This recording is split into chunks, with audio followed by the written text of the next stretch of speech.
Good morning. Are we live? Is this thing working? Let's see here. Yes, we are live. Okay. Anyways, hey, I was supposed to have a little meeting with Vekl the other day, and it didn't pan out, so I was hoping he could probably get it coming today because now we got something really interesting to talk about because Vekl appears actually seems to understand biochemistry and genetics. I didn't know he actually had an interest in this. Really? Because, well, what appears so because he was writing on TrueEmpiricism's video from last night, saying that basically he agrees with him, and that Oh. So he doesn't understand biochemistry. wait. So what he's saying The punchline.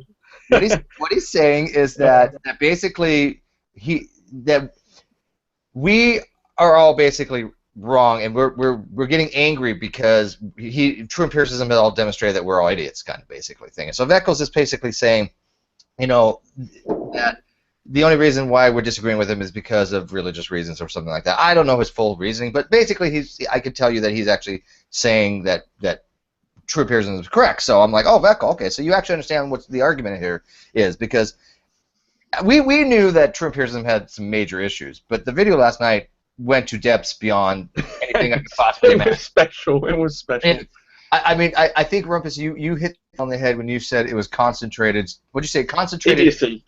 Yeah, concentrated idiocy. When I watched this, because you guys were all busy, asleep, whatever, so I was up in the middle of the night, and I saw it as soon as he did it, and I watched the 6 minutes of it, and I thought to myself, oh my God, people are going to fucking tear this shit apart.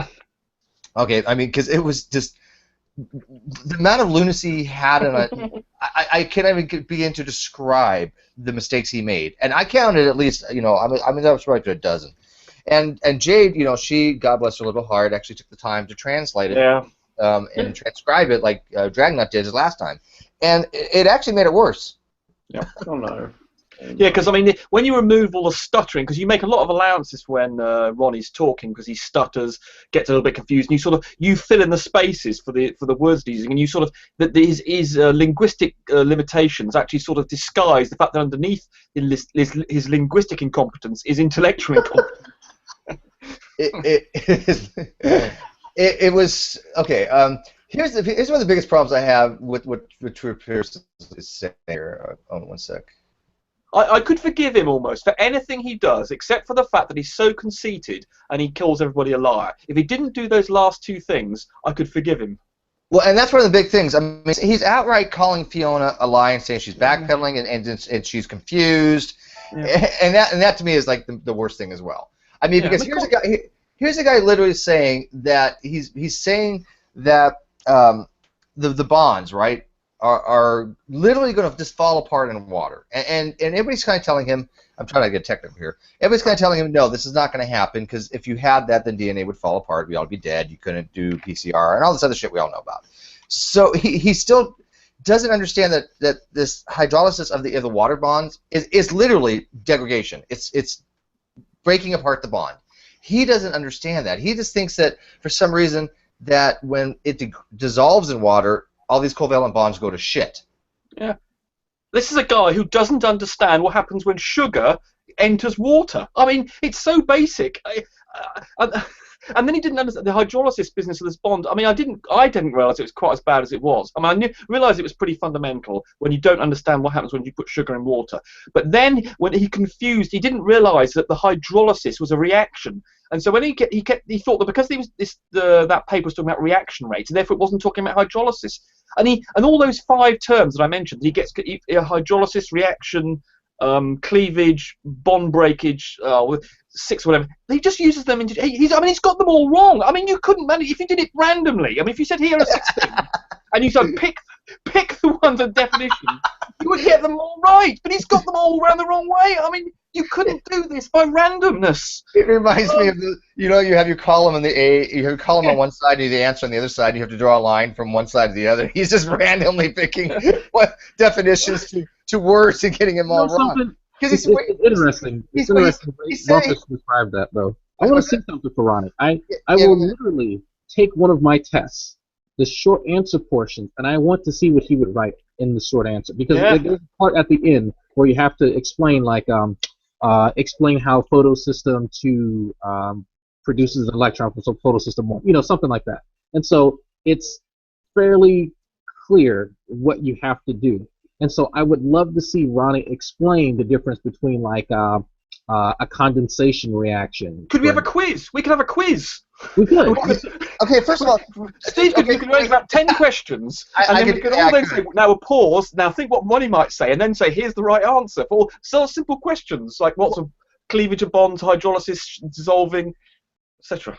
Well, here's the worst part. He actually outright lied and said Fiona was. He said this, but supposedly Fiona had said, and of course she didn't, that hydrolysis was basically only in dissolving, which doesn't make any sense. It's like no. Hydrolysis by definition is a degradation.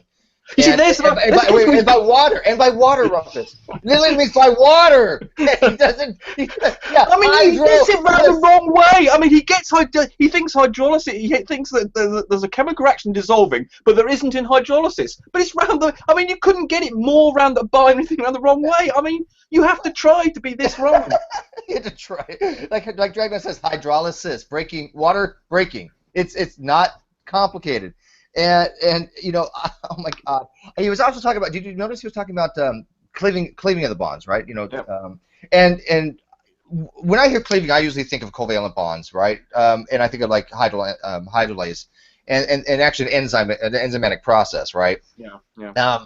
But he just basically, like you said, uses these terms interchangeably, and I was really trying to suss out at least what he was trying to say, but when he kept on saying over and over again that Fiona was saying hydrolysis had to do with dissolving of it, and then for back. That's right. It's got the word hydro in it, hasn't it? That's the problem. It's got I lost my shit. Anyways, Vekl, like I said, Vekl is had posted on his board. I don't remember what exactly he said. I put a shout out to him. I said, okay, Vekl, if you're going to stand by true empiricism on this, because he might be of the same theological persuasion or intellectually intelligent design, then I want you to back it up. I want you to tell us why you think he is right about this molecular chemistry that we're talking about, the degradation of DNA in water that he thinks occurs, when literally everybody in this community has told him he's wrong. Even the most lay person has told him he is wrong. Okay, Tanya Galaxy has told him he is wrong. Okay, so I'm sorry, Tanya. I love you, girl. I think the only reason Vekl and G-Man hop on, Ronnie's dick is because, hey, he knows more than them. Yeah. You mean Vekl knows more than who? No, Ronnie knows more than Vekl and G-Man. I think that's the only reason they would agree with him, and he supports their position. Not by a hell of a lot. I mean, Vekl knows his Bible. I listened to him do a hangout, and he called out G-Man on, whether you can lose salvation, whatever. And I got to admit, Vekl was really knowledgeable about his topic. Yeah, he is knowledgeable about that. Yeah, he did. Yeah, Vekl not a dumb guy. He knew that shit cold, and I have a lot of respect for Vekl because he's been really honest with me. He's given me the benefit of the doubt and stood up for me, and I'm not trying to diss on Vekl here at all. Yeah. No, it's not that. English. Can't he? You can actually understand English. You can understand a conversation. He seems to be able to understand what you mean. He can express himself properly. He doesn't require 17 bits of gibberish interleaved with what he's saying. He forms sentences that actually are comprehensible. So he's orders of magnitude better than Vekl, than Ronnie. But of course, Ronnie's got this book of jargon. Yeah, exactly. That he's got on his side book. He can open up and pull out some names that he's read. Oh. He just knows the words, but nothing about the words and what's behind them. And so he can pull the shit out of his ass, unlike G-Man and so forth. And that to them makes him like a fucking academic god. Okay, yeah, by being incomprehensible, Ronnie appears to be intelligent to them. To us, it's just incomprehensible. When you're pulling words out of your ass that are strung together incorrectly, it doesn't really make you look like a rocket scientist, okay? I mean, but it does to Vekl and or someone's completely scientifically ignorant. And that's the thing. I mean, Vekl, God bless your little heart, man. But how are you really going to side with somebody when you don't? I don't think you know what these words mean, Vekl. Exactly. I mean, that's why I want to come and talk to you. I want you to come in. We were supposed to have a one-on-one talk. I still want to because I want to talk to you about many different things in the community. But I especially want to talk about this because this is what I see happening. People siding with people only because they have affiliation with the same type of theological line. And that drives me nuts because you know as well as I do, anybody here, we have enough respect for each other that if we disagree with each other, we're going to tell it, we're going to say that.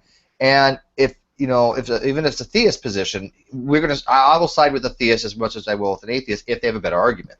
Yeah, I was literally doing that the other day. I was defending Hillbilly and Vekl when it came to Outbound trying to say that Christians can't get tattoos, and I tried to explain the context of that in the Bible, and Outbound wouldn't get it through his head. And so it was me, Vekl, and Hillbilly trying to make the argument, and Outbounder went straight over his head. So I'll defend literalists any day on certain things. So yeah. I have Outbound blocked actually, and the reason I haven't blocked is because he is such an extreme atheist that I think he's lost his fucking mind. I don't want anything to do with him. I don't like him. I think he's a disgusting human being, and yeah, his arguments are shit. You ought to get Vekl to consider the following scenario. Imagine that Ronnie was an atheist, and then process his arguments. And that might make Vekl think slightly differently. Yeah, and that's a good thing. I mean, that's a good statement. If Vekl, if this guy was an atheist, then I'm sure Vekl would actually probably go learn a little bit about chemistry and basically say, holy shit, this guy is retarded, and he would be bitching left and right about him. And that's the kind of mental deception that I see, the intellectual dishonesty. And again, I'm not calling Vekl out like that. I mean, I like Vekl, and I'm not going to have words with him or alienate myself from him because I always got along with Vekl. That's why I want to talk to him because I do respect him. He seems sociable enough. Yeah, he's got some offensive opinions about slavery, but that's all related to his unfortunate delusion with his God. But you get the feeling that if he wasn't attached to this delusional framework that basically imposes on an immoral affirmation for genocide, rape, and torture, etc., you can imagine that Vekl would actually be a decent human being if you could take him away from the religious influences and put him in a secular environment. He would be all right. I think so. Yeah, I think there's a couple of them like that. I think Carlos, thank you Jesus, that guy, and a few other of them, I think would be much better off getting rid of this clown car posse. Granted, he's able to stand up to G-Man, like he did. He made a video, that hangout. So I mean, he has his own opinions. He's not just like a following the rest of the crowd. So I will give him that. So what would be good if we either had a quiz or you could list on this. We had a document actually with say 8 of the things or something that Ronnie said, and actually that quote. Who was it? Rational Mind made a list of the issues, didn't he? And Jade. Yeah. I think it's a Rational Minds list. I've been that up actually. I did as well, and I've been talking to. And Hog Tie's one as well as the one I did about the issues. I didn't go into the detail. I just couldn't bear to process that video of seeing Ronnie, that gibberish that was quoted. When you see the content, and it just annoys me so much. Particularly I think there's malice there as well, and it just annoys me. So yes, if we had a list of the Hog Tie or your stuff or Rational's list, we could even go through them, or we could even go. I mean, it might be fun to go through a 6-minute video. I mean, that might be. We're in the process of that, Rumpus. We got to cover. I'll tell you offline. I'll tell you later. Okay. Okay. But yeah, we've got something in the works. Right. We are compiling the ultimate list of truisms. Right. That's good. I've considered doing that. I mean, I considered going through every single problem they had in that video, but I just couldn't. I was going to. But if someone's doing that, then fantastic. Yeah, I thought about that last night because, like I said, I was awake and I was going to do a response video and I was going to depict this thing apart because I know as well as you guys do. We all saw the same problems, okay? And there's so many we probably missed even, right? So, but I figured, okay, look there's many people in the community that could do this. So why don't we just kind of get it all together and do it as a one lump thing? So that's what. Yeah, that's great. Yeah, that's great idea. But let me turn on the cameraman real quick, by the way.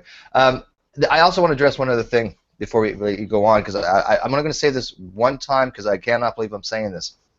But I got to give a shout out to Darren's Deity, because I saw Darren's Deity actually act like a real person the other day, and I was blown the fuck away. Did you guys watch the Nadia hangout with G-Man yesterday? Nope. Okay. Long story short, what happened was G-Man came into Nadia's hangout and started actually being beyond a dick. He was calling people racist. He was calling JJ racist. He called Darwin racist. I mean, he was losing his shit, right? And Darwin basically went off on him, and he did a very good job. I couldn't believe it because Darwin was saying, look, I'm not even liked in this community. I'm hated in this room. Atheists hate me. And you know what, G-Man? You're a bigger dumbass than I am, basically. Mm-hmm. He was actually admitting that he knows he's not well liked. He knows people treat him like shit, and yet he was still able to recognize that G-Man is a fucking troll. And he stood up to him, and the things he said to him, you have to watch this in Nadi's video. I saw it, actually. Yeah, it was quite good. Yeah, I thought Darwin did well. I thought Darwin did brilliant. I'm at a loss for words because Darwin, if you ever get a chance to listen to this or people talk to Darwin's deity, 99% of the time you're a total dick, dude. And that 1% of humanity that you had to actually come across as a real, sane, normal person, and I would even actually say likable for a few minutes. Why can't you be like that all the time, dude? Tolerable. He's tolerable. We'll say that. No, I would actually say for a moment there, I could say likable because everything he said, I was like, yes, dude, you're oh my god, you were right on. So it took someone like G-Man, who literally is the dumbest of the dumb. I mean, he got voted the dumb fuck of the year in 2015. He was up for nomination in 2016. It's pretty bad when you have to have somebody dumber in the room in order to make yourself be somebody who's not the dumbest anymore. So, anyways, props to you, Darwin. I just had to throw that out there because I'm gonna give props where people deserve props. So, anyways, hey, what's up, Jade? We got you in here now. We got Sydney, my friend. Yeah, hello, everyone. Have you had your brain transplant yet? Or has Freddie subdued the impulses you might have got making that transcription? Yes, Freddie did. You know, he kept me from wanting to bash myself in the head with something. I think he realized that, you know, not to give him too much credit, after all, he is a cat, but I think he realized that if I bashed my brains in, nobody would feed him. He's a bit pragmatic, isn't he, this cat? Yes, he is very pragmatic. I don't think cats could figure that out. It's got to be something in this. Hey, yeah, it's been quite a couple of days for real derpitude, hasn't it? Oh, the derp is real. Oh. And, you know, it's fun. And Sydney here was the other day. We were in here the other day, and Sydney was reading off Shameless's derpiness about remember how he left the community, and then basically 5 days later said, "Oh well, I didn't say I was leaving the whole community. I was just not doing HOAs anymore." Yeah. Right. And now he's not only I've seen him in actually somebody has actually pointed out he's been in Hangouts, and I've seen him posting a lot in G+. So I mean he hasn't left the community. Did you see that someone did a video on his post, or his last sort of farewell post, and they're wishing the world well and be liberated and enhanced and educated, and he hopes that his leaving would be some sort of gift to the community and to the world and education. So long, everybody, I'll be off. And this is no longer a goodbye. Oh, sorry, I'm back. I'm back. You missed me. Yeah, not even a so long and thanks for the fish. Well, he was so passive aggressive about it, saying, "Well, this community is not the same community that I once loved, and nobody." But I nurtured. I worked hard. All my work has gone to. He basically said, "You guys have not learned fucking shit." He's like, "I've been teaching you guys everything. You're still dumb motherfuckers." That's basically what he was implying. Why did I put it that way? Please don't tell me we're talking about Shameless. I was reading something. We were. Oh, yeah. You know, I've only had one problem with Shameless in a very long time. So I mean, I'm not trying to diss on the guy, but holy God, man! If you're going to say that you're going to leave the community, and you did his farewell speech, and then you're just like, oh well, no, I just meant on air hangouts, but I'm fine with off air, or we're just hanging in there and typing on the side. Really? Seriously? Well, that post was like a gift to the. I was just going to say, what he really meant to say is that he wants to now put himself in a place where he's beyond reproach. That's his actual issue. He wants to offer as much criticism as he can fucking give, but as soon as you reciprocate, that's when the problem comes in. By the way, Dragnot, I didn't realise that lysis actually meant breaking. That's quite that's an interesting comment you made there. Yeah, that's what the funny part is that a lot of the stuff that a lot of the terms are Latin based. So License means like breaking. I was familiar with the term, but I'm not familiar with the Latin, so it's interesting to see. Yeah, Well, it's generally true. I'll say that when you get to like photolysis, when you're talking about photosystems, as far as photosynthesis, it's not the photons themselves breaking. It's the light doing the breaking. So it's not always the object, with attached to lysis that is being broken. I think there's more Latin in biology, and I was much more of a chemist, so I think I missed out on this Latin bit. There's also a fair amount of Greek in biology. Yeah. One of the first things that when I first started taking biology at the university, our professor handed out a list of Latin and Greek roots and suffixes to us, and said, "Know these. It will help you figure out what you're talking about." It does help, doesn't it? It does. It does. Yeah, I don't know. Speaking of the derpitude in the last couple of days, did everyone love G-Man complaining about drama? Oh, and the irony was just palatable. Oh my God! And then right after that, what does he do? Goes into Nadia's hangout and creates drama. And you swear he's doing this deliberately so he can then take it over to his channel and complain. Creates this incredible drama out of the blue, partly because Darwin's deity, or he was Duncan Dawkins in that one, I think. He was. Partly because Darwin's deity was just totally frustrating G-Man. He was nice and calm, and I heard you guys talking about him a little bit before I came in. That was absolutely brilliant. Listening to him, for those of you who don't know, look at Nadia's hangout and just scroll through to where you see the picture of where G-Man comes in, and then start watching from them, because G-Man will not answer questions, and Dawkins, Darwin keeps pushing him on it. But then at one point, I guess out of sheer frustration, he asks Dawkins, "Why are you a racist?" Yeah. Out of the blue! Out of the blue! But didn't Gus tell him he was a monkey? I mean, he had a big argument with Gus. That was later. Oh, was it? Oh, right. Yeah, that was later. But you also have to understand that was in the context. Gus kept saying, "No, I've got to go on a rant," because G-Man accused the entire room, Nadia's room, of being behind the porn bombing. And he also, oh crap, what did he also do? He also again went to saying that atheists wanted to kill him, including accusing specific people, including Gus, in that hangout of wanting to kill him. Gus said he wanted to bash his head, and therefore he took that to be a death threat. But that was afterwards. But that again, this is after. Wait, this is after. This is after. I mean, G-Man accused of people of wanting to kill him before. Yeah. Before Gus's rant. And then Gus went into this whole rant.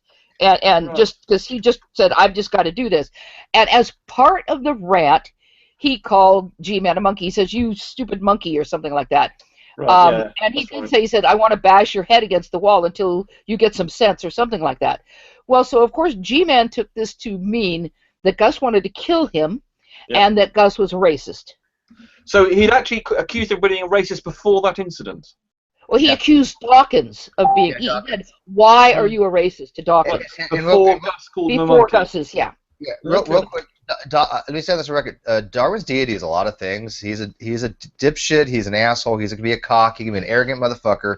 But to call him a racist is completely absurd.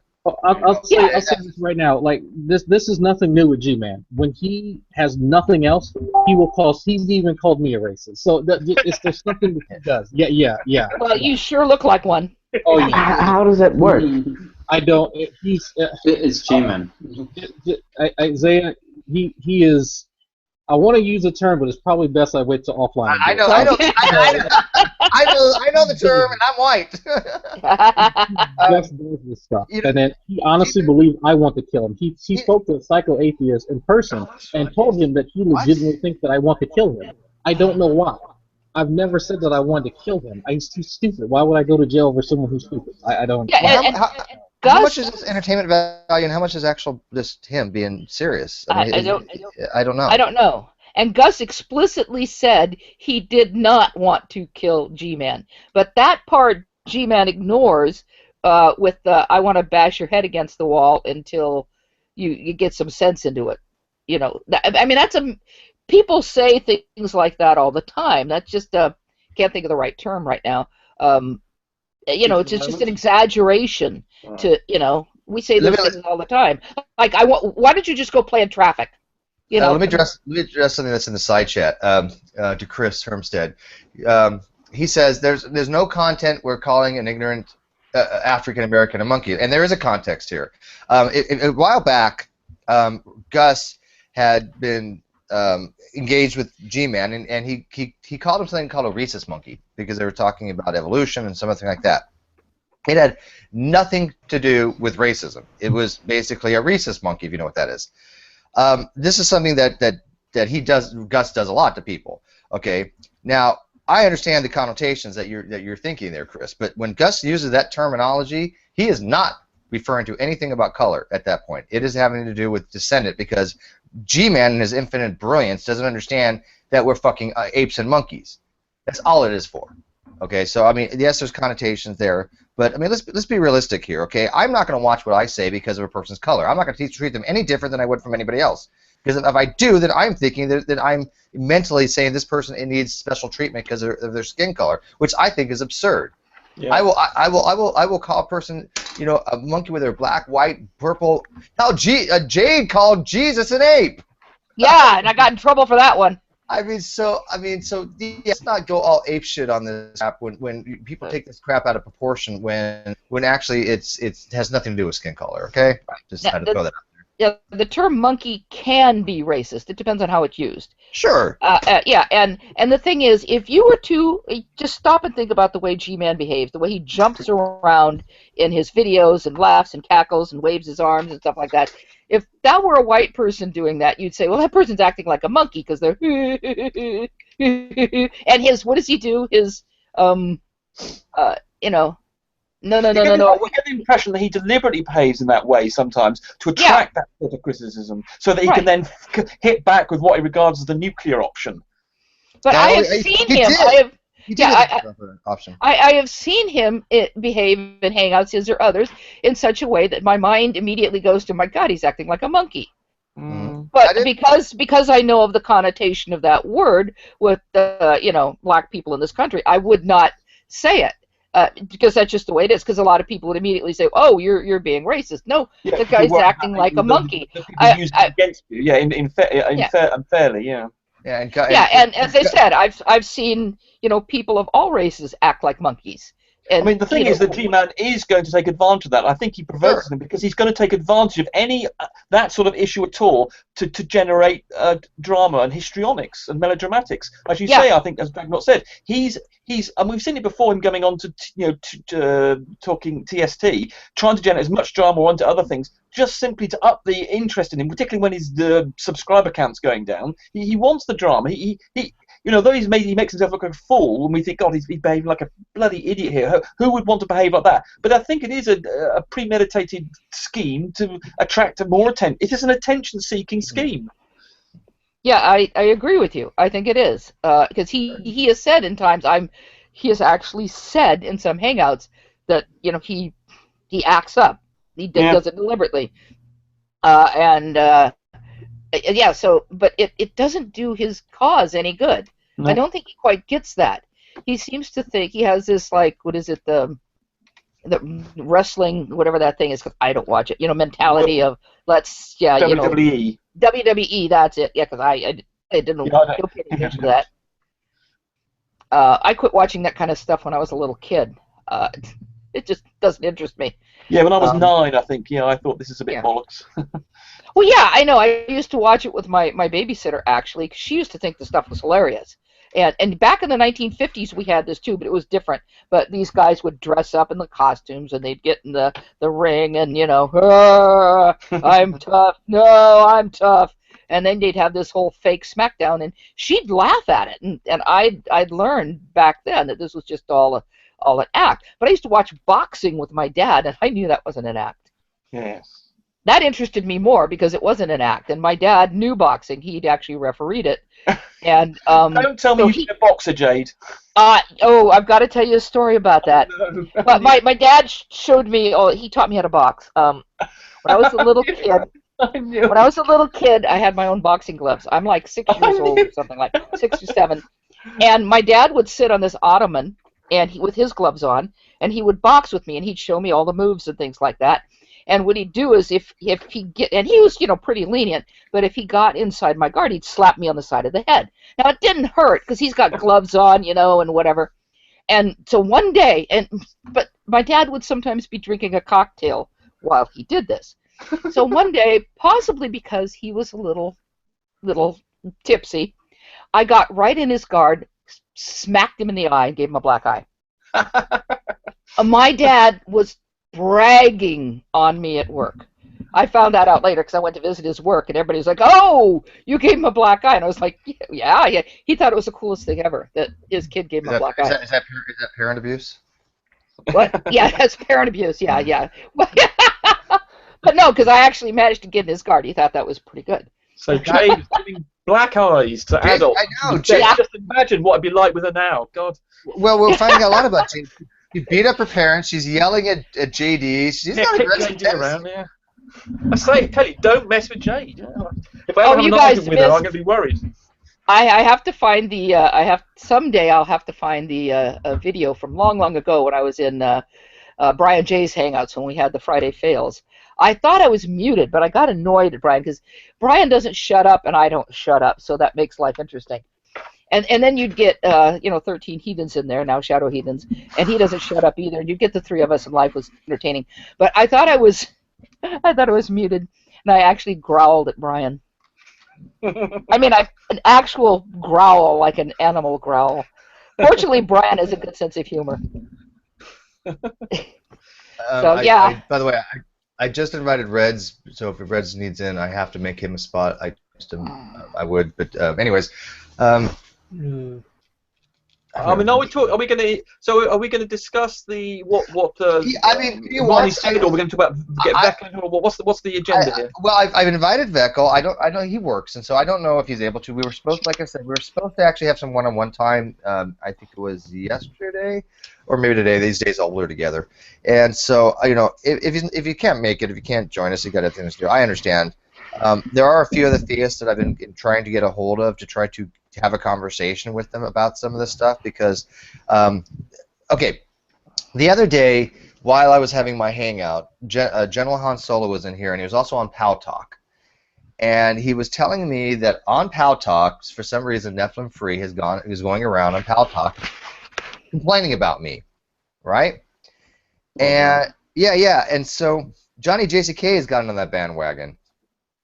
And so I want to get Johnny JCK in here to say, hey, okay, dude, what is it you want to discuss? Because you're on Pow Talk talking shit, and then when I'm asking you to come into the room, you're like, oh, I'm too tired, or I don't want to, or I've got stress, or whatever your bullshit excuses.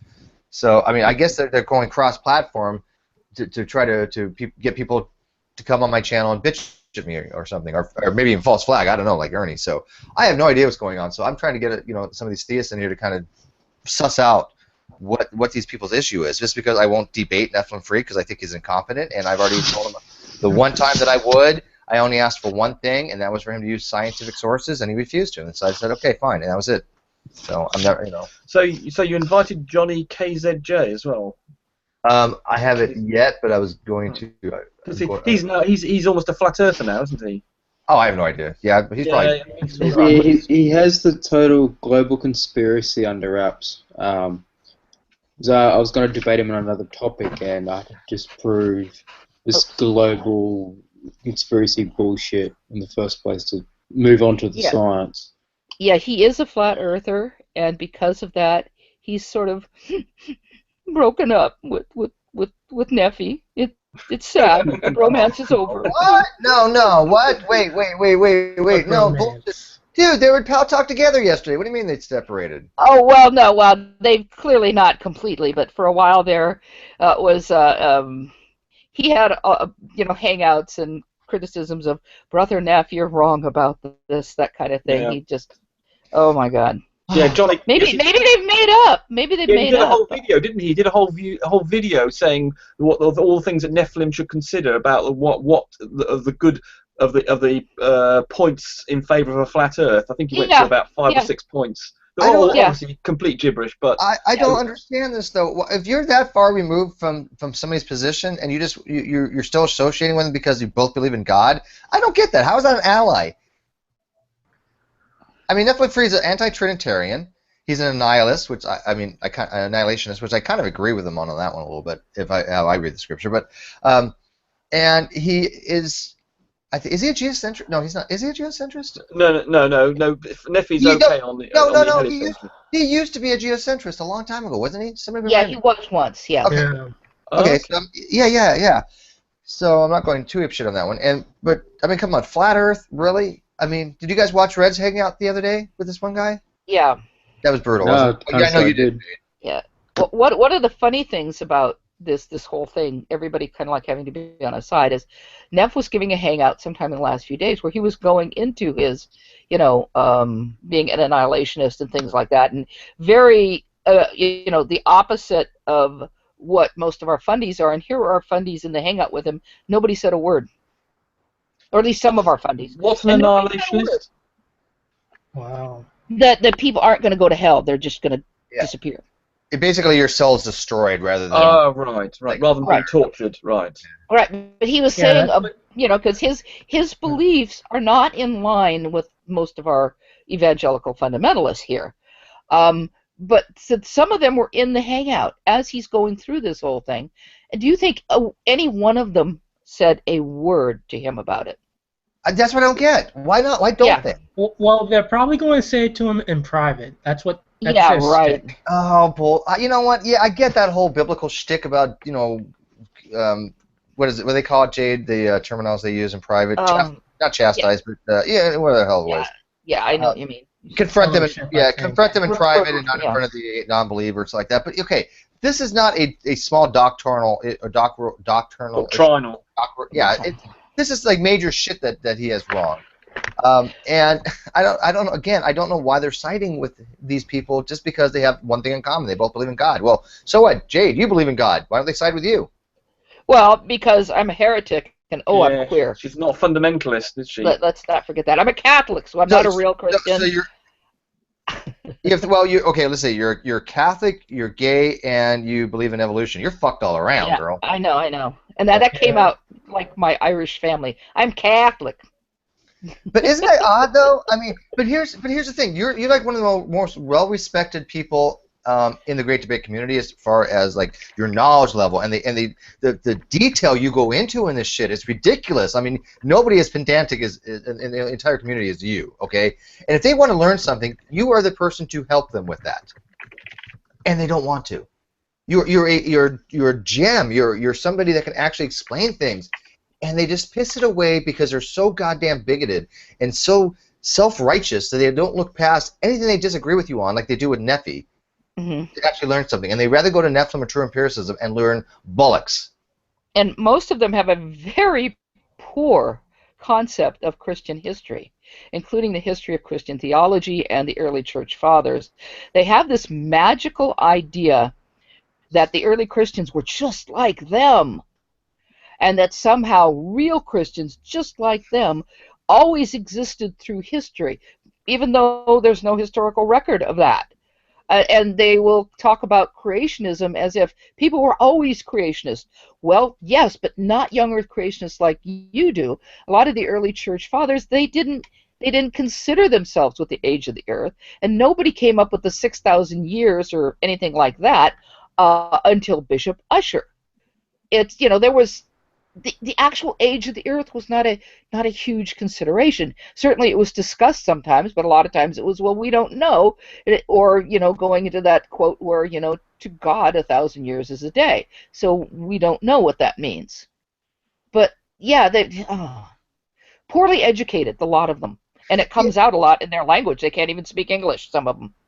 And do you think that's why they associate together? Because I mean they are the third standard deviation over group. Yeah, that's what I call them from now on. It's just the third standard deviation to the left. I mean, it's just they're just. I'm not trying to be mean. Oh, they're like that, special little snowflakes. I don't know how else to say it. I mean, you're always going to have people in a community that literally are less familiar with stuff. Okay, and those are not the ones I'm talking about. I'm talking about people who actively go out and promote complete and utter bullshit. They're stupid when you do that. It's not somebody who doesn't know something or not familiar with the topic. It is people who actively go out and promote misinformation. There's a big difference. Fiona, welcome. You'll be happy to know that G-Man thinks that Darwin's deity is a Jesuit troll. Mm-hmm. I heard that. Oh my God, that was funny. When Darwin makes sense, you know there's a problem here. I mean, but I did. I mean, I'm just still floored that Darwin's deity actually was a rational human being there for a little while.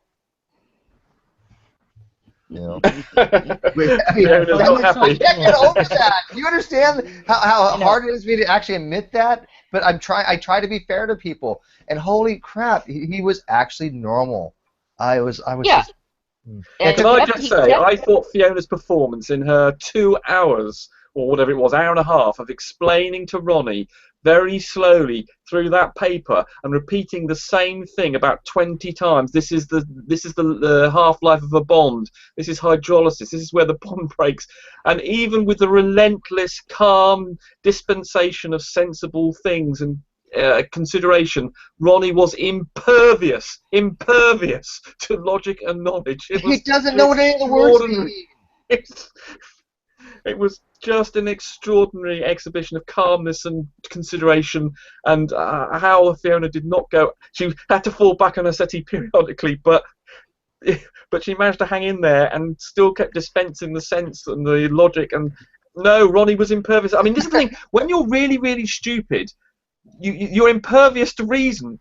You're not, and the only weapons we have on our side are reason and evidence. And if someone is impervious to those tools, you can't do anything with them. They've got the most amazing defense. We're gonna call it intellophobic. That's gonna be my new word. Kind of like hydrophobic, but it's intelligence. They're intellophobic. Can I coin a word? Can I get a neologism? Why not? Go for it. Thank you. I think again, you know, I even said to Fiona, God bless you, Fiona, by the way. God bless you, your little heart to think that you can get through these people. But I told her when she had that video about this is going to be the last time, right? And I sat in there and hog time, other people went over that brilliant paper that CRISPR found. And I said, this is not going to be the end of it. There's no fucking way it's going to be the end of it. True is not going to get this. He's not going to understand it. And he's still going to find a way to weasel out of this. I knew this, right? And even when he came in, did you guys listen when we read the top of the paper and it just basically said blah, blah, blah, blah, blah, technical crap, in water? And he said, well, how do you know it's just water? Because it says in water, Ronnie. It's water. What do you think it is, Dasani? I mean, that's the depth that he had to go to grasp on straws, man. He didn't know what water was. The problem with that title is it had 3 things in it, didn't it? It had the the base rate reactions. I can't remember exactly, but there were 3 bits that were separated by commas where it was clearly doing 3 different things.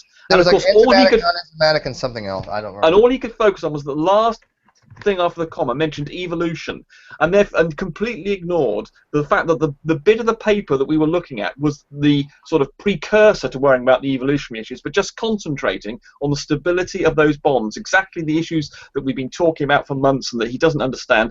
So he wouldn't focus on the issue. Instead, it's his brain, once he saw the word evolution in it, and he was determined that he was going to impose his thinking on this thing. He wasn't going to allow the document to speak for itself. It was just amazing. I wanted to say something about that real quick. Go ahead. You know, since Ronnie has a big issue concerning the water that is being used in said paper, for my next lab report, I'm going to ask my instructor if I can use Kool-Aid, since it says water, since, you know, fuck it, right? Yeah, as well, you know, at least you can drink your experiment after you're done. Yeah, exactly. So, I need to say this, and I'm not going to say who wants this to be said, but Ronnie has to be the most resistant person to learning I've ever tried to teach. And I talk sawdust and gerbils. Yeah, yeah. And Steve, you say we're going to get the issues that he mentioned in that 6-minute video documented somewhere we can discuss this. There's something going on, so let's just do that. Obviously, this is too good to pass up. I mean, it's just great. Shit. Once I got over the pain of listening to it, and I just sort of calmed down, I just stop foaming at the mouth, and I can dissect it, analyze it, and pull it apart and abuse him about it. Because Ronnie, I'm afraid, has got a special status for me. I really object, as I said earlier, and Fiona perhaps missed it. I don't mind him being stupid. I don't mind being linguistically challenged or intellectually challenged, or just being a moron, or yes, combination of what I've said before. But it's the abuse of other people, calling them liars, and his conceit. So those two last things are the things that make him unacceptable. And that's the thing. I mean, when he was saying basically that Fiona was backpedaling or changing, and that killed me because Fiona has been like 100% consistent. Yeah, the thing is, consistent. Exactly. But what confused him, you see, because we were always saying that DNA didn't degrade in water. Now, of course, we're saying that it does, but it does. It takes a long time. He can't distinguish between the statement "it doesn't degrade in water" because we were talking about dissolving, and then they're having a lifetime. The paper actually said, basically, for all intents and purposes, it doesn't degrade because when you're talking at an order of 31 million years, you can. Well, that's the phosphodiester bond. I mean, this is the thing. This is actually something I might quite like to develop, actually, because of course the bases aren't actually subject to water, are they? I mean, they're insulated from the effects of water inside the DNA. So that bond, presumably it is hydrolysis. Presumably it's just because the water can sort of get in there, and because the weakest ones are 70 bonds, 70-year bonds. There's other bonds in there too. But the phosphodiester one is certainly resistant to attack by water because, of course, that is exposed to water, whereas the bases inside are in that sort of hydrophilic area of the DNA that presumably the water doesn't normally get in very much. Let Fiona speak. She's got a couple of minutes. Oh, sorry. Yeah, where the bases are held within the double helix. Yeah. They are hydrophobic. Yeah, sorry, I said hydrophilic. So I meant hydrophobic. Sorry, I said hydrophilic. Hydrophobic. Yeah, I meant to say hydrophobic. Sorry. That is why DNA takes on that conformation it does. Yeah, exactly. Because it exposes the least surface area in solution. Yeah. And that's why the phosphate backbone, which is hydrophilic, is on the outside. Yeah, absolutely. Yeah, but Fiona, he didn't know hydrolysis had been basically breaking by water. He didn't. He doesn't understand. Yeah, this is the thing. I've only got a couple of minutes, guys. He claims that I am saying that these hydrolysis reactions are dissolving in water. I know. No again. Hydrolysis and dissolving are not equivalent terms. You've never said what he said. You said, and as soon as I watched the video, what I said was that the hydrolysis is it degrading. Yep. But because he is mixing up degrading and dissolving in his head, he hears it as me saying it's dissolving. No, until he works out that degrading and dissolving are two completely different things. He is never going to grasp this. Never in a million years. I don't know if you saw Fiona my list. What's stopping for right now is that he has put up a post saying that I should apologise for misleading people. And I should now make a video admitting that Ronnie is right. Oh, Ronnie, he is fractally wrong. Fractally wrong. Dear God. Wait. Okay.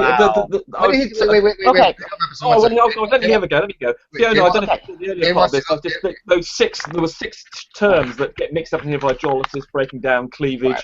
Hydrolysis reactions, all those terms, he's got them all wrong, all around the wrong way. So as you were saying, he hasn't got just those terms you mentioned, but there's about 6 or 7 that he's actually got inverted, and hence causes this whole massive confusion. Go ahead, Jed. What I wanted to do is, for those listening and for those here who may not be familiar with this, if this is okay with you guys, I did a transcript of a small part of Ronnie's Hangout, and I went over it like 4 times to make sure I had it right, which was very painful, which is why I needed Freddie. But what I wanted to do, by the way.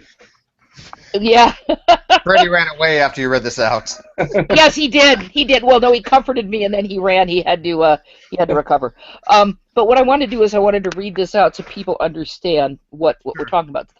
These are Ronnie's exact words, except I've left out the ums and the ahs and Okay. And this is at about 1 minute and 39 seconds into his video. 6-minute video. Yeah, and I want Vekl to listen to this Vekl listening because I want him to explain this to us. So go ahead. Okay. I've never been talking about a hydrolysis reaction at all. I've been talking about dissolving. That's what I've been talking about. I've been talking about that a sugar phosphate backbone, and because it has a partial negative charge at a cellular pH, that once it starts to attract those water molecules, it's going to start to break down because of that. That doesn't mean that it's going to start breaking apart into little individual pieces. That means it's going to stay DNA, but it's not going to be in sequences anymore. It's not going to be in some long strand of DNA that's going to be, in specific sequences. In life, you need DNA in specific sequences because that's what's actually important. So I guess what I'm saying here is that we're not only having to deal with the situation of DNA breaking down in water, and I've shown articles in different sources, like I showed the other day, talking about how DNA is really fragile and will break down. Her video actually showed that too, that DNA will break down in water. It just won't break down in the same way that ionic compounds will break down. Dear God Almighty. It's gold. It's comedy gold. Oh, or painful. Yeah, it's painful. It's funny and painful at the same time. He literally contradicts himself in the same thing, the same sentence. Like, for example, okay, it's going to keep the same sequence, but it's not going to break the bonds and degrade. It's like, wait a minute, if you're dissolving something, Ronnie, and the bonds break, it's not going to have the sequence anymore. That's what he says. What he is, if Jade can use it out again, but what he's saying in that comment is that his claim is that the sugar phosphate backbone comes apart. Yep. So your nucleosides are all released. You don't have a sequence anymore. Yep. But here's his problem. The sugar phosphate backbone is connected by phosphodiester bonds. He claims he is not talking about phosphodiester bonds, but the only way to get the sugar phosphate backbone to come apart is to hydrolyze a phosphodiester bond. Yep. He actually doesn't realize that what he is describing in losing that sequence is the hydrolysis of the phosphodiester bonds. Right. And to turn around and say he's not talking about the phosphodiester bonds shows that he is absolutely clueless. And one other thing. All around the world, people dissolve their DNA in water for PCR reactions, for sequencing reactions, for whatever. They wouldn't be able to do a sequencing reaction or a PCR reaction if there was no sequence left. That's the biggest thing. How does he even think there's a sequence there? Cherry on top. Cherry on top. Oh, I did PCR reactions Tuesday. Took pictures of it with the water. Lies. You're just saying that because you're paid to. Jade, read out that bit again where he talks about this coming apart business, where he talks about the sugar phosphate backbone. Well, do you want Jade to read it again? Could Jade read that bit out again? And everybody, bear in mind that Ronnie has made the claim that he is not talking about the phosphodiester bond. Well, he has done sometimes. I thought sometimes he did say that's what he was talking about. I think with Hogtie, he definitely said the phosphodiester bond. No, he said today he's never been talking about the phosphodiester bond. No, but he has. Okay, he has said it before. I've heard him talk about that. Yeah, but it's contradicted himself basically. Bear in mind, if Jade reads this out, and this is him not talking about the phosphodiester bond. If you could read it out again, Jade. Okay. I've never been talking about a hydrolysis reaction at all. I've been talking about dissolving. That's what I've been talking about. I've been talking about that sugar phosphate backbone, and because it has a partial negative charge at a cellular pH, that once it starts to attract those water molecules, it's going to start to break down because of that. That doesn't mean that it's going to start breaking apart into little individual pieces. That means it's going to stay DNA, but it's not going to be in sequences anymore. It's not going to be some long strand of DNA that's going to be, in specific sequences. And that's basically that part of it, yeah. Yes, you're right. And the only way to break that strand structure, what makes it the strand, is that it goes sugar, phosphate, sugar, phosphate, sugar, phosphate. Literally did this in class today. They're all linked. And to break that, you have to hydrolyze the phosphodiester bond. So he's talking about hydrolyzing a phosphodiester bond, and he doesn't realize he's talking about hydrolyzing a phosphodiester bond. I mean, he's just That's talking how bad gibberish. it is. Yeah, I mean, he's just talking utter gibberish. He has no understand of what he's talking about. This is a guy who doesn't understand how sugar dissolves, that someone who's 13 understands. I mean, Jesus, I've this is the actually level we're at. I've linked to the video that he keeps whittering on about. It's by a guy called Tyler DeWitt. And it shows you the sugar staying in it as a sugar molecule. That's right, yes, if it's that one, yeah. I mean, this is And the he level we're still dealing with. thinks- He still thinks that shows the sugar, the I covalent bonds know. in the sugar. How? I mean, okay. First, okay. Fiona, correct me if I'm wrong on this, but if you have a covalent bond and you actually want to break that bond and you want to use some kind of a enzyme like a hydrolase, okay. So in this case, for the phosphodiester bond, it would be a phosphodiesterase. A phosphodiesterase, right? Yeah. So where is he? I know he's mentioned something like this before, so I think he's confusing bond cleaving and just hydrolysis and not understanding. No. The cleavage is The cleavage is done by hydrolysis. Right. Well, yeah. Okay. It's done by hydrolysis, but it's done by hydrolase. Yes, hydrolase does the hydrolyzing. Yes. That's if you have an enzyme. But if you don't have an enzyme, then no. Right. But he's confusing all these different concepts with enzymatic types of breakage and just. But he's not talking about enzymes here. He asked me for it. He's talking about. No, but what he's talking about here is these bonds spontaneously hydrolyzing. I understand that, but I've listened to him before, and he's talking about many different things, and he's putting all these concepts together. Yeah, it's not coherent, so you can't draw a coherent model of what he's describing. What it sounds like is that, like, so there's no, he's not talking about an enzyme actually, like, lowering the, what I think, I don't know, is the water acting as a cofactor and, like, lowering? What he's claiming is that the act of dissolving DNA in water causes that phosphodiester bond to cleave. To break down, is his phrase. What dissolving means. Remember, he said dissolving and degrading are one and the same thing. In the bit that Jade read out, he describes the cleavage of phosphodiester bonds. Okay? And he says that is what happens when it dissolves. It's not hydrolysis. But this is the thing. It is a hydrolysis reaction. Yes, that's right, exactly. But he says it's not hydrolysis. No, wait a minute. It's not. It's a hydrolysis reaction when that happens. Yes. It cleaves the bond, and that is not dissolving. Correct. Yes. That is degrading. Degrading and dissolving are not synonymous. You can't use them interchangeably. Right. And this is where he's going wrong. Yeah, and he keeps on saying that he says that you are using them incorrectly. He says that you are saying that when something is hydrolyzed, it is done when it's dissolved, and we're like, no. I keep telling him. I know. But he then makes the switch in his head and makes the claim that I said it was dissolving.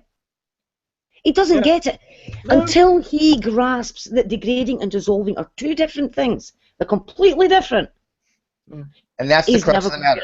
I mean, he doesn't understand that hydrolysis is a reaction. He has told you that. He has told you they're interchangeable, Fiona. He has told you. I know he has. That's what he doesn't get. They're not, because the degradation is a hydrolysis. Yeah. But he's now describing what happens when it dissolves. He's describing the hydrolysis of the phosphodiester bond. Yes. Yep. Seriously. It's mind-boggling. It is. Now, the thing is, I never at any point. I mean, at one point he actually said, I think Hogtie highlighted this. What has hydrolysis got to do with the degradation? Yes, that's right. Yes, he did say that. Yes, he did. Yes, that's right. When he described in the paper, he said, "What's hydrolysis got to do with what does he think? Business?" Yeah, what does he think does break the bond then if it degrades? Magic? Fiona, have you ever asked him what he thinks it is? No, the thing is, here's the difficulty. He's not realizing that he doesn't see why hydrolysis has anything to do with degrading, because he's switched degrading to dissolving in his head, right? Oh God. Yeah, exactly. That's why he doesn't see the link. It's potato. And he's busy going on about degrading, and he keeps saying degrading and all the rest of it, and then asks what hydrolysis has to do with degrading.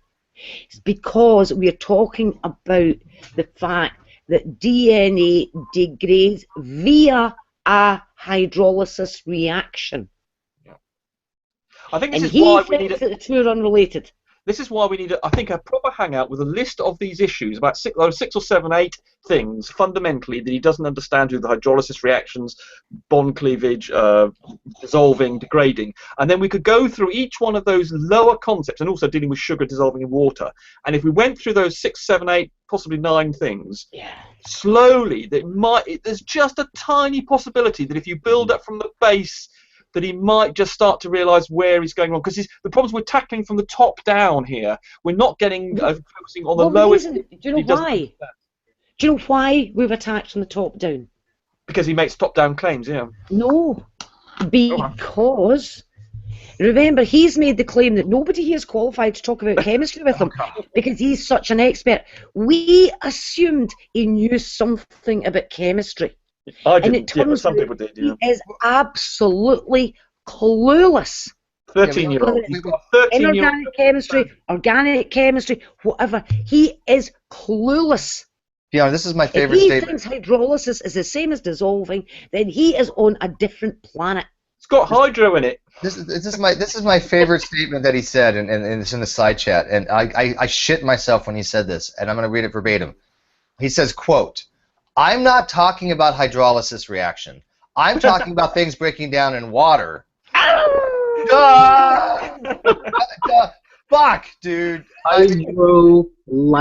DNA breaks down by a hydrolysis reaction and it doesn't happen in water. You can't make that shit up, dude. I mean, seriously, that's what How he's wrong can you be?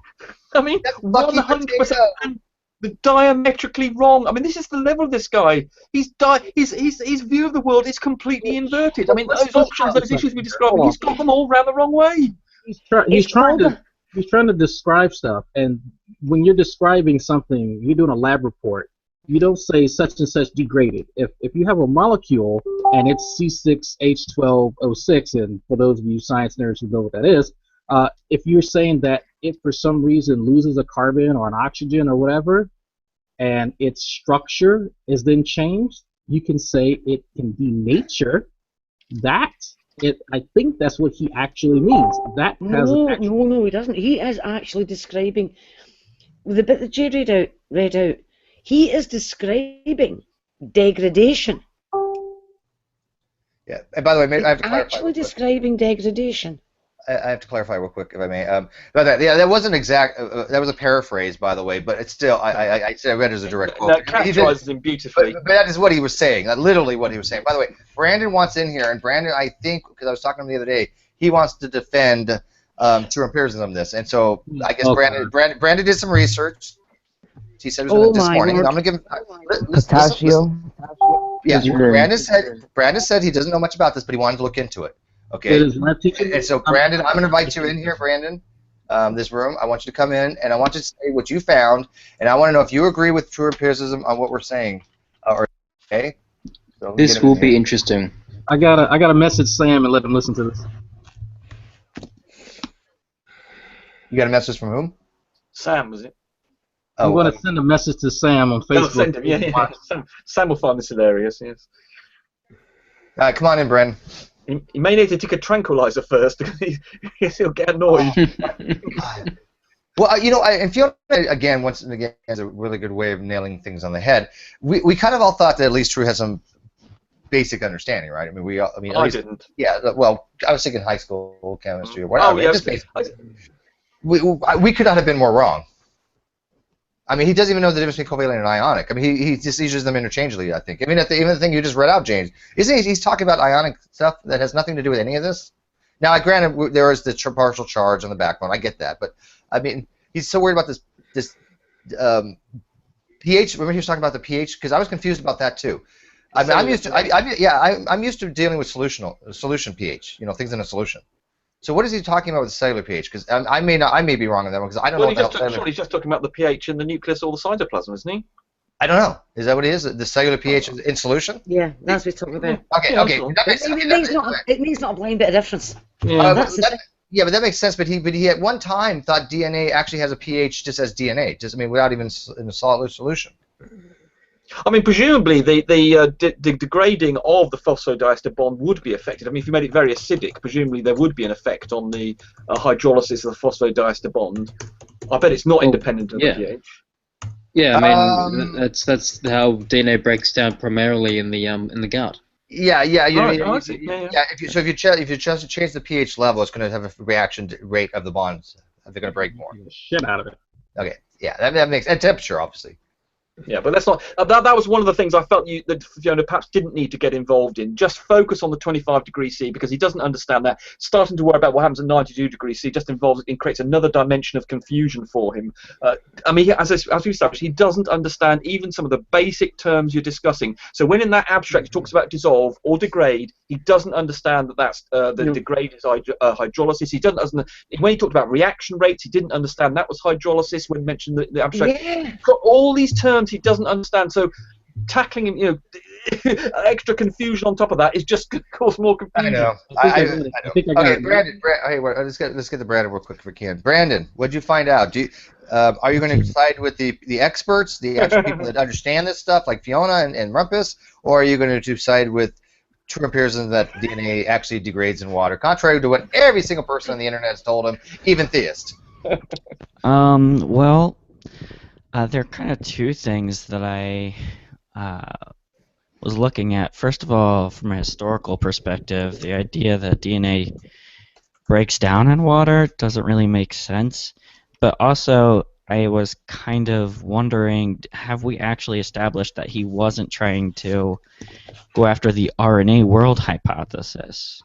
Because RNA is a lot less stable, right? So that would make a lot more sense, wouldn't it? I would say that if he was going after the Rumpus, if he was going after the RNA world hypothesis, why is he talking about DNA? Just a thought. Well, that's my question. Is he misspeaking? Is he confused about DNA and RNA? Is he using the wrong word? No, because it's the same problem with RNA. It doesn't just break down in water. Okay. Well, like from a historical perspective, it doesn't really make sense that DNA breaks down in water, because that's because it doesn't. Well, yeah, but we didn't we had to understand the relationship between water and DNA in order to do things like X-ray imaging.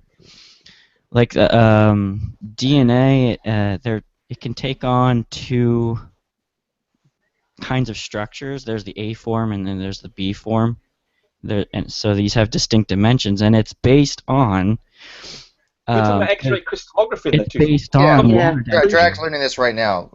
It's based on the water density in the DNA. Obviously, water DNA is density breaking in down. DNA. Yeah. So what? Well, we understand. Okay, Brandon. I think you're going way more complex than we need to go. We understand there's a difference in the types of structures A and B. We do know this. Okay, they yell at me for getting technical. We don't need to know that. We don't need to get into the X-ray. Well, but I'm just explaining from a historical point of view. If we thought that DNA broke down in water, like we wouldn't have known that we have to sort the A form from the B form in order to be able to use X-ray imaging. If we thought that DNA broke down in water, we'd never have been dissolving it in water before carrying out sequencing reactions for decades. We know it doesn't break up in water, Brandon. It doesn't. Right. If we stick it in water, it doesn't break up. So you're agreeing with us, right, Brandon? Is what you're saying? Well, I'm agreeing that it doesn't break down in water. The entire process of discovering the structure depended on it not breaking down in water. Yeah, I mean, you would have gone down a blind alley in trying to elucidate the structure. And it's actually, I think there's three kinds. Isn't there A, B, and Z, if I remember? Right. Yeah. But anyways, beside the point. But so, Brandon, can you just say on air that true empiricism was wrong? I'd like to hear it. Well, I haven't. Come on, do it for us. Do it for us. Come on. Make me feel I'm good. going to have to go back and listen to what he said for myself before Well, Jade can read it out to you. Jade can read it out to you. And we release before she does that. But there's another point too. There's wait, another one second. point too.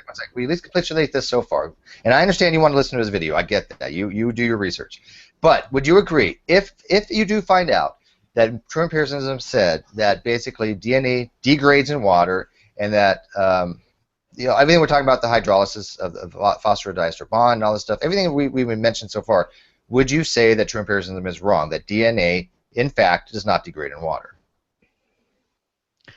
Well, from what I've read, it doesn't sound like that claim is correct. Okay. Right, now let's hear True Empiricism's claim. Jade can read this out. Transcript from this video. Now listen very carefully to this. So, wait, Jade, you want to make a second point. Brandon's got a second point. Let's make a second point. Okay. Yeah, so when Watson and Crick were trying to investigate the structure of DNA, one of the main things was, where is the spine of the DNA? Is it on the inside of the molecule or is it on the outside of the molecule? And when they presented one of their first models in 1951, it was kind of an embarrassing moment for them because they presented the backbone on the inside of the molecule, and some other people there. Yeah. Some other people there pointed out to them that this didn't make sense, given what they understood about how water is absorbed by DNA, and they had actually used the wrong values for the water density or whatever. So, and then later on, when this Nobel laureate, I think he won 2 Nobel Prizes, he was coming out with a model, and they obtained an early draft. They knew that he was wrong because he had the spine on the inside. Is that the one they called him a bunch of monkeys or something? So precisely because they knew about the relationship between DNA and water, they were able to recognize that this Nobel laureate's model was wrong, and they were able to pursue their model, which turned out to be correct. So, like, if that wouldn't have happened if they thought that DNA just breaks down in water.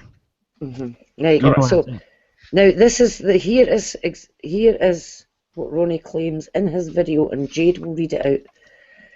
Okay, this is approximately 1 minute and 39 seconds into his 6-minute video, and this is a direct quote. For those of you who've just joined, I went over this at least 4 times, some parts more than that, to make sure I got the direct quote. I did leave out the ums and the ahs and that sort of thing. I've never been talking about a hydrolysis reaction at all. I've been talking about dissolving. That's what I've been talking about. I've been talking about that sugar phosphate backbone, and because it has a partial negative charge at a cellular pH, that once it starts to attract those water molecules, it's going to start to break down because of that. That doesn't mean that it's going to start breaking apart into little individual pieces. That means it's going to stay DNA, but it's not going to be in sequences anymore. It's not going to be some long strand of DNA that's going to be, in specific sequences. In life, you need DNA in specific sequences because that's what's actually important. So I guess what I'm saying here is that we're not only having to deal with the situation of DNA breaking down in water, and I've shown articles in different sources, like I showed the other day, talking about how DNA is really fragile and will break down. Her video actually showed that too, that DNA will break down in water. It just won't break down in the same way that ionic compounds will break down. So what, you're asking my opinion about that? Yep. Yeah, there was just a lot there. And, okay, let me go to. I don't think that DNA breaks down in water like he's describing. Well, it doesn't make sense that if DNA doesn't break down, then why is it that DNA does not break down, but the sequences do break down somehow? Exactly. Okay, here's the problem. He is confusing terms breakdown with dissolve. Right. He's confusing degradation and solvation. He doesn't understand that they are different. He thinks that what he was describing there is what happens when DNA goes into solution.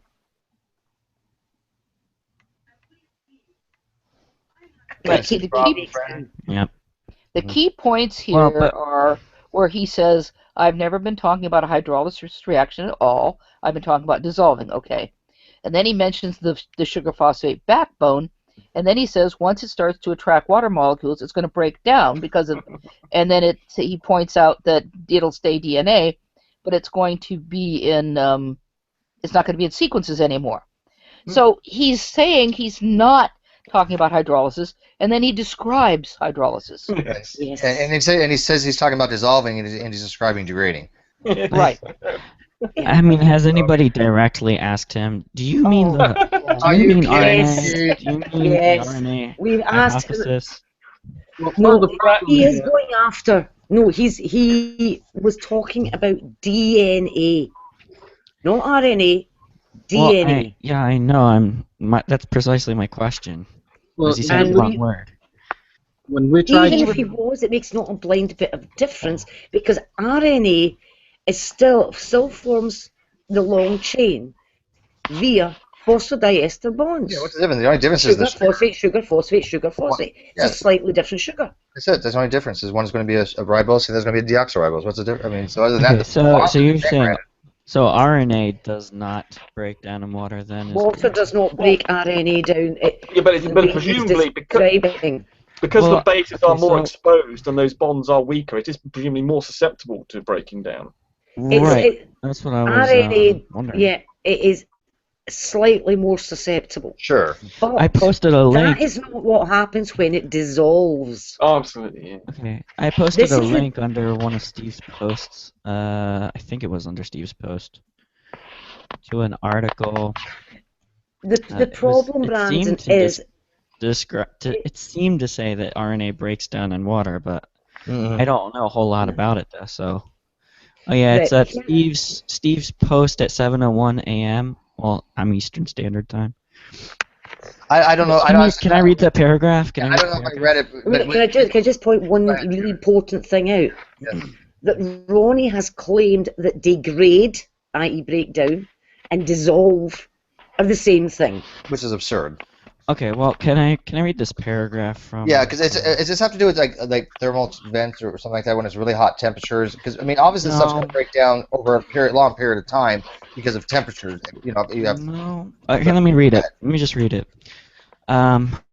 Okay, a critical question that remained unanswered though was how the ancient RNA enzymes could survive. RNA naturally undergoes hydrolysis reactions in water that can break its chains. While occurring at a low rate, the large number of phosphodiester linkages in a long RNA chain make it virtually inevitable that an RNA molecule would break apart in days, if not months. So how did our potential RNA ancestors escape destruction? And they go on, they have some ideas about answering that question. Here's the problem. You can dissolve your RNA in water in 5 minutes. But the RNA molecule isn't hydrolyzed. It's not broken down. It's not degraded. It's in solution. He doesn't get the difference between breaking down and the dissolving. This says the RNA molecule would break apart. Break apart, that is not dissolving. I don't think he's saying it is he? No, I see what Brandon's saying. Brandon's saying that RNA, given enough time, because it is more exposed to water, the base is exposed. Yeah, the bases are exposed. I mean, Fiona, hang on.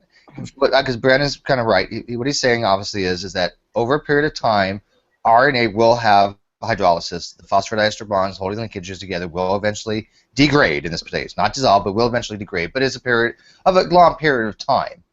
Okay, is that what you're saying, Brandon? Well, yeah, I mean that's what it seems like this article is saying, but it's saying it could happen in anywhere from days to months. Yeah, I mean that's right. I've just pulled up the diagram again. Fiona, how much RNA stuff is rampaging around inside the nucleus that has to exist or survive for a long time? Hold on. I want to deal with this thing that Brandon's brought up. Okay. I'm looking at the diagram, and if you want, I will screen share. Let's see. And if somebody could present me to everybody, please. I will try. Let me find this. Okay, where is it? I've You're lost it. presenting. I've lost it. I've lost it. I had it there a minute ago. Where did it go? Infinity. Come on, where is it? Thank you, Markanoia. She lost it. Well, while you're doing that, Can't Felix, find Oh, it. come on, we're still doing Markanoia. We're never gonna stop that. Just stop presenting me just now. Drag, can you actually control the presenting? You're much faster. My slow computers suck. I'm afraid of my ejector. I really do. It's so slow. Right, I need to find it again. I just pulled it up and I was looking at it, and then I lost it. Where is it? It was there, right in front of me. Well, so I was just saying that it makes a lot more sense if he was talking about RNA. Yeah, it would, but he's not. He's talking about DNA. He's quite definitely talking about DNA. Like, if he was confusing the two, is what I'm saying. Yeah, but even then, he's still got a problem. Hold on. Yes, I mean, I've always been interested in this idea of how much more susceptible RNA is to degradation, and that's why I was asking Fiona there when she's got a moment to think about it, or perhaps Steve might know. Well, or perhaps quite a bit Hogtie. Right. The RNA. I mean, Sense. the RNA that's running around inside the nucleus, are there long-lived RNAs that are expected to be around for long periods of time that aren't changed? Because obviously with messenger RNA, it's being created all the time, and then it has to run off into the ribosome, and I don't know what happens. Presumably it gets eaten up after that. But are there long-living RNAs kicking around in there? RNA is degraded by RNase enzymes. Yeah. So Very fast. so my question is, very fast. Are there long-lived RNAs kicking around inside the nucleus or the cytoplasm? There are some longer lived, but that's part of control of gene expression is degrading the message. Yeah. Because if you need to switch a gene off, you're on a hiding to nothing if the message hangs about for ages. You can't switch the gene. Right. Right. Yeah, So that's part of gene control. But anyway, I've now got this diagram up. Okay? Am I screen sharing it? Yep. Right. If you look at this diagram gives you the half-lives for these bonds. And the figures in square brackets underneath gives you the half-life for the equivalent bond in RNA. So in DNA, the phosphodiester bond has a half-life of 31 million years. In RNA, its half-life is 110 years. Yeah, you see, that's the point I was making. Yeah, this is the bond he's talking about. Now, I've dissolved RNA in water in the lab, and it didn't take me 110 years. To degrade, yes, because you're dissolving it, yeah. Because I was dissolving it. But if it's going to degrade the way he is describing, then you have to hydrolyze that phosphodiester bond. And in pure water at 25 degrees, 110 years. At 92 degrees, it would be 16 days. So I'm looking for the shortest, the shortest hydrolysis of a bond in RNA. Yeah, I don't think we need to be worrying about the 92 degrees stuff. I think you're just concentrating on the environment. No, I'm just looking for the shortest. But anyway, in RNA, the 70 years one, isn't it? On that, the G is. It would be the glycosidic bond between the sugar and the nitrogen. That's 70. That 70 years is the same figure for RNA and DNA. Yeah. You only put the RNA figure underneath it if it differs. And this is what interests me, because in the DNA, you see, that's not exposed to water, is it? Because it's inside, it's hydrophobic, and it sits in the DNA, so water can't get at it. No. That phosphodiester bond on the outside because it's hydrophobic. I wasn't talking about that. I was talking about the 70-year bond attached to the guanine. Yeah. That one's got 70 years. That is not exposed to water inside DNA because it's, as you said earlier, the backbone, the things on the outside, is the things exposed to water. These bases are not exposed to water. Mm-hmm. So even if he was talking about RNA, he's still got a problem because he is. I mean, if you look at that, Brandon, do you see how these? Can you see which ones are the phosphodiester bonds? I'm circling one just now with my cursor. Yeah. You see it? Right? Mm-hmm. And here's the next one here. Mm-hmm. And here's the next one here. Now that's what joins this is a sugar molecule. This little five-sided thing is a sugar molecule, right? Mm-hmm. And then you've got your base. There's a thymine, okay? Now, what makes DNA a chain is this phosphodiester linkage from one sugar to the next sugar, to the next sugar, to the next sugar, okay? Right. And the only way to get these to actually come apart is this bond here. You see that?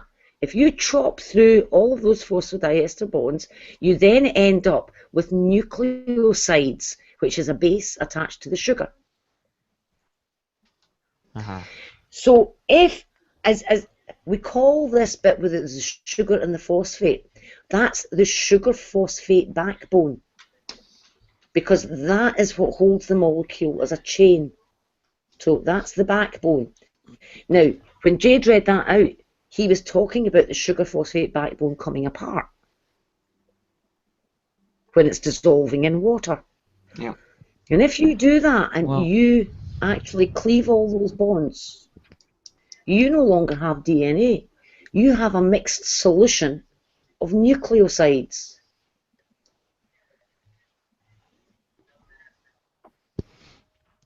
That are all disconnected and running around at random. Are we back to talking about DNA here?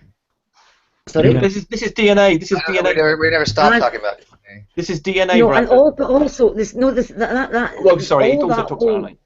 All of that holds for RNA as well. If you Yeah. cleave these bonds, right, Mm-hmm. you are left with nucleosides all separated. The backbone is gone. Yeah. Now, if the backbone is gone, which is what he keeps saying, that when DNA is in water, these phosphate groups here attract a water molecule and it causes the bond to break. It doesn't.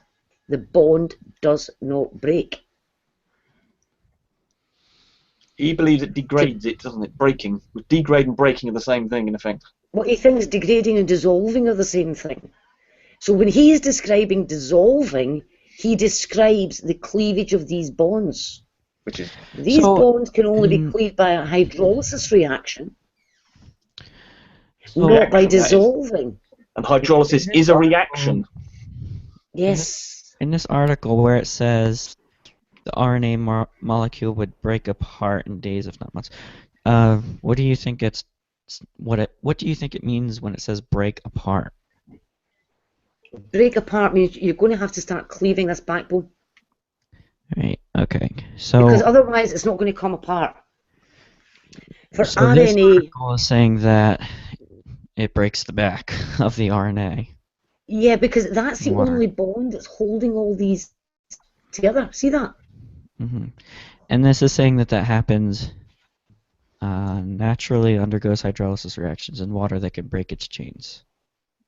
Right. What it's saying is that the bond that true empiricism is talking about in the sugar-phosphate backbone is the phosphodiester linkage. Okay. In water, the half-life is 31 million years. So if you have a bunch of DNA in water, it will take 31 million years for half of those phosphodiester bonds to break. Like DNA is obviously a lot more stable than RNA. Yeah, but with RNA, it will take 110 years. Okay, yeah, and that's the point is a point because I think there's an important part in I think the important paragraph point that says you're missing. The large I think the number important, Brandon, is, if you don't mind, here's the point you're missing. He is describing this breaking apart and calling it dissolving. It's not. When DNA or RNA dissolves in water, that phosphodiester bond remains intact. Sure, yeah. Mm-hmm. Doesn't. Yeah, I want to welcome Vekl. Hey, buddy. I know we plan on a one-on-one. This is not going to be that one-on-one, but I want to get to you in a sec. But Brandon, so are you now fully kind of realize that how wrong true empiricism is on this, right? Well, I mean, yeah, I mean, DNA is definitely more stable than. Sure. Yeah. No, that's not the question, That- Brandon. well, You keep on dodging the point. But no, but I mean, baby steps here, man. I mean, I understand Brandon doesn't want to throw True under the bus, and I'm not But we forcing. should stop talking about RNA when we're talking about Yeah. DNA. Well, I know, but But Brandon, the only way this makes sense that Ronnie would talk about this is if he's talking about the RNA world, because his overall point is that nature doesn't matter. doesn't Talking about produce DNA this in a thing. test tube. Hang on, We've been talking about DNA in a test tube. Rumpus. Look, my point. My point is that I Stop presenting, wonder please. if we're getting caught up on the details and not seeing what the argument is. No, Okay, hang on. no, Fixating I'm on being those called details. dishonest for claiming this bond does not break in water. And That's the details. Let me say this real quick. Can you stop presenting me, please? Yeah, can you stop presenting her? Hogtie, if you want back in, I'll make room for you. Rumpus, hang on 1 second. Let Fiona take care of this, because you did this the other day. You just need to relax, man. We got this covered, because I got to get to Vekl, because this is the hangout to talk to Vekl, okay? I just want Brandon to understand, Fiona's being called a liar by True Empiricism, and Fiona's been spot on correct this entire time. Just for even sake of argument, it doesn't matter whether True misspoke. It doesn't matter whether he's talking about this, that, or the other thing. He's wrong across the board on everything he said so far about this. Will you at least give that to us and admit it's with intellectual honesty here that True Empiricism was completely wrong? Well, if he's claiming Yes, if he's claiming that DNA breaks down in water, I mean, he's wrong. It takes that would be a wrong claim. Okay. Yeah. Okay. Oh. But if he meant to say DNA, it's meant to say RNA. It's a different story. Well, hang on. You can't just say if you're doing this. Yeah. No, it's not. Yeah, it doesn't. Yeah, it's not even. Just Please have a stop conversation about that. me. Where's the presenting control in the bloody room? What? Just go down to my icon. Yeah. Well, wait. Okay, so Vekl says. Oh yeah, sorry. Yeah, agrees. got it, Fiona. Thank you. Vekl says that he agrees with Ronnie. Well, that's what we're going to find out. That's what we're going to find out. We're trying to find that maybe one he out. could then clarify or Vekl, offer some insight there. Yeah, Vekl, you said you agreed with Ronnie last night. So I mean, obviously, I want to know what it is that you had to say that you think Ronnie is correct when the entire great debate community, including everybody, whether they're theist, atheist, whatever, anybody who knows about science, has told Ronnie he's wrong. I know jack squat about what you guys are talking about. Why would but you said he was right. I didn't say he was right. Well, you said he doesn't like. I said people hate to be corrected. That's what I said. Yeah. So right. That's what Yeah. you said. So is Fiona? I didn't say that he was right or he was wrong. I just said people hate to be corrected. Oh, okay. So is he correcting Fiona? Well, I don't know. Well, that's you don't know. I'm focusing more on the attitude, on the behavior, and the way people respond to what he's saying. That's what I focus on, because I don't know this stuff. Well, people do tend to respond a bit in a tetchy manner when they're accused of being dishonest. When they're not being dishonest. Yeah, I mean, This is the guy who constantly calls people liars if they. Let me see if I can find the exact quote. Oh, and you guys don't? Come on Hang on. The thing here is that Ronnie, he knows jack shit all, like, if anything. Like, he might have some knowledge on that's very hard for me to take seriously coming from a guy like you. I'm sorry. No disrespect. Okay, No that's disrespect. That's Okay, right. A guy like you. Seriously. Oh, Ed, Come on. well, you can call it what you want, but I'm sorry, but based on my conversation with you in the past, Chris, it's very hard to take seriously when you make comments like that.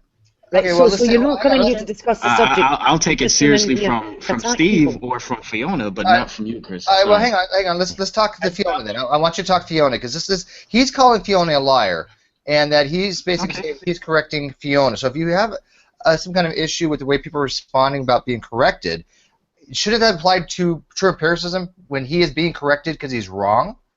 How is he handling this? Instead of taking the correction, he's accusing somebody else of being wrong and being incorrect and lying. And when they have a PhD, you don't see a problem there, Vekl? Because I don't know anything about what you guys are talking about. I focus more on a different level. I focus on a different issue. and I'm focusing more on the behavior and the attitude of people in the community. Yeah, so if you want to focus on I mean, behavior, everybody's biased. Everybody's biased. So I mean, you can accuse me of being biased just as much as I can accuse you of the same thing. Yeah, so you're focusing on behavior. So, yeah. Right. So Ronnie is completely wrong about this. And instead, okay, that's your opinion. I don't have a problem with you saying that. No, it's not my opinion. No, it's not my opinion. This isn't even debatable in science. This is completely accepted. It's a chemical reaction. We know how it happens. Yeah. Now, the thing is this. He's suggesting I'm dishonest. He is saying that I should be apologizing for misleading people. And he wants me to make a video admitting that he is right. I mean, he is wrong on this. Absolutely. I did. Okay, if you can prove it, then make it a case. Right, okay, I'm going to show you a diagram, right? Yeah. I want to show you. No, it's all French to me, trust me. Yeah, there's no point, Fiona, there's no point. Well then, if it's all French to you, Vekl, I can't prove anything to you. Vekl, we have proved it to the... Okay, Vekl... You can't prove it to me because it's not an area that I've studied in, so... Okay. Exactly, so we can't prove it to you.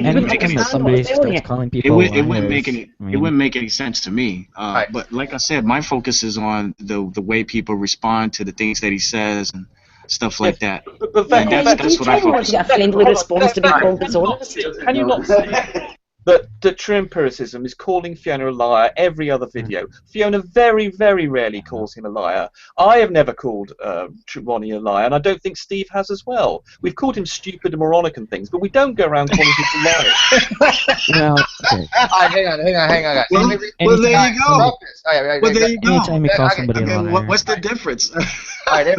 Anytime you call somebody a liar, the argument loses credibility. I want to read this. So is something that he's saying is untrue? Yes. No. Yes. Okay, then why is calling him stupid less than calling him a liar? Hang on. Because you don't understand when your integrity is called into question that it's a bigger issue. Why don't you talk to him then? This is an issue between you two. Vekl, you were in the hangout when I tried to talk to him. Yeah. He's put up, now listen carefully. He has put up that video where he actually claims that I conflated hydrolysis with dissolving. I did not. I specifically stated that I was talking about degradation and that DNA degrades by hydrolysis. I did not say at any point it dissolves by hydrolysis, because I know it doesn't dissolve by hydrolysis. It is the degradation that happens by hydrolysis.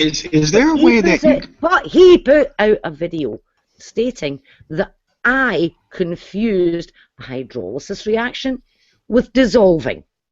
I did. Okay. Not. How about? Okay. I want everybody to. Hang on. I want to read this off. Okay, Vekl. Then I want to ask you about this very specifically. Okay, because on the video that we're discussing, Antonio Fletcher wrote this. He wrote, quote, "I actually watched the video all the way through, and there's already a dislike. Good grief, you haters are like roaches, brother. LOL." And you wrote to him, "I know, right? They hate being corrected."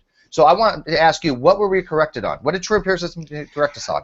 Again, if you heard what I said before, I'm focusing more on the attitudes and behavior of people that are opposing things that he is saying. No. You're saying, I'm answering the question. I'm answering the question. Yeah, go ahead. Because you said they hate being corrected. When I hear people call him stupid, idiot, and all this other stuff, that's my focus. And the reason why I focus on that is because I am not nearly as educated in this area as any of you are in this room. Okay. So that's what I focus on. I do like listening to this type of conversation, but I don't chime in because I don't know what I'm talking about. Okay, so you admit though he didn't correct us on anything that you're aware of. Oh, I don't know. I don't know anything. Okay, I don't know anything. All right, so at least you're honest enough to say that True Empiricism never corrected Fiona. You don't know. No, that's not what I'm saying. I'm saying I don't know. Yeah, I'm saying I don't know. Yeah. You don't know. You don't know. So you can't make a comment whether that Fiona's correct on this or true empiricism. Yeah, because if you guys are talking about an issue regarding scripture or something like that, then I would definitely be making a much more succinct response. Sure, I'd like to ask a question. I would like to add something. Can I ask Vekl one quick question?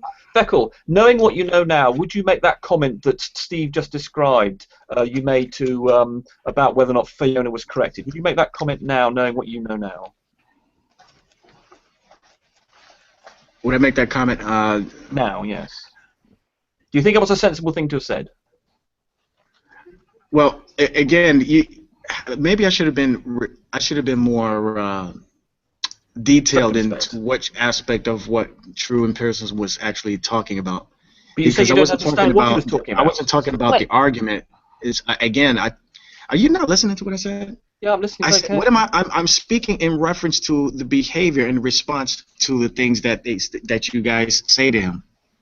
I mean, that he says to you. You commented. You commented I'm on not talking about the material.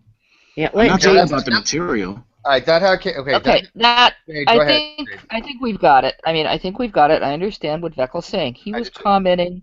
He was not supporting true empiricism's argument because he doesn't understand the argument because this isn't a field that he knows a lot about. So I'm fine with that. But what I wanted to say is that Vekl, this has been, and one of the reasons that people have gotten to the point where they're just calling Ronnie names is because it's the frustration level. It's been hours and hours and hours of conversation with people, including Fiona, trying to explain the difference to him between dissolving and degrading.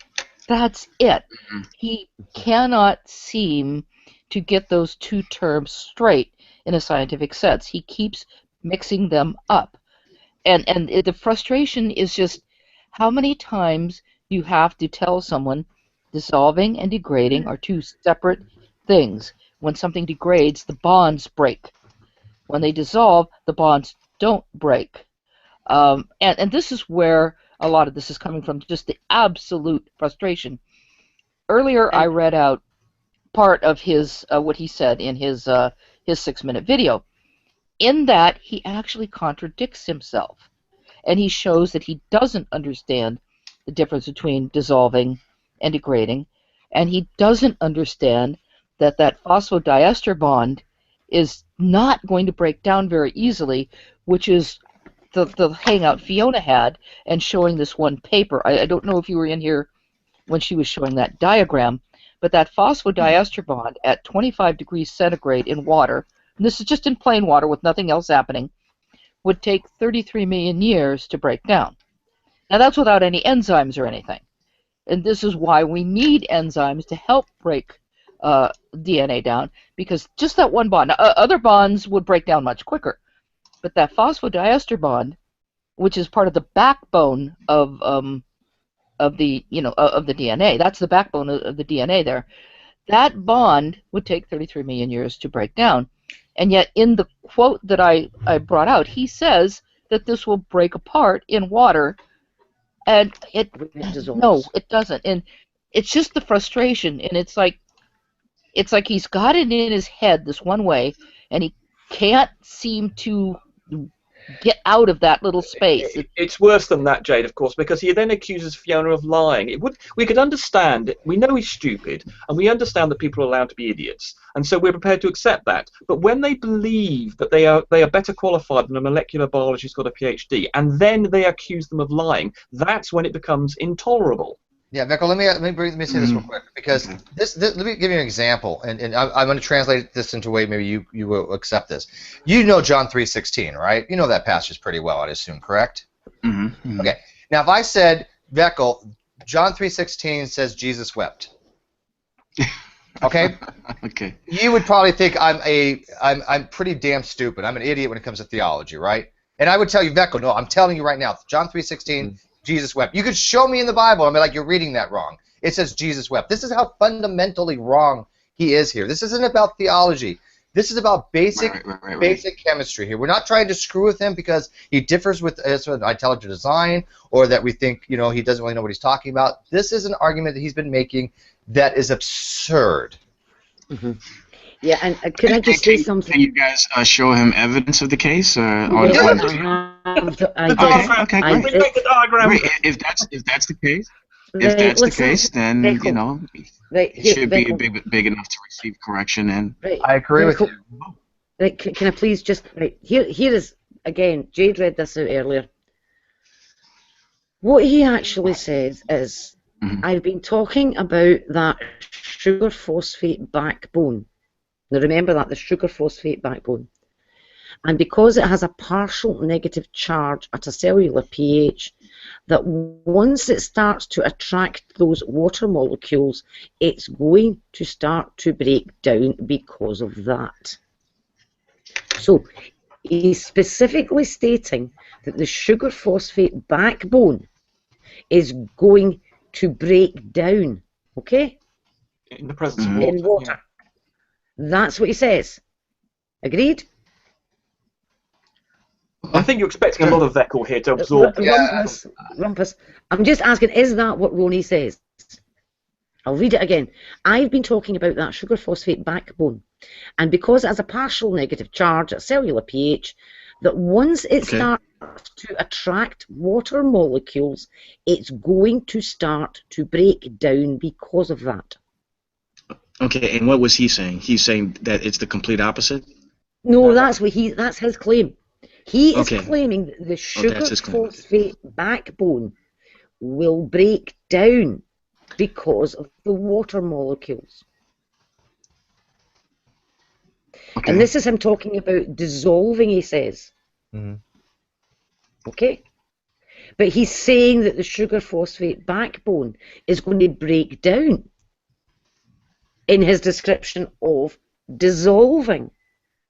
But here's his problem. You can dissolve DNA in the lab, no problem, and it stays intact. It can take maybe 15 minutes. Okay, he just sent me a message. Let me finish. I showed him the diagram that shows the bond that causes the existence of the sugar phosphate backbone has a half-life in water of 33 million years. It's very resistant to water. And so that is not dissolving. That is breaking down. And he actually calls this breaking down. It should be degrading. And that is not the same as dissolving. Not the same as dissolving. The only thing that comes off when he's talking about the partial negative charge at cellular pH, the reason there's this partial negative charge is because when it's not in solution, the phosphate group has sticking out one side an OH group. And in water, the H falls off as an H+, leaving the O behind with a negative charge. That is it dissolved. So when it's solid, there's a hydrogen. When it's a liquid, that hydrogen. Fiona, he can't take all this in one go. But what I'm pointing out is, yeah. Now, and that's what the point I'm making, that all that's happening on that phosphate group. If you imagine the phosphate group with 4 sticks poking out of it, right? One of the sticks sticks to one sugar. Well, show the diagram. Show the diagram. That might be helpful. Okay, hold on. It actually does show. Right, let's see. Right, I'll share it and you'll see what I mean. I'll present you if you like. It doesn't show the. Oh, come on, screen share. Silly.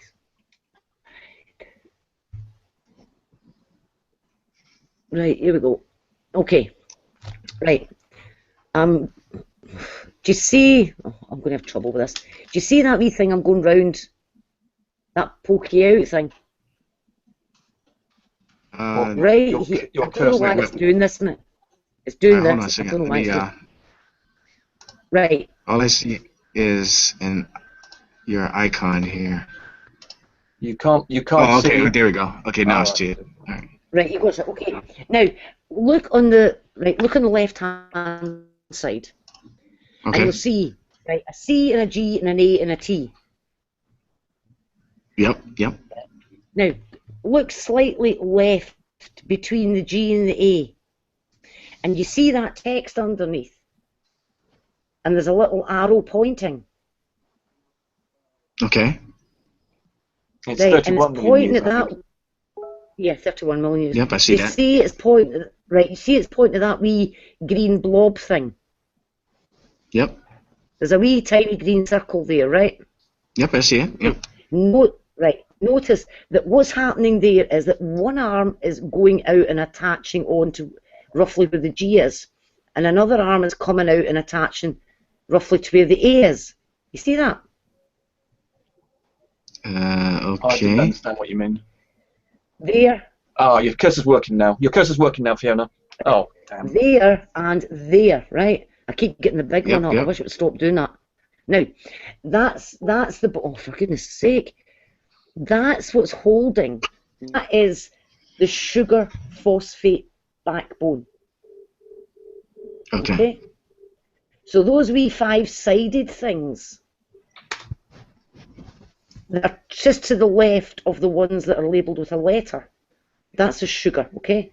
It's a wee five-sided thing. That's a sugar. So you get a sugar, then a phosphate, then a sugar, then a phosphate, then a sugar, then a phosphate. That's the sugar-phosphate backbone. And the phosphate group, now do you see how it's got another wee bit sticking right out, pointing left? Mm-hmm. Right. Imagine stuck onto that is another group, an OH group. And when it goes into water, the H falls off it. But the H falling off that wee thing sticking out to the left has no effect on the ones that are linking those sugar molecules. No effect at all. That H is sticking out way, way, way to the left. So the linking bonds are unaffected. That's the phosphodiester bond between the sugars. It's unaffected. The sugar-phosphate backbone is just that stuff down on the left-hand side, the sugar, and then the wee phosphate groups. So phosphate group there, phosphate group there. So Now, it almost so when he says your issue with him is that dissolving and breaking down are not the same. They're not the same thing at all. They're not, because when DNA breaks down, it degrades. And one of the ways it degrades is by hydrolysis of certain bonds. He doesn't know what that means. Of them, but one of those is the phosphodiester bond. When there's just the DNA and the water, and there's no enzyme to help the reaction, it's just the DNA and the water, then the half-life of that bond is 31 million years. He probably doesn't know what half-life means. Not, well, hang on, Rumpus. Let her finish. the half-life is the time it will take for half of the bonds in the DNA to break. Okay, so the half-life of the phosphodiester bond for half of the phosphodiesters to break is 31 million years. But as I read out to you in that comment, Ronnie was describing that just the presence of water will make the sugar-phosphate backbone break down. Okay, real quick. And the True Empiricism, I think, is watching this. He just sent me a message just now, so I'm gonna relay the message to you guys here. Hold on, just a second. All right. He's talking to me via Skype. Yeah, Vekl, I mean, obviously there's a lot to take in. I mean, we've already been through this. We've been through this a billion times, right? So, and I know you don't really like a lot of the stuff. So, I mean, if I was like you right now, I would be, my brain would be in pride. So, yeah, Fiona, we're kind of overloading him, I think. No, but no, it's good though for others who are interested in hearing everything you say. So you know, you can talk past me and to the audience. So it's fine. I just want to like. I'm not sticking around too long anyway because I'm actually at work, ready for work. In a real nutshell, while you're talking to him, is basically if you put sugar in water, Vekl, you still have sugar water, right? The molecules, it doesn't break down to like carbon, oxygen, and all that crap, right? It just stays sugar, right? It dissolves. It's a solution and it dissolves, right? He probably doesn't know what's in sugar. You're talking about things he doesn't understand. Rumpus, please, come on, just don't be dissing Vekl here. I even said at the beginning, I like Vekl, and I like him too, but I'm just saying you expect him to know what the molecular structure of sugar is. I didn't say the molecular structure, okay? I just said carbon and hydrogens. Well, I mean, the constituent parts. I didn't get into the technical details, Rumpus. Come on. But he understands that if you have sugar and water, you have sugar water, right? It tastes like sugar. Yeah. Okay, so it doesn't break apart the sugar. That's what he's saying. He's saying another screen share.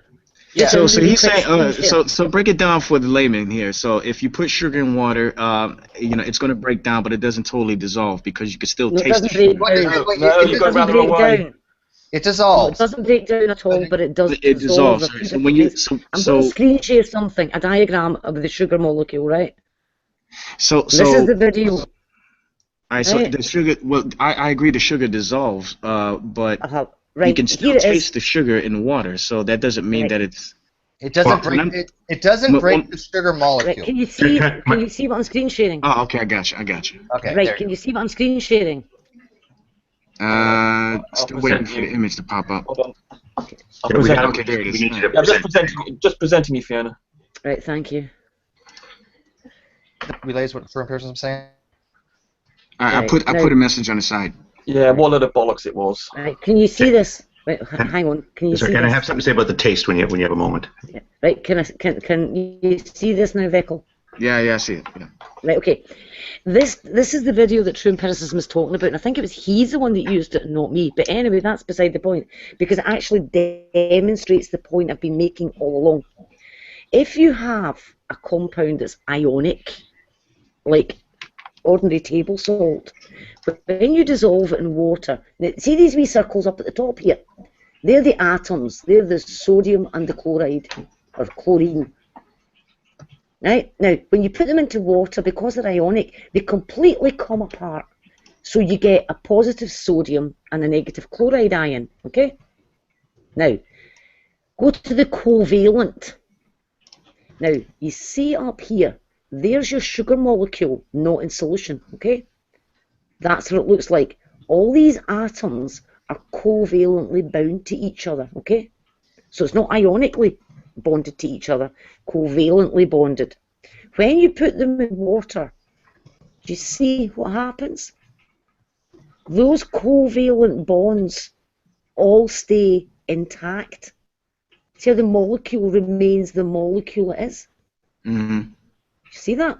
Right. Yeah, so it doesn't come apart. The covalent bonds don't break in water. Do you know the difference between a covalent bond and an ionic bond, Vekl? It doesn't matter. No, it doesn't matter, Rumpus. It doesn't matter, Rumpus. Come on. Right, but here's the point. Right, here's the point. Here's the point. All right, right. Here's the point. Right, water is what's called a polar solvent. Okay. Now that means that ionic compounds absolutely come apart in it. The ionic bonds come apart. Now, with these chemicals, although they are polar, these main bonds that make the molecule up are covalent bonds. And a polar solvent, such as water, has absolutely no effect on a covalent bond. Mm-hmm. You would need a covalent solvent to disrupt a covalent bond. So it's like dissolves like. Polar will dissolve polar, covalent will dissolve covalent. Now the phosphodiester bond in DNA is a covalent bond. It's a very strong covalent bond. And as you can see with the sugar molecule in water, those covalent bonds do not come apart. Right. They all stay intact because water doesn't affect covalent bonds. The only bond that is affected in DNA with the water is that hydrogen falling off. All right, Hogtie. Yeah, and by the way, Hogtie, you know I'm just using this as a very basic example, right? Go ahead. Right. Because what, sorry? So, was the basic example? My sugar taste thing and all that was just a very basic. Well, yeah, because there are two things, as I've seen this, we have this whole covalent versus ionic bond discussion and whatnot. I mean, as Vekl recognized, there are just two different categories of how the atoms would connect together. But I just want to point out two wrinkles I see, stumbling blocks in people understanding this stuff. The word dissolve, people have heard me say this before, the word dissolve in our common parlance often means to sort of dissipate and fade away, like, oh, my hopes have dissolved. And it means it sort of like just slips and it's gone away. It's not what it means. It just dissolve in chemistry simply means to go into a solution. So that when you stop take... presenting me. Oh, sorry. If you have, you know, if you have a glass of water in front of you, and you have a sugar bowl and a salt shaker, you've got these white crystals here and some white crystals there. And when you put the white crystals into the water, those white crystals dissolve, and those white crystals dissolve. So the crystals appear to sort of go away, like your hopes would dissolve, you know. And when you taste the water, either with the sugar or with the salt or with both, you're going to taste those dissolved flavors. But don't let that fool you into thinking that things have to be dissolved so that you can taste them. But don't let that fool you into thinking that there's somehow a distinction between ionic and covalent bonds when it comes to whether or not you can taste something, because as Fiona was just showing, on the salt side there were a bunch of atoms that were packed together when it was a solid, and then it went and was dissolved into solutions, and all those atoms started just wandering all over the place and randomly bumping into each other chaotically, and they just don't hold their structure anymore. The individual atoms do, but they sort of, you know, there's a sodium, there's a chloride ion, you know, boom, they were all wandering about. On the sugar side, exactly as it was drawn, where there were two green dots that were side by side, those two green dots stay side by side in solution the whole time. So your tongue is able to detect the flavor of the ionic compound dissolved and broken apart and wandering around. And your tongue is also able to detect the presence of the intact sugar molecules that haven't broken apart. They hold their original shape. And the assertion here is that DNA is more like that second thing, more like the sugar, where when you put DNA in water, it looks different because it's dissolved, it's in solution, but the sequence, the actual arrangement of atom against atom against atom, that structure is preserved even when dissolved. I'd just like to point out something that Vekl's just posted. Hang on, I want to deal with that. I do want to deal with that. I'm going to screen share it. Yeah, I'm really leaving in very few, but I'll hear what you have to say real quick. Right. If you could have a look at this again, it's this diagram. Do you see how you've got the C, the G, and the A and T? Right? That's the sequence. Okay? Now, the only way to disrupt the sequence so that you don't have any sequence left, if you follow the lines, follow the bonds, and have a look to see what bond you could break that will completely knacker that sequence so that you wouldn't have a sequence anymore. They would all be separated. And it's the phosphodiester bond. See that? The one that's joining the lumps together. It's that wee one there. Right. Now so the only way to disrupt that sequence so you don't have a sequence anymore would be to break that phosphodiester bond there and there. And can I have a comment? Do you see that, Vekl? Yeah, I see it. And what would be required to break it? Yes. Right. Sorry? Vekl was just posted. He's just asked a question. Sorry. I don't know what the question was. Well, what's required to break that, Fiona? Right, okay. What is required to break that? It is a hydrolysis reaction. He doesn't know what that means. Now, she's going to try to explain if you aren't interrupting. Right. A hydrolysis reaction is when the bond breaks, there's an OH from the water sticks to one end and an H sticks to the other end. Because if you break that, you'll end up with two end bits. Okay? So it consumes a water molecule in breaking it. But it's one of those reactions, that phosphodiester bond is so strong that it's a very, very long process to actually get it to break. And that's why, this is why it says the half-life is 31 million years for DNA just in water. It's a really resistant bond. It resists. Can I have a go? Any effect. Now, the thing is, if it's going to take 31 million years just to break half of those bonds, How many are going to be broken in the 10 minutes that you spend dissolving your DNA in water in the lab? How do you get this number? 30 million, 31 million years. How do you know that it actually takes that long if no one's ever lived that long to experience this type of thing? Because it's a chemical reaction, it proceeds at a steady rate. Now that rate can be changed by changing the conditions. Hold on. Can I have a go at answering a couple of questions here? Can I just say, that's a great question. Yeah, I love that question. Yeah, I'm going to answer it. Okay, I'm going to moderate a little bit before. Wait, I'm going to moderate. Hey! I'm going to moderate. I have not had a chance to. Fiona's been on for ages. I will.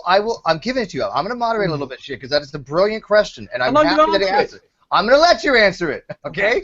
Just relax, dude. Jeez. Vekl's got a running scurd. Yeah, I mean, that's a good question. Okay, I got a nosebleed here. Take it easy. All right, Rumpus, go ahead and answer Vekl's question about. And I'd also like to make one other point, because Vekl just posted something that True posted. I want to get to that too. That's why I'm moderating. We also, I don't know. Right. Yeah, Vekl, that's a good question, and you don't have to be around 31 million years. Imagine you've got 30 million molecules, for instance. The number of, I don't know if you're aware, but the large number of molecules in a can of the jar of water, you've got billions, or I've got trillions of the damn things. So you've got many more than 30 million. So you don't need. You can just look at if you have a vat of DNA, you can have a sort of bowl's worth, and you can then see how many are decaying. And so you don't need to hang around for 31 million, because that value there is for the the time taken for half of them to degrade. So you only need a lot of them, and then you can work out how long would a single one take. So it's a relatively simple thing to do. On your other question about your post of Ronnie's, which he says, have that picture back, please, Fiona, because I'd just like to point out. Can we have the diagram back, Fiona, at all, possibly? I'm trying to find it. What he's saying is that the phosphodiester bond, when it's in water, becomes negative, and that attracts water molecules. And therefore, he then thinks that because where that thing that Fiona was pointing at, we can't see you, Fiona. It's still the diagram, Fiona, at all. Hold on. God, I've been sabotaged. Hold on, I'm getting there. Right, there it is. Do you guys have decaf over there? I wish they did. Oh, sorry, but I'm just getting a bit frustrated. Yes, so if you can see that little, you can see the little trunk effectively on the left-hand side here with the branches that are going off to the lettered things. So that little arrow that points, it's got 31 million years in it. There's a little green thing pointing to the left. That represents a hydrogen atom, and that will disappear when it dissolves. And Ronnie thinks that, indeed, water will then come along, the oxygen part of water will then come along and sit near that because it becomes negatively charged. The oxygen inside water will sit next to it. But that's all that happens. That little bit where the branch comes off with the arrow pointing out where it says 31 million years, that stays intact, but a water molecule will be very friendly to it, and that's what constitutes dissolving. But what hydrolysis and breaking down involves is that water molecule gets a bit more excited and actually breaks the tree trunk you can see and into half, and that's breaking, that's degrading, and that's what Ronnie seems to think is happening when dissolving. And he says in that post you've just put there that the water molecule goes and nuzzles up against it, and indeed it does, but it doesn't break it, because if it breaks it, that's hydrolysis, and that's the break of the degradation. And that ruins the sequence. It makes both sides. So, I mean, it's because he says it's ruining this. There is no sequence anymore. But the only way to actually disrupt that sequence.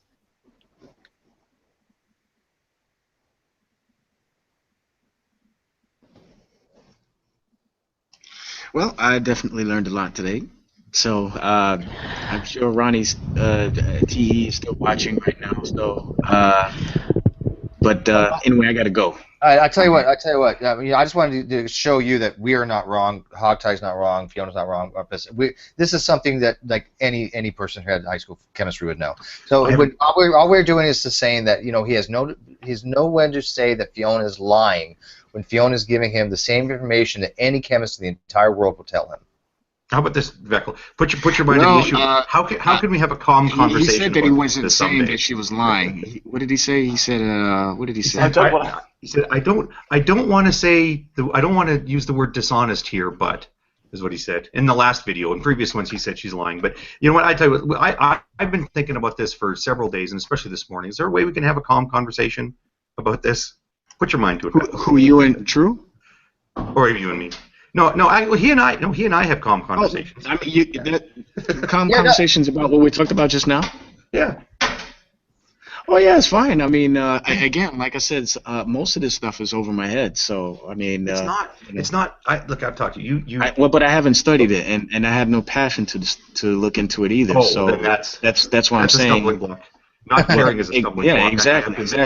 When I make response, I'm learning from both sides, but my attention seems to be more targeted towards the reactions and the behaviors of people that are opposing what he's saying. When I hear people from your side of the camp calling people retards and making all these ad hominem attacks just because you don't like what he's saying, that kind of shuts people down from listening to what you have to say, and because it's the same thing when you come at us regarding the gospel and stuff. You know, some of you complain about the delivery rather than the message. So that's what I'm focusing on. I'm focusing on the things like the thumbs down even before the video has finished registering. I'm focusing on the wacky comments that people are leaving, and wacky video responses that people are leaving. So that's what I'm focusing on. Well, if he's wrong on the science, will you admit it though? I mean, will you say true? Yes, they're right on the science. Well, if he's wrong, he's wrong. You know. Okay, but I'm only I'm in a room full of people that are that are predominantly atheists here. So why should that matter? I got it because I mean you science is science. Everybody has a bias. This is chemistry. Does atheist DNA not dissolve in water? And okay. Obviously, well, here's what I would suggest for True to do then, since if what True is saying, if he's convinced that what he's saying is right, then I would suggest that he get other people who have knowledge in this area to join him in a hangout, and then you guys can have a back and forth. And dude, I was gonna get Sarfati. Sarfati's on a conference, okay, but I talked to him like a couple months ago, and I was actually thought about last night. I was gonna say, yeah, you know, I know you have this conference shit that you're going on because you were your best-selling book, but I'm like, we have somebody who basically in your camp, but he doesn't understand chemistry, and as you know, Sarfati is a doctor of molecular chemistry, but he's also a young creationist, and I have a good rapport with him. And I was thinking maybe he would, because even he would tell Ronnie right now he was wrong, right? Okay. Well, just to get him on. Just word of advice, like hog tie and well, I don't know about you, hog tie. Sometimes you do get a little crazy, but all I'm saying is that if you want to reach if you really feel that this issue is very important to the community, then I think it would behoove you to try to refrain from calling people idiots, retards, and stuff. I'm not saying that you guys did it, but I'm just for those who are listening too. I've never called him a retard, by the way. Yeah, well, you know, you're calling people stupid and stuff. Yeah, like but he is. That just well, see, that's what I'm talking about. When you call people stupid, it just kind of shuts people off, and they don't want to listen to you. Yeah, that's understandable, but unfortunately, it's the fact. We've got to sometimes recognise we've sometimes got to recognise reality. I'm afraid. I'm so figured out. I'm just telling you. But listen, I gotta go. No, I think he was kidding. Could I just make one point? Goodbye. I just have one question. Like, why does Ronnie even care in the first place whether DNA breaks down in water? Why does he even care? I can answer that. Can I? Well, it's not as much as he cares. It is because he made a mistake, I think, and he recognized he made a mistake, and he didn't want to admit to it, and he started doubling, tripling, quadrupling down, and now he's so far down the rabbit hole that not only he made one mistake, he's made about a dozen. No, wait. I think he doesn't. That's why he's continues to defend it. Why did he originally make the claim? That's what I. Why did he originally make his original claim was that DNA breaks down in water. Yeah, but why is that? And I said, actually, just for information, no, it doesn't. Right, but why did he originally make that claim? And that's what started it all. Because he was talking to Dragnaut. I'm telling you. He was talking to Dragnaut. And he said there is no way that you could end up you would have DNA just on its own to begin life because it breaks down in water. Right. Okay. That is what started this, and it doesn't. Right. Dragnot started all this. Blame Dragnot. That sounds more consistent. Yeah. I think. Right, but what was it to Vekl was? I still suspect he's confusing. He's using the wrong words. Well, yes, we know that. Yeah. I mean that. Yeah, he's using degrade when he means dissolve. He's using dissolve when he means degrade. Wait.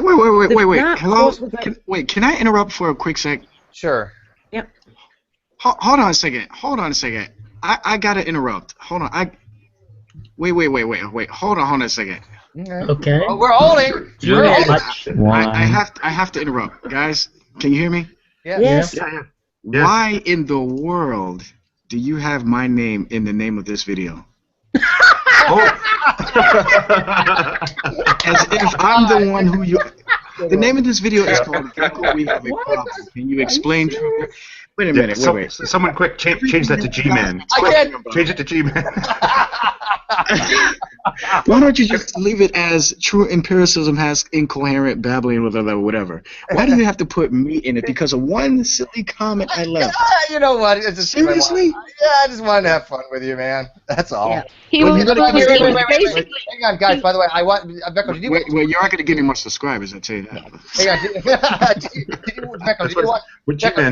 Did you watch the first couple minutes of this, Vekl? You didn't. No. I just saw. I watched the first couple minutes because I thought I talked very highly of you.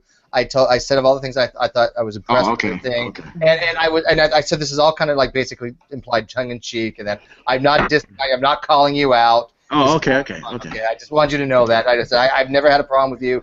I get along with you great, and this was all just kind of in humor kind of thing. So don't take some of you atheists have some weird sense of humor. Yeah, I mean, we do. Vekl, you know what? The other day, you put up a photo of there's a thumbnail from a video of a cat sleeping on the dash of a car.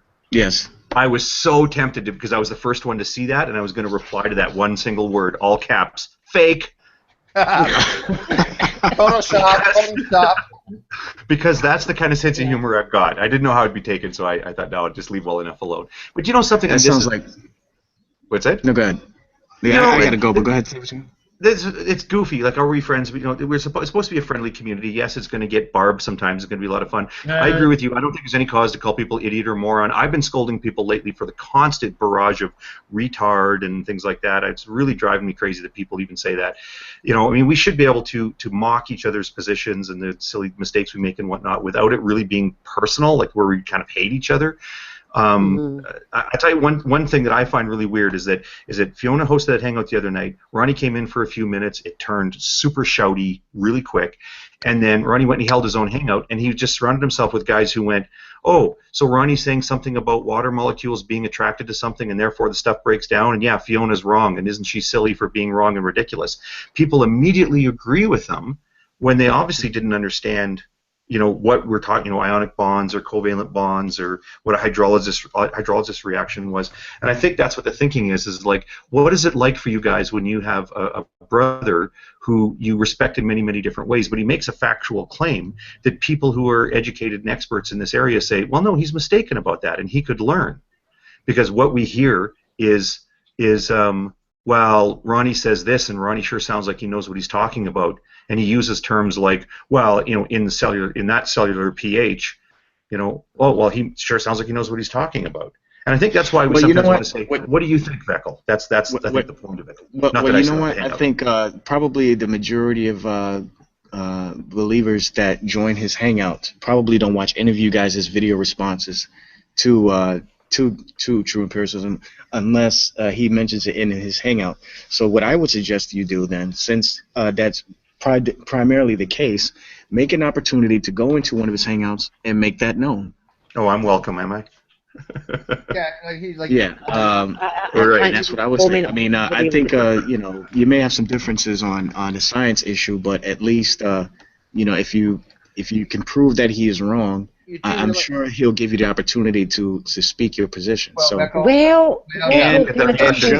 Just like you guys, we're just like everybody else. We are imperfect. There's nobody perfect. because we have. Can I point something out, Vekl, please, that do if you the don't same mind? exact thing regarding scripture. But I do have to get going, guys. Can So anybody hear me at all? Yeah, Can anybody hear me? but I gotta go. I gotta go. I do Right. apologize. I wanted to say to Vekl, I came into True Empiricism's hangout to try and explain this to him, and he put out a video today actually claiming I said something I hadn't said. Mm-hmm. So, by the way, Anyways, hang on. There's one thing I'd say. Something Vekel's mentioned to me aside from all this stuff.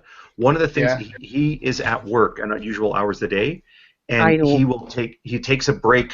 Like it's actually, I was making fun of him because he's always eating in hangouts. Yeah, no, I know. Why are you always eating in hangouts? And he says, well, because, and I hope he sees this part later so he understands. We're explaining to the group that when he's at work, he will often get a snack and then will be eating while he's listening to the hangout, and he'll sort of contribute in sort of in between chewing. And then when he says, "I gotta go," it's because he actually has to go back to work. Right. Yeah, and every time that happens, everybody one more things them. It's just constant. Well, I just want to tell Vekl this. I just want to ask Vekl this question. And like literally, he's got a job. So. That's a very good point. And I know he was working. I mean, I've been trying to arrange a meeting like one-on-one with him for a while. You have obviously our two hosts. I know. Let me throw this out here because if True is listening. If True wants to come, I mean, do you guys have a problem if True comes in here and nobody but Fiona, Hogtie, and me, because it's my freaking channel, get to say a damn thing to him for a little while, and maybe Jade. But I mean, we're in order, and nobody just jumps on him and let them have a dialogue for a damn change, because I think this could be resolved if he just tries to understand the difference between degrade and dissolve. I really think that's what is. That's it. That is the whole. That's what started the whole thing, and this is why he's put out a video trying to say that I was claiming that hydrolysis was dissolving. Oh, can I jump on that for a second? That was one thing when I listened. It's right in the first minute of the video when he goes, "Well, now she's conflating hydrolysis and dissolving." Yeah. And there is, I mean, he doesn't realize like when he's saying, "Well, that would be a mistake." Does he recognize that would be such a colossal, profound, sophomoric mistake? Like I put up a post today where I said something along the lines of, well, referring to a slightly different issue, but I said this is something Fiona must have understood before completing undergrad. Like this is a really low-level thing. On the specific thing about conflating dissolving versus hydrolysis, I don't think.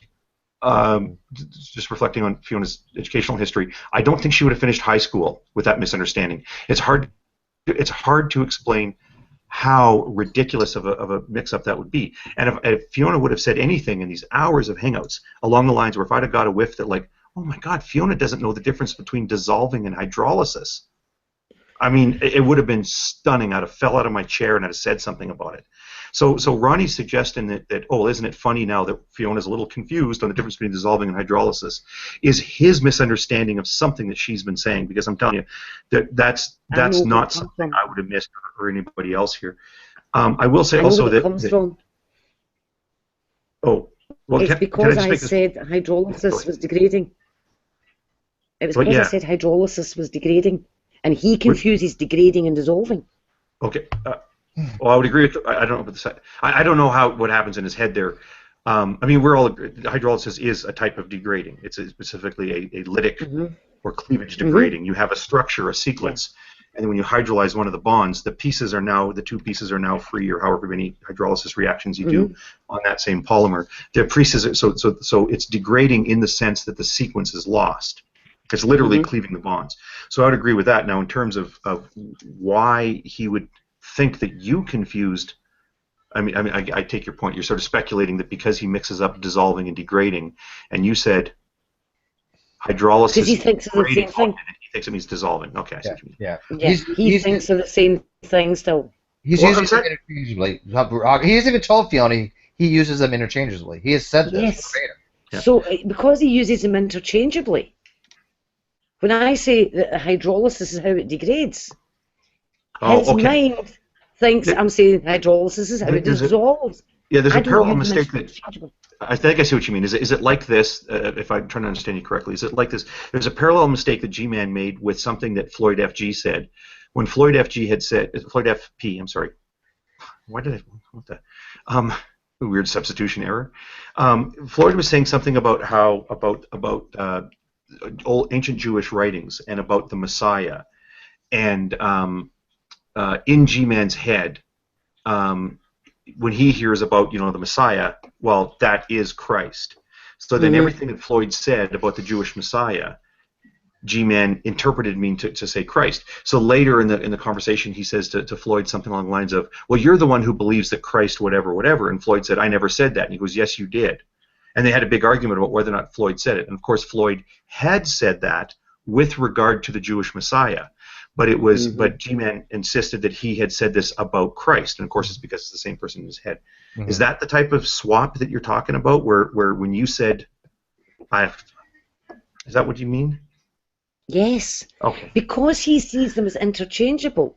When I said that the hydrolysis reaction is how DNA degrades, he thinks that since degrade and dissolve are the same thing, I'm claiming that the hydrolysis reaction is how it dissolves. Now, he knows that hydrolysis and dissolving are different, right? But he's still struggling with degrade. So he sees that dissolving and hydrolysis are not the same thing. So he picks up that as my supposed mistake. But the problem is I'd said degrade. And because he can't tell the difference between degrade and dissolve. I was trying to address this last night and this morning with the comments I made. And again, I know some people like the longer posts, but other people are like, oh, they're not reading it if they're that long. I tried to make the very simple point that there are some words that are pretty much interchangeable. Cleavage, hydrolysis, breaking down, degrade, decompose, those things are... I didn't use the word decompose, though. And then, and losing the sequence. That's all on one side. So losing the sequence is a type of degrading, which can happen through hydrolysis or hydrolytic cleavage, or all those words are on one side. And on the other side, you have dissolving and not breaking down, because dissolving isn't breaking down. So he's still... I was very frustrated to then see that video we put up where it was clear that he just... I tagged him in that post, and he... I don't tag him in every post, and it was clear that it was like, oh, he must have not seen it, or he didn't get it, or whatever, because he's still, especially when he said, well, I'm not talking about hydrolysis, I'm talking about things, I'm talking about DNA breaking down in water. And I just, I started having a twitch, and I started blinking out of phase like a crazy person, because I'm just like... You are crazy. One eye's going at a different speed than the other when you're blinking, and like a blood vessel ruptured. Because I'm trying to say, he says, oh, I'm not talking about hydrolysis, I'm talking about DNA breaking down in water. Well, DNA breaking down in water is hydrolysis. That's what the word means, So anyway, in terms of, okay, so you asked, would we object if he came in? I mean, it's your hangout. You figure out what you want him in. I'm going to tell you, I will object a wee bit, not to his presence, but I think people heard, I get very rarely grumpy. I was a little grumpy with how things went the other night. So I mean, Steve, I accept your. I mean. Well, I would have to do this. As much as I love the Rumpus on this one, if Drew does come in, I have to ask you to step out if he does, Rumpus. And I only mean that only because I know what's going to happen if you don't, and I don't think he's going to come in. But I don't think he's going to. I don't even know if he's listening anymore. Yeah. But I actually put in a public apology. True empiricism. I can't believe you for did. that hangout. Yeah, that's ridiculous. Yeah, there's no need. I understand why you did. No, but it was the right thing to do. So I put out a public apology. Yeah, and so then he demanded a video from you to apologise further. I mean, that's the result you get. No. He has demanded that I apologise for misleading people now, and he's demanded that I make a video saying that he is right. And I said. Yeah, that to me is, I think, what kills him the most. It's that he's so fundamentally wrong, and then he's asking you to make a video apologizing to him for being you supposedly wrong. And yet his first couple statements, we all agree, was like, no, dude, this is not what she's saying. You're just confusing the terms. And I lost my shit when I watched that last night for the same reason Hogtie did. When he starts talking about hydrolysis, he says, no, I'm not talking about that. I'm talking about breaking in water, water breaking it. It's like it's the same thing, dude. It's what do you mean? Yeah, because it all comes back to his confusion over and dissolving. Yeah, well, that's why we need to go through a list of terms, a list of fundamental terms on the screen, a presentation, and then discuss each one in sequence in the context of DNA, and then go from the basics. And then well, this was sort of my idea. Done it.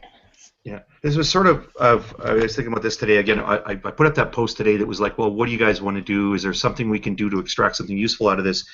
And part of me thinks, well, what's the point in talking with somebody who's not listening and who just sits there every time you talk to him? He then makes a video saying, well, that person's lying, or, well, I don't want to say she's being dishonest, but I mean, obviously, I just like. Does somebody want to stop broadcasting the atheist brony? You've got them on broadcast. Nobody wants to stop broadcasting the atheist brony. Never stop broadcasting. I didn't know. Did I accidentally broadcast him? Yeah, I do it all the time. It's when you go to the thing and then you go to select show, but you enter. I've done it like more than half the time I go to broadcast. I include somebody. But anyway, so I was thinking, it's funny. You not want to broadcast this pretty face. It was go back to the cutie little horse icon. No, so on the one hand, I think like. And I don't know why I keep going back and forth like this. I'm like, well, there's no point. I mean, the thing is, I like Ronnie. We get on fine, like talking back channel, or just one-on-one conversations. We get in a room together. Well, I mean, we just don't, generally speaking, get into a room together. I can't even post in the live chat. It's not even I'm not allowed to sort of go into his hangouts. I can't even post in the live chat of a hangout. He's got me so tightly blocked, right? Yeah. And yet we get on fine as guys, and I don't, I mean, I was actually kind of chatting with him the other day about something that was kind of bugging me personally. That wasn't even like, this, right? So anyway, then I think, well, even still, there's no point in talking to the guy. And then I think, well, only if we could just have like an organized hangout where, as Rumpus says, we could go over this and this and this. So I go back and forth with it from, well, we should just not talk to him at all, to, well, not we, sorry, that's not me saying, well, this is what you people are supposed to do. I'm saying, I'm trying to think of what should I do, right? So that's what I mean by that. Should I just not bother anymore? Or should I, no, what I should do is set up a hangout and invite him, and we should have a good conversation. And there's no middle ground between those two things in my head, right? It's like, either I want to like brew up a pot of tea and have a good conversation with him, or I just want to talk to the guy anymore. And I don't know what the hell's going on in my head. But I was thinking a good way to do it is, like, say, go over those specific issues. This isn't about whether God exists or doesn't exist. Let's just clear up what we mean by dissolve, what is conventionally meant by degrade, what a hydrolysis reaction is. Let's just get past, because as Fiona was saying yesterday or a couple days ago, it's hard to get to what his point is because we're getting tripped up by these low-level misunderstandings. And maybe if we could get past that. So I was thinking, well, here's what I'm going to do. I'm going to set up a hangout where we talk about this and this and this, and as a goal, but limited to only 20 minutes. And then after that, I want to sit and have a talk with Ronnie about, well, what's your point? Let's talk about how this leads to not DNA in ultra pure water, but in the circumstances in which you're discussing. Let's talk about that. And the other thing was, I was going to actually even suggest to Ronnie as a private message that I would set up this hangout, and it would be just you and me or just a few other people, but the Rumpus is on probation. Sort of. Probation. Well, look, the only reason I was actually let me say something. I know, but he just told you the same thing. I was a little bit naughty last time. I was a little bit intoxicated in the one the other night. But even so, I think you've tried your formula hog tie again and again and again, and I'm afraid it hasn't been shown to be effective. And just because I think but for instance, I think one approach would be a little video. For instance, he doesn't understand, for instance, how a water molecule, when it approaches the phosphodiester bond, if we use more diagrams in which we showed the water molecule coming up to the phosphodiester bond, saying, right, here's dissolving, and then saying, right, now here's the hydrolysis, when they actually cleaves that bond, and in comes the water, and then snaps the chain. We haven't done something like that. We haven't given him proper diagrammatical explanations, and instead we've been getting, because he's incoherently an idiot and incapable of understanding language, he may have a chance of understanding diagrams. Well, we were trying to the other day in that hangout. She was using, I mean, that you couldn't ask for anything better. Yeah, you could. Well, yeah, you could, because you didn't have the things like I'm suggesting. You're actually animating an oxygen molecule. Okay, you know what? I have my presentation from before. I have pictures of hydrolysis reactions. If you want to get down to the nitty gritty, and you want to show how the water, breaks apart, the OH goes one way, the H goes. You want to get to that level. We could do that. I just don't think that's of interest to go into that specificity. because it is still so basic that we need to get down to just the basic terms, man. Why do we have to get into to explain what a condensation reaction is or anything like that, or hydrolysis reaction? We don't need to go that far, man. Oh, do. He doesn't understand. I don't think so. He doesn't understand that a water molecule, because in that post that he made that Vekl copied, he said that the phosphodiester becomes negatively charged because obviously the hydrogen moves off and it becomes negatively charged. He doesn't understand how the water then interacts, and that's where he gets confused between dissolving and hydrolysis. We could get into that part of it. I mean, but I still think, you know, what Hogtie is saying, that just a simple definition of these words first, and then go from there. If he wants to get into the actual chemistry of how it happens, well, I do see one little problem, because when this first became an issue, Fiona tried to get True to like buckle down and define what he meant by dissolve and stuff like that, but he never really gave a clear definition. So, well, what was his definition as he's using? I mean, it just means to put in solution. That's it. I mean, I don't know how much more. He doesn't give any definition at all. When you say put it into solution, that means that those little water molecules are nuzzling up against the phosphodiester bonds, and then that goes into solution. That's what it is, and he doesn't understand. Right, we get that, Rumpus. We understand that. What I'm asking is, what is he... Atheist Brony just said that True was trying to come up with a definition of dissolve, and that's the only definition that I could think of. So what does he think... What is his definition of dissolve, Atheist Brony? We explain to him what it really is. Rumpus, this is what I'm saying by perpation. When I ask Atheist Brony, you answer. Yeah, well, I didn't go. I was. God, I have no idea, because he would never give any sort of inclination towards what his definition is. Okay. Now, Rumpus. Now you go ahead and okay. Anyway, just like you seem to think I was speaking most. You and Hogtie and Fiona, I think, spoke more than I did in that bloody interaction with Vekl. So I don't think you got anything to complain about, really. But anyway, I think if you do go with the terms and then actually show him the water, what it actually means by hydrolysis and dissolve, and the difference between them in a diagram, I think there's a chance, just a small chance, that he might be able to understand that. Maybe. Okay. I mean, I could be misremembering. Fiona, did he ever give you a definition of what he meant by dissolving? Yes, he did. His definition of dissolving, and he gave it again, is the sugar phosphate backbone breaks. That's the problem then. No, he's quite explicit on that. Dissolving. And the key feature being that the sequence is lost. He did say, and I'm not sure what this means, but it would still be DNA. Actually, this is where I stopped my quotation earlier than Jade typed out a little longer than I did, so let me pull her quote. But he did say that it would still be DNA, but the sequence would be lost. There's no DNA. If the nuclear side breaks apart, and let's say it falls off, okay, or whatever, I mean, how is it DNA anymore? There's no sequence. It would be a mixed solution of nucleosides. And they did, but he didn't say that's what he said though at the very end, and Jay didn't translate it. He didn't talk about this loose nucleosides floating around. He said the nitrogenous bases. He was talking about A, G, and G specifically, and then he was talking about them breaking down. If you notice toward the end of the video. Yeah, sorry, I didn't answer your question because I was pulling the quotation up here, but he says. I've been talking about the sugar phosphate backbone, and because it has a partial negative charge at a cellular pH, totally irrelevant, that once it starts to is it though? Not entirely. Okay, I've been talking about the sugar phosphate backbone, and because it has a partial negative charge at a cellular pH, that once it starts to attract those water molecules, it's going to start to break down. That is the sugar phosphate backbone. It's going to start to break down because of that. That is referring to the attraction of water molecules. That doesn't mean it's going to start breaking apart into little individual pieces. Oh, okay. That means it's going to stay DNA, but it's not going to be in sequences anymore. And that one sentence is, my head explodes. And can you see why I'm focusing on the thing I'm doing? You see, there he was talking about the water being attracted to the negatively charged phosphodiester bond, and that if you could tackle that thing and focus on a diagram on that, there is. that would fundamentally, well, potentially, he would then understand. Everything would flow from that, and that's why I'm focusing on that. Which people seem to be reluctant to focusing on actually a fix for this situation, which I think is possible. Well, I wish we had something who could do animation. Exactly, I could do that. I'll do a bloody video on it. God damn it. We're all visualizing this in our head, trying to see how this works. You know, I've got to present. I can present this. I can do my shadow puppet show, organic chemistry again. Can you see that? You thought that was funny last time. Can you see that? No. Am I presenting? No. Oh, sorry, I'm not presenting. Oh, sorry.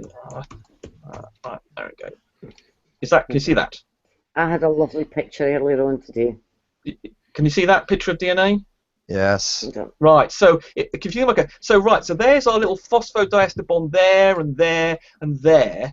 And if we can say, oh, let's imagine a little water molecule coming along there, and it just nudges onto that, and that little hydrogen disappears off over here, makes it negative. Along comes a little water molecule, and the water molecule sits on there, and another one sits on there. I wouldn't use that diagram. There's better diagrams than that. Well, it's nice in 3D. I mean, it's possibly not. Busy beehive.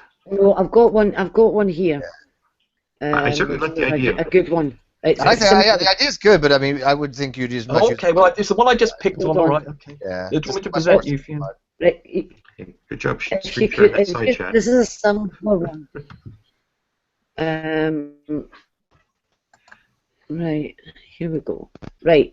There we go. See it? No, I see hogtie for some reason. Is this just me? Always a good reason to see hogtie. Good looking man. There you go. There you go. Basic. There you go. Simple. Right. Simple. And that's just a condensation reaction. So that's just how this forms. This is the formation of a phosphodiester bond. Yeah. Right. So it's basically the hydrolysis in reverse. Mm-hmm.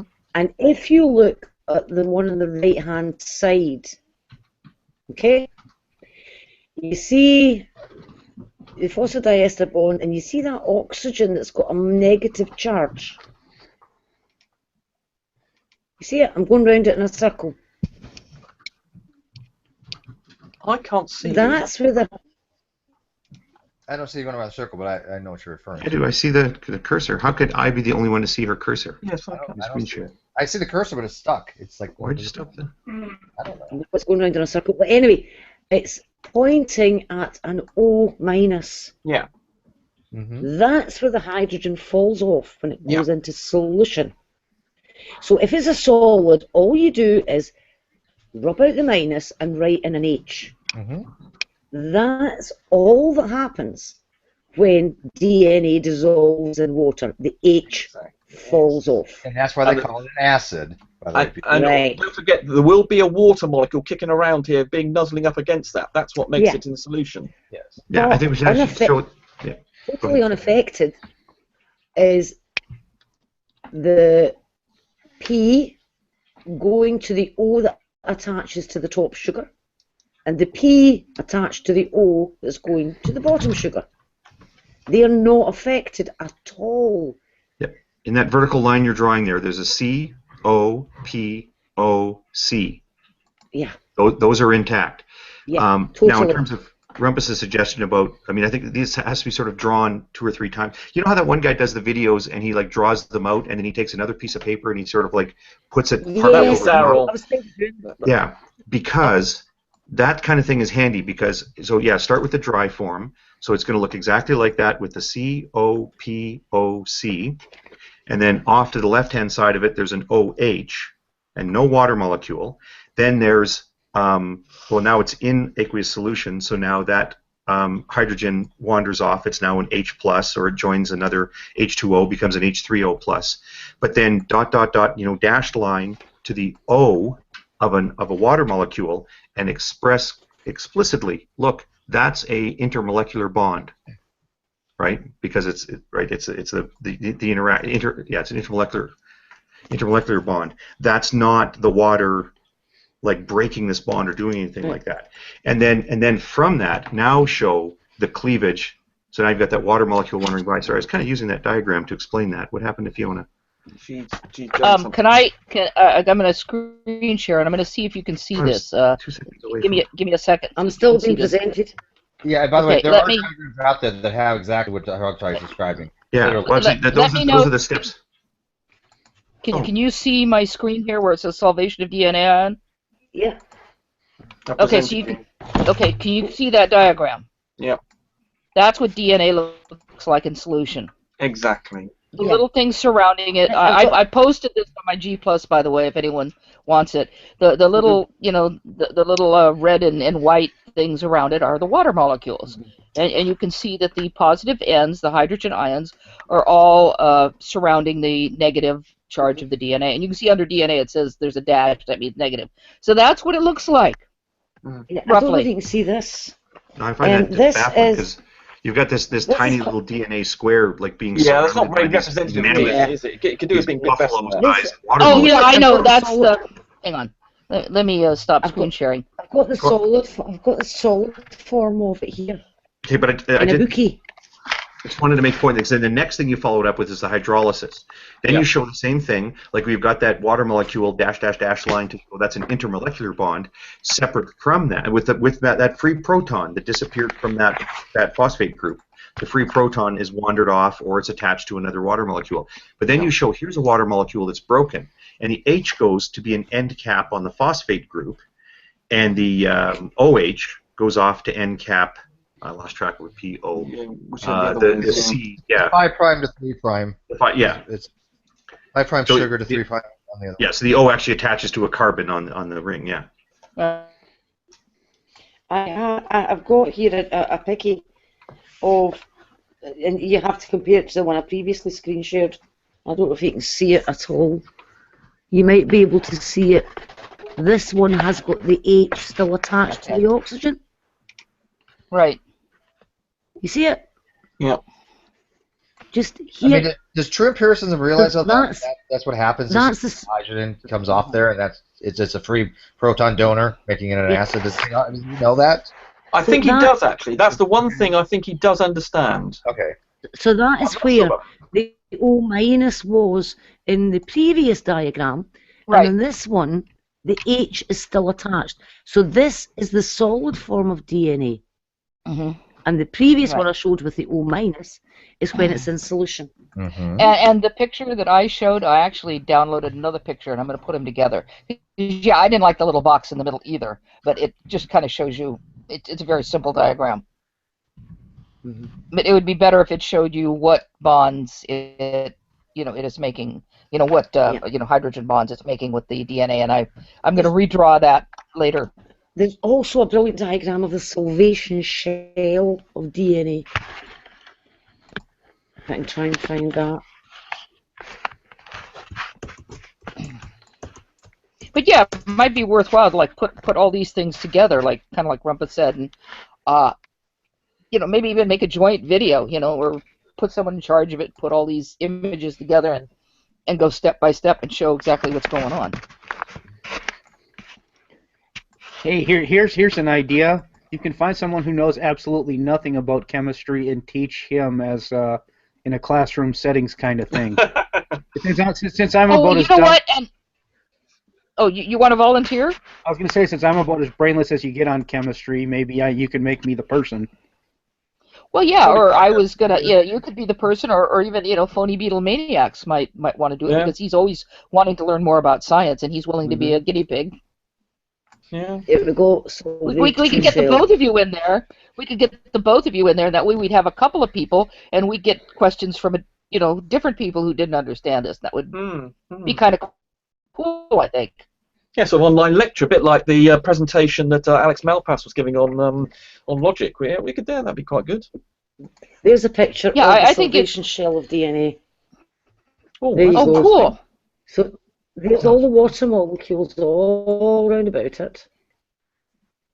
And you can see that some are nuzzled up against that O minus. Yeah. But that's it. And notice that the sugar phosphate backbone is intact. Does that reflect the actual density of water? Is that actually what the density level? Sorry, did you say yes? Couldn't tell you.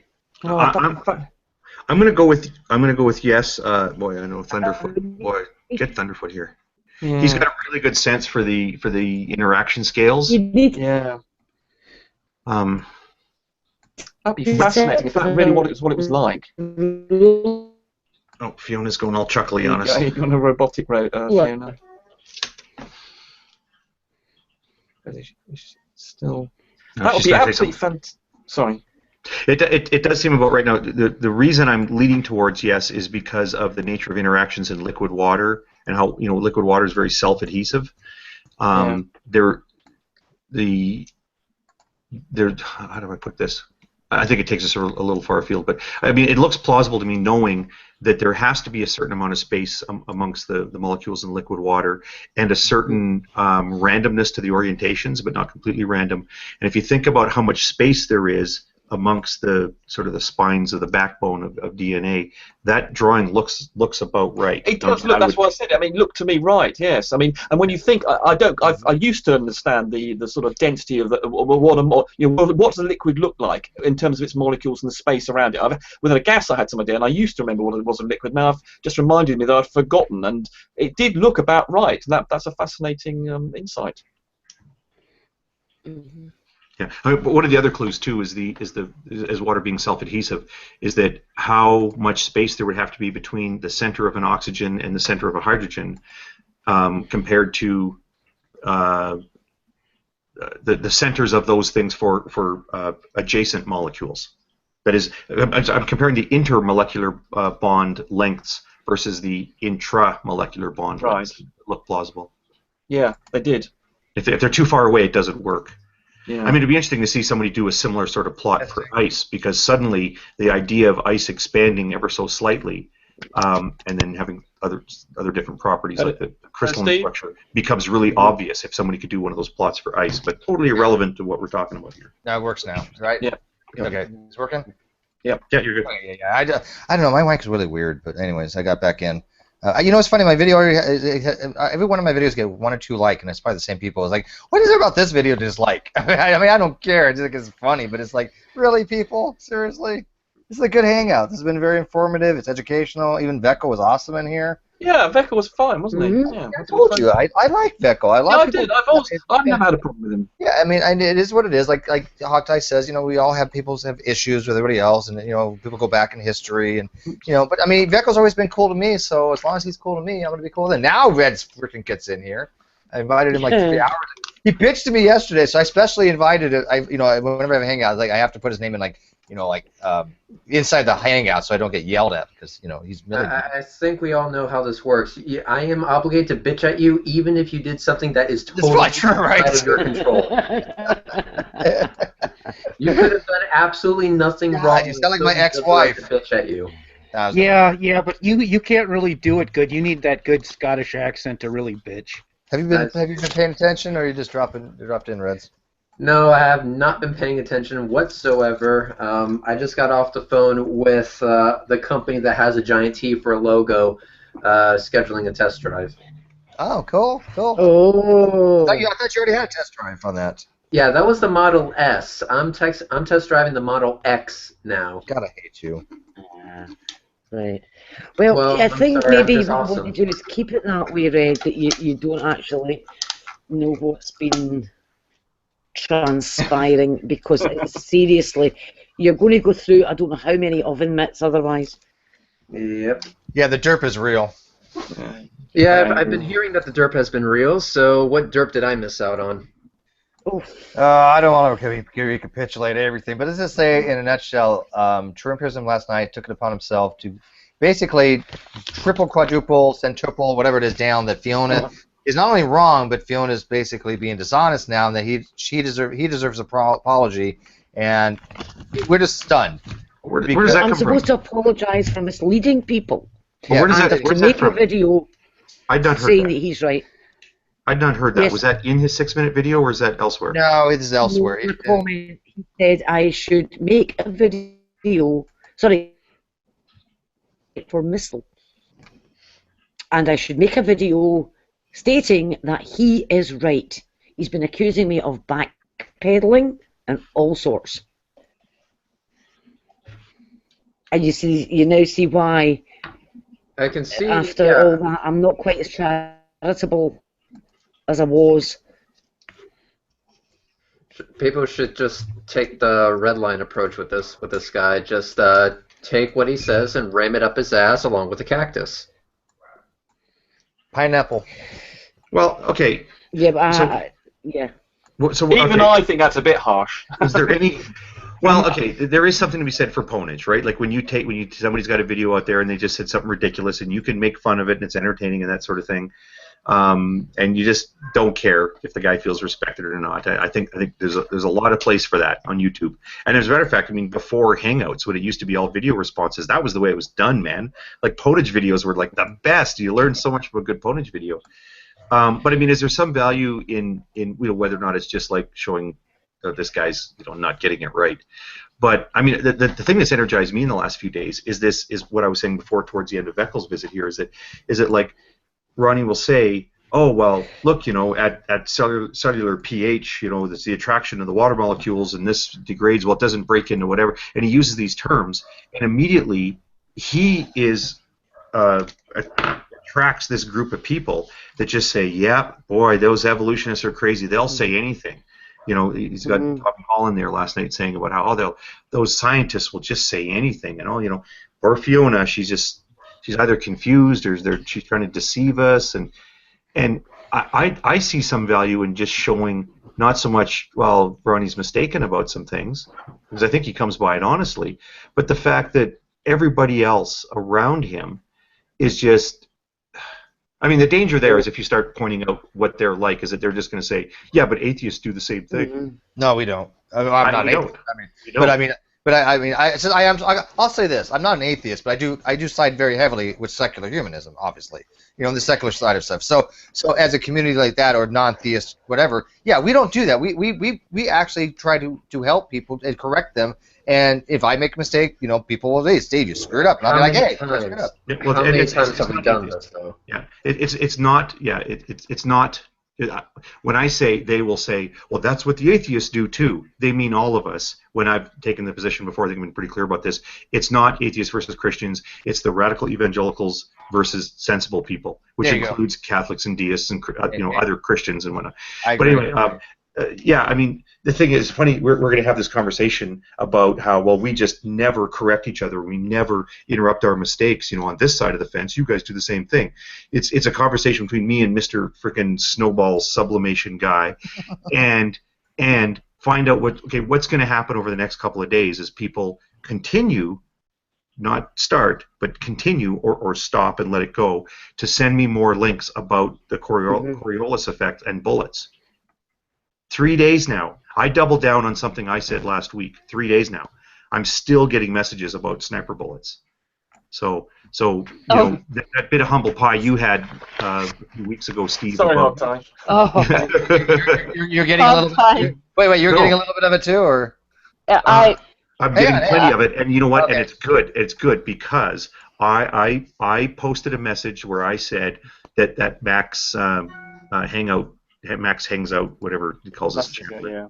And I said he was an idiot for saying this thing about snipers correcting for the Coriolis. He said he was an idiot. Oh God. I might not have been that word. I might be. Oh wait. I don't know anything about this, but you were saying that snipers do not.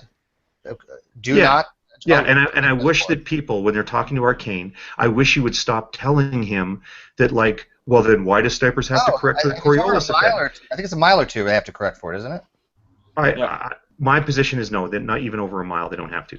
So people say this to Arcane, who's a guy that's got military experience. He's seen a sniper fire off a round or two, right? So he sort of has an idea of what goes on when snipers are doing these things. And people go, well, then why do snipers have to correct for the Coriolis effect? All Arcane has to do is say, no, they don't. Because guess what, guys? They don't, right? So here's Max. Max has never fired a gun in his life, and he's explaining to Arcane how snipers correct for things. They don't, right? Anyway, turns out I'm wrong.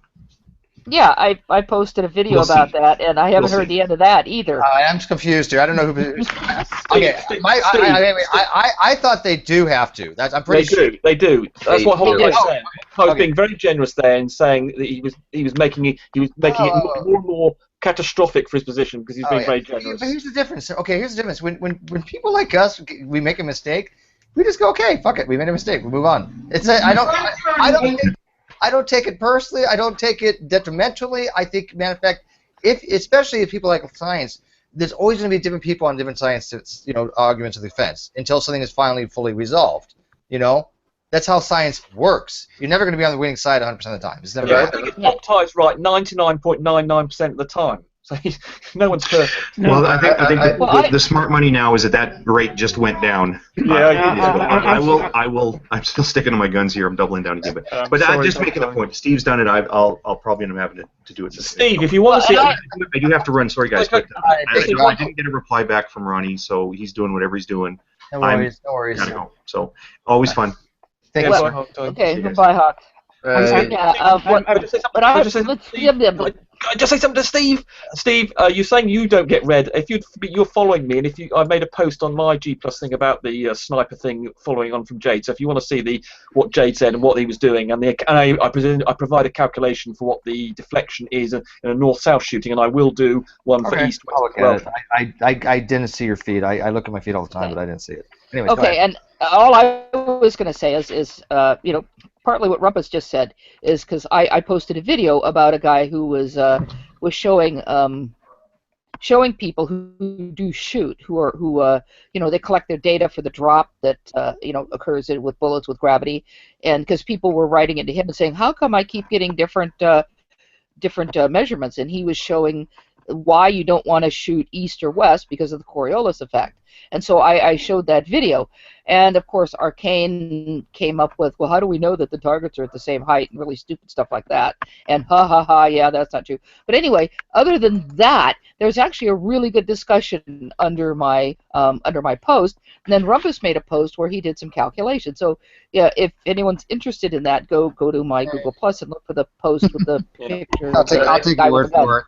Can I bring it back to Ronnie though? The thing is that with Ronnie, when I make the claim that we should stop giving that fucktard a kinder light of day, we should be taking his demonstrably wrong ramblings and ramming it up his ass sideways while simultaneously sticking a cactus up there. It's because that guy has demonstrated over and over and over again to be an intellectually dishonest piece of shit. No, he believes it. No, he believes what he says. He's an idiot, but he does believe, I think, what he says. I'll explain why. Right, I've looked up this whole what DNA and what thing, and the answers are varied. It depends on what minerals. Wait a sec. It depends on what minerals are in the water. None. If it's water, there's. Can I just speak? Go ahead, Gary. But we already know where this is going. Go ahead. But Gunna's going to rip you off. I'm not prejudiced, so I know. This is what I've got for peer review papers. Right. Some of them say it depends on what minerals are in the water. Some say if salt, it degrades slower. Some say it depends on the amount of iron. I got this from.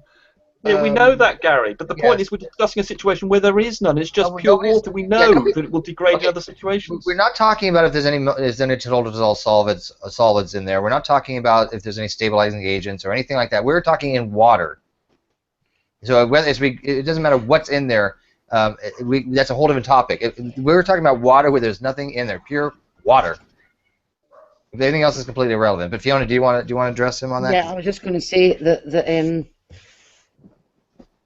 Are you thinking along the lines of how long the DNA is going to remain intact, so that you can retrieve it and get a sequence from a sample, say? Like. Dead animal. Yeah.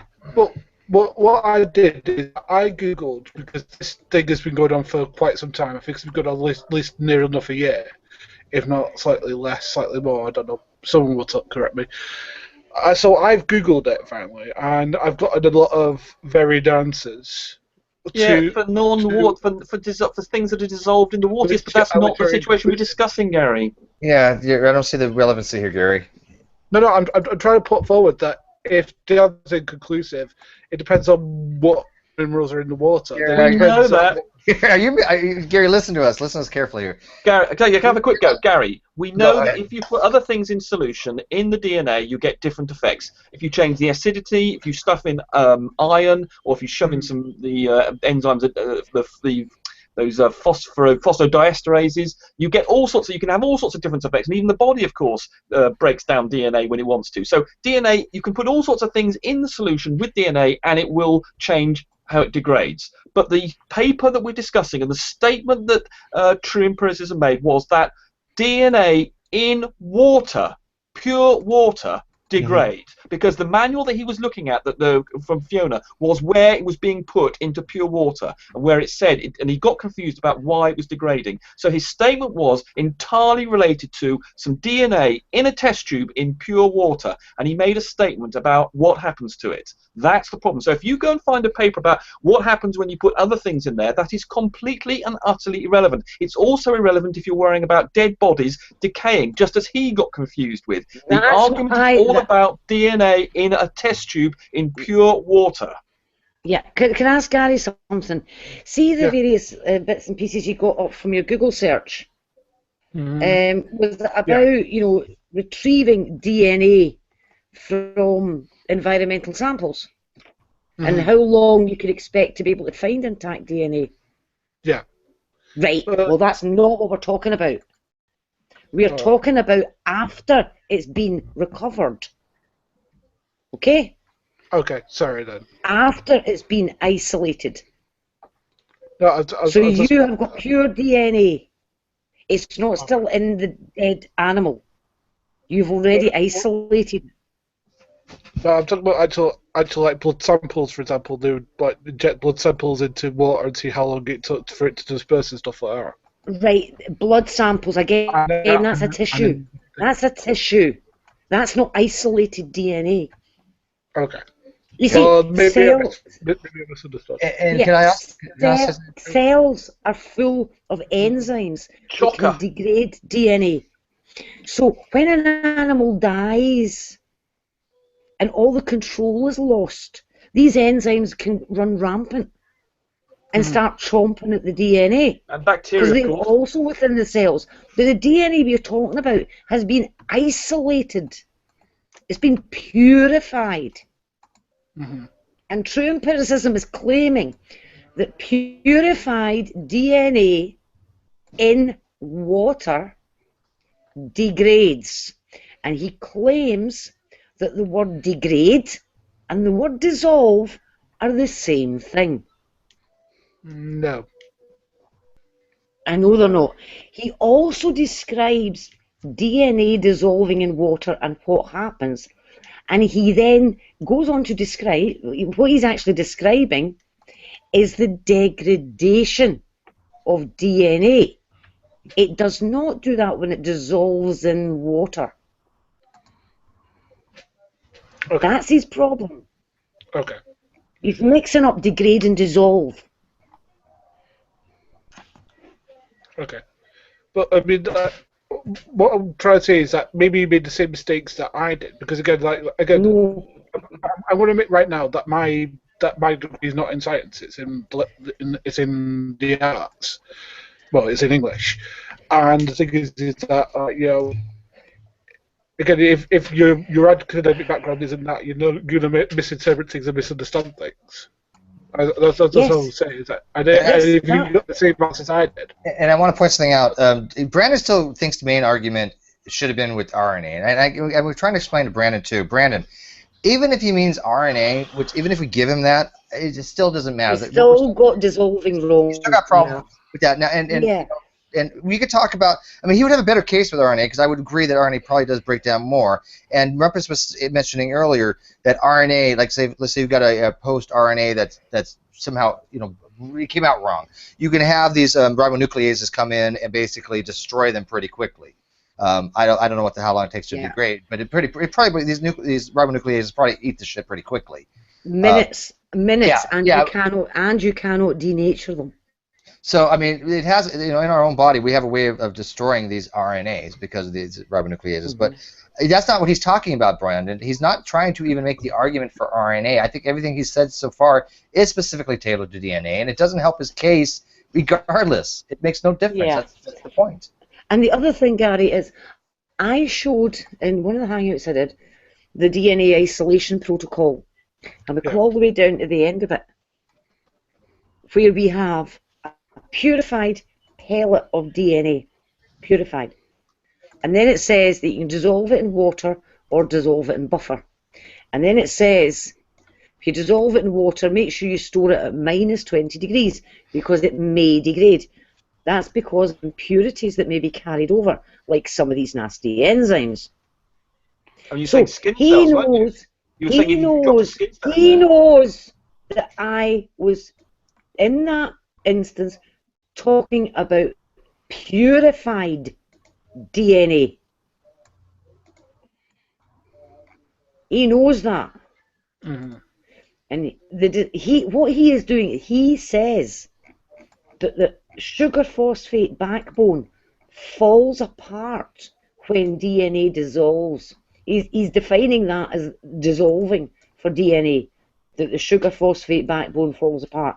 It doesn't fall apart. And we've got the when quote, DNA dissolves. some recent quotes that in that transcription that Jay did, where he describes that exactly in those terms. Yes. Okay.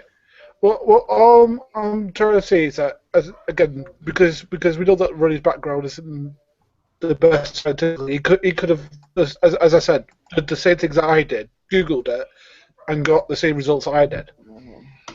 Well, actually, I found something very interesting today. Very interesting.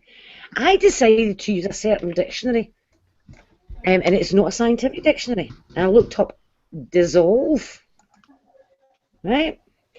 And it said, and as soon as I saw it, it just went bang, word for word, that something is breaking up into its component parts.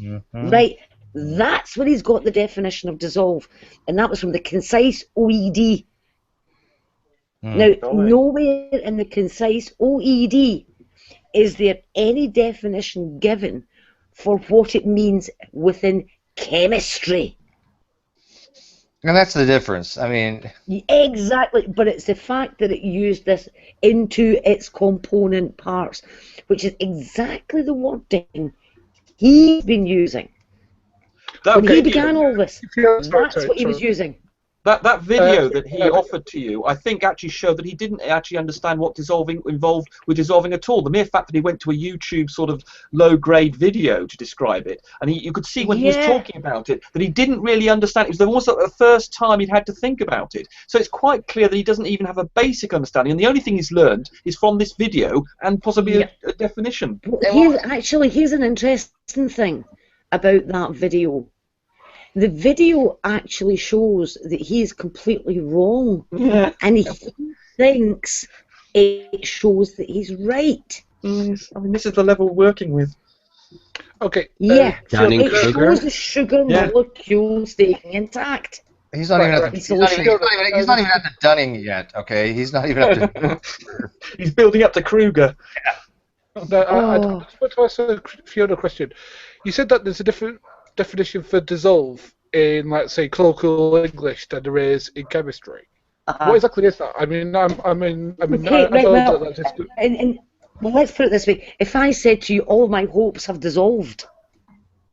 Yeah, that's colloquial English, yeah. Yeah. Whereas if you're looking at it within chemistry, you're talking about a solid going into solution.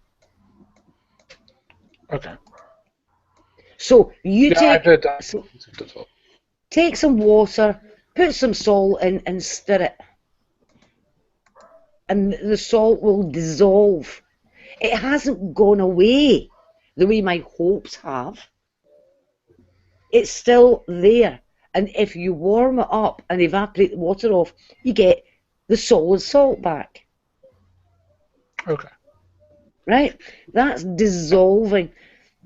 In very simple terms. I remember doing that in junior high school. Exactly. I'm just going to look for this video again, by Tyler DeWitt, because this is the one that Ronnie is saying proves me wrong. While you're looking that up, Jade, the thing you posted about an hour ago on the femur, that's freaking awesome. Jade? Oh, yeah. Yeah, I mean, it actually, because I mean, there's always been discussion whether Homo sapiens sapiens came from hybrid or genus or what, and now so this is actually the current model going to be from here on out. You think? Yeah, it looks like it. Yes. Yeah, that's pretty cool. Yeah, there's right now there's a series being run at what is it, CSU? Anyway, it's linked on my Google Plus, but at the University of California San Diego, it's CalitTube, CalitTube, and it's about the evolution of the genus Homo. So it's a bunch of lectures, really cool. Would we be more closer? If I'm looking at that though, it looks like we'd be closer to Homo hybridogenus than we were Neanderthalis. It's kind of hard to say, but there's a lot of really new stuff coming out. For example, I think I mentioned this in my post. Well, I mentioned this in one post, that they're re-looking at Australopithecus afarensis, and it looks like that before we said that there were certain skeletal features, including the rib cage and the length of the arms and the legs, that were very different from us. Well, now that we have more fossils and they're looking at those fossils, they're realizing it's not as far different as we thought. Turns out that we were kind of misled by the fact that Lucy is so tiny. Yes. When we have larger Australopithecines, their proportions are closer to ours. As I said, if anybody's interested, it's just the series is linked on my my Google Plus, and it's at the University of California, San Diego, and it's a group of short lectures. They're all 20 minutes. The ones that look like they're an hour long are usually a group of lectures. It's really interesting. It's like the latest stuff that they're looking at, and it's looking at human evolution in ways of like looking at the metabolism. For example, they've discovered that, and of course, like everything in science, this is still tentative till we get more information. It looks like our metabolism is just really interesting, because some of the tests that they did, we shouldn't be the way we are, so it's interesting. But the way the metabolism of Neanderthals worked is they had to work incredibly hard just to stay alive compared to us. So they had to spend most of their energy just to feed themselves and to keep their big brains working. It's not, and yet we had the big advantage of we didn't have to do that. We're quite unusual in our metabolism, and they think part of that, of course, has to do with how we develop sharing. Right. As a society. So why do they use more energy for that? But did they have bigger brains than us? 1500 cc, right? I mean, they had some. They were 1700 cc's. Oh my God, that's huge. Yeah. Yeah, but the size of a brain doesn't necessarily mean anything, because you can take a very small person and the energy. Yes, the energy expenditure. Yes, in terms of energy expenditure, a large brain uses a lot of energy, and that's why when they started looking at our energy expenditure and our metabolism, we have to take a lot of energy. You have to take a lot of energy to use a large brain. And when they looked at other animals and they plotted the energy expenditure, and then they looked at us and plotted the energy expenditure, we didn't quite come out the way they thought we would. We are conserving our energy better than would be expected. I can't tell you the whole thing. You really need to watch the lectures to get the whole thing. I've got a question, Jade. Neurologically, is the brain neurological density the same for all brains? In other words, does a brain that's 3 times the size have 9 times the number of neurons, for instance, or if the volume is 3 times the size, has 3 times the number of neural connections, and therefore you can say that the size of brain is related to the energy requirements? Or is there a difference between some animals having smaller brains not having the same neurological density? Well, I think there is, because one of the things we've discovered even in humans is that it's the folds in our brain that make our surface areas. We have a much greater surface area than it looks like, and yet some animals have very smooth brains, and just because the brain is large, that doesn't mean that they have that great surface area, so they don't have as many neurons.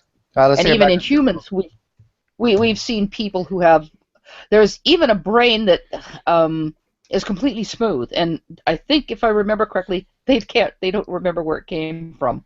But there are, human brains that don't have all the folds and things, and Really? and it does affect intellectual ability. I've certainly seen sorry, come Steve. I'm just wondering if Neanderthals had not gone extinct, if they would have been like technologically superior to us in some ways. Well, they apparently didn't develop a society like ours. They didn't develop No, sharing I'm like ours. saying obviously had they not gone extinct and developed a social mechanism like we had, and I mean they obviously were not stupid species. No, and they also had the disadvantage of existing in Europe during the Ice Age. So you're looking at a creature that has a very high, very expensive metabolism, very extensive body and brain to keep up, and their metabolism isn't as efficient as ours, so they have to spend a lot of their time just surviving, just feeding themselves, and they're living in an ice age. Yeah, it's just one of the problems, one of the great energy expenditures they had was simply keeping warm. Yeah. Weren't they better suited for that though, due to the diameter of their rib cage and whatnot, like surface area? I thought. They were more rounded, weren't they? Yeah. Fiona, what'd you find for us? It's just that the video. This is the video that Ronnie claims that I used that actually proves me wrong. Okay? Now, I've keyed it up to the bit that they've already discussed. He's already discussed what happens with sodium chloride. And now the guy is going to talk about what actually happens to a sugar molecule. Do you want to do it via the YouTube app, or do you want to present it? I'll present it. I've got my wee speaker all keyed up and everything. Okay. But the reason that I'm going to share this is because he complained earlier that all I did was show a still from it, and I didn't actually show the video. So it's maybe 2 minutes, but once it's gone through the pertinent part, I'll stop it. You're presented. Right, here goes nothing.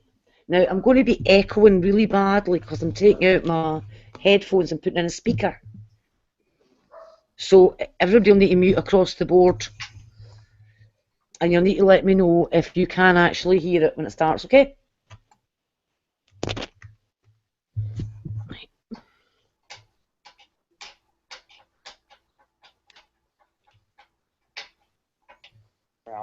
And the grain of sugar is going to break up like we saw the grain of salt break up, but it's going to break up in a different way. It's going to break up into the individual molecules that made it up.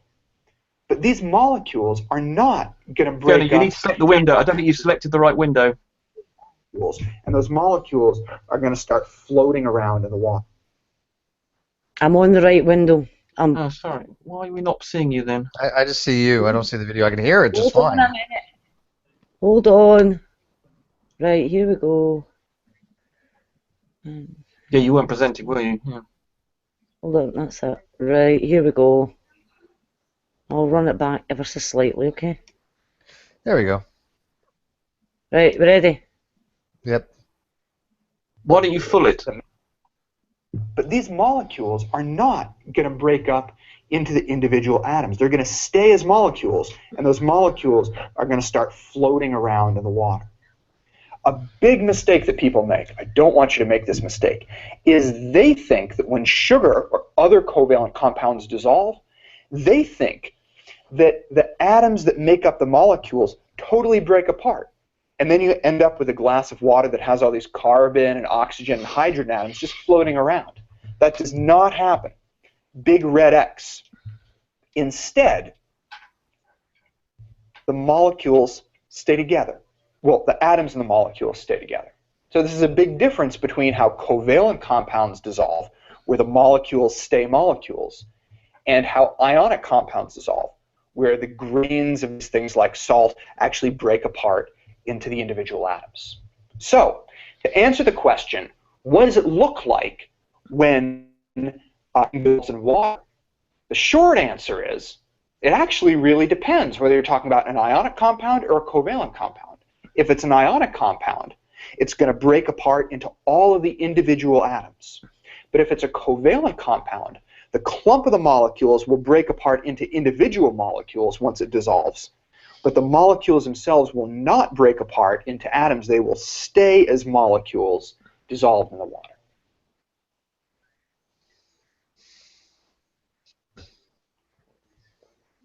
And there you have it. And DNA is a covalent molecule. It stays together. There we go. Yeah. It couldn't make any clearer, could it? Discussion over. It's done. You know, we win. Ronnie's full of crap. I mean, I don't know where to even go with this anymore. I mean, this is actually the video that he claims proves me wrong. Oh, is that? I've never seen it. Is that I heard about the video. The irony of it. Yeah, I didn't. I knew you had it. I knew that video existed. I heard you talking about it. I never bothered to watch it. But I think you screen cap. I think I've seen a screen cap from it before somewhere down the line. Right. So there you have it. This is the video that he claims that I used that proves me completely wrong. How does he even get to that? How does he get that? How does that prove you wrong? What is his reasoning on that? I think he mistook when the guy said it breaks apart. Even though the guy went on to qualify it to say the molecules remained intact, he used the word break apart at one point, describing the covalent molecules. And I think he sort of focused on that, even though the guy specifically several times said, emphasized it, that the individual molecules remain intact. And I think he used the words remain intact. And yet, yes. Oh, this is a video he was whinging about, saying I hadn't showed the whole video. Wow. Now, the beginning part of the video that I've not shown was what the ionic compound does. It breaks into the individual ions. Okay? But well, as you said, he a polar thinks compound. that video proves him right, even although it says that those molecules remain those molecules. He claims that video shows that I am wrong. See, but this is why I respect what Hogtie is saying, and when it comes to how we treat people. But I mean, stupid. Okay, I'm sorry. This is fucking it stupid. Seems like to outsiders who know no biology like me, it seems like it's like minutia or something. Like, what's he trying to argue specifically? Like, what's the purpose of what he's arguing? I don't understand. His argument was that the DNA doesn't dissolve, or what? Like, what? His argument was that DNA couldn't be the first replicator, basically, the first self-replicator, because DNA degrades in water. But it doesn't. Well, what happens to the DNA floating around inside a cell? Exactly. Well said, Moody. Yeah, you were not knowing. You've got it exactly right. Yeah, you take a shower, you're gonna melt. Yeah, and the point is that I corrected him on that, and that's what started it all. And the reason it's kept going is because he still claims to have absolutely me. He still claims I was absolutely wrong, and he is claiming that I am lying about what DNA does in water. He's claiming I'm being dishonest. He said I should apologise for misleading people, and that I should make a video stating that Ronnie is right. That's why it's an issue. I've been called a liar more times than I can remember over this fiasco. And he keeps repeating his claim about that video. He keeps saying that video utterly refutes me. No, it doesn't. It makes my point. Yeah, absolutely. I don't think anybody else has been such a person to throw around the accusation of lying quite so much. I mean, all the other fundies we meet, you've got the Rand Cams, I suppose, but even they don't accuse people of lying.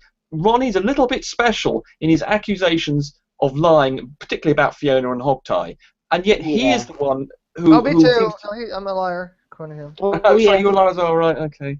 Yeah. Anybody who sort of comes into contact with, and he seems very, very keen on making that accusation, and also, of course, his own inflated opinion of himself and his dismissal of people like molecular biologists for having any valid opinions about this, when clearly he knows almost next to nothing, and people like Fiona who have PhDs in this subject are clearly going to be qualified, and what's more, backed up by everybody else who has any sort of understanding of this issue, yet he persists against... Well, even Ludic is not heavy into the stuff, and he's like, okay, well, wait a minute here. Let me think about this. Ludic does 0 to 100 miles an hour in about 2 seconds there from Ludic. I mean, seriously, that's awesome, Ludic. I mean, do you see how basic it really is? I mean, we're not overanalyzing this at all. When he's basically saying something so fundamentally wrong. Actually, I guess the caveat there would be that it's pure water, though, right? Like if there were other chemical constituents within the water. All along. Yeah. There is one slight defense of the position about, of course, inside a cell, there are what Ronnie thinks are these stabilizing salts, and then, of course, as most of us have pointed out, including Fiona, is, of course, if these salts were taking the role that he thinks they do and actually protecting the DNA from water, then the DNA would come out of solution and become solid. But of course, it doesn't do that. That's how you precipitate DNA during purification. Yeah. You use salts and alcohol. It's not soluble if in high concentrations of salt in the presence of alcohol. So it comes out as solution, but nothing else does. And you're able to get a pellet of solid DNA, and you throw away all the other stuff that's still stuck in the liquid phase. Do you do that with one of those little spinner things, Fiona? Yep, exactly. Yeah. Or you can use a column, a little column that binds it, and lets everything else wash through. But your precipitated DNA binds to the column. So this is. What's it look like? Is it like a clear ice? It'd be kind of like a clear, semi-translucent, like gummy substance on the bottom. Well, when it's in solution, it's just a clear solution. When you precipitate it, it's basically a sort of whitish pellet. Oh, okay. Once you've spun it down, while it's precipitating, you can actually see the little white, like snowflakes, forming in your. Oh wow! And that's what you can then spin to the bottom or put onto a column.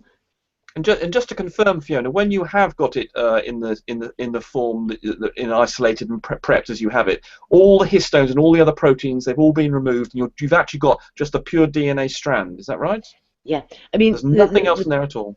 Yeah, the prep that I was the instructional leaflet that I was sharing is for a plasmid prep. So you basically lyse your bacterial cells to release all of the DNA. You then remove the genomic DNA, and you then precipitate out the plasmid, and everything else stays in solution. And you chuck away that liquid on the top after you've spun it, leaving your wee pellet on the bottom. And then you wash your pellet with ethanol to remove as much as you can, because you never got all the liquid out. And that's why you can have a carryover. Does the DNA in the plasmid DNA, is that also wrapped around histones as well? Not as much. Right, okay. And remember, you're talking about bacterium. Yeah. That's what I was asking. Yeah. Boy, that for biochemistry, that must have been a major, like in order to precipitate out like that. That must have been just like the most basic thing you do when you first start doing biochemistry in the lab, and it must be a really important process, like for the science itself. You could do it in your kitchen. It is. It's bread and butter for a molecular biologist.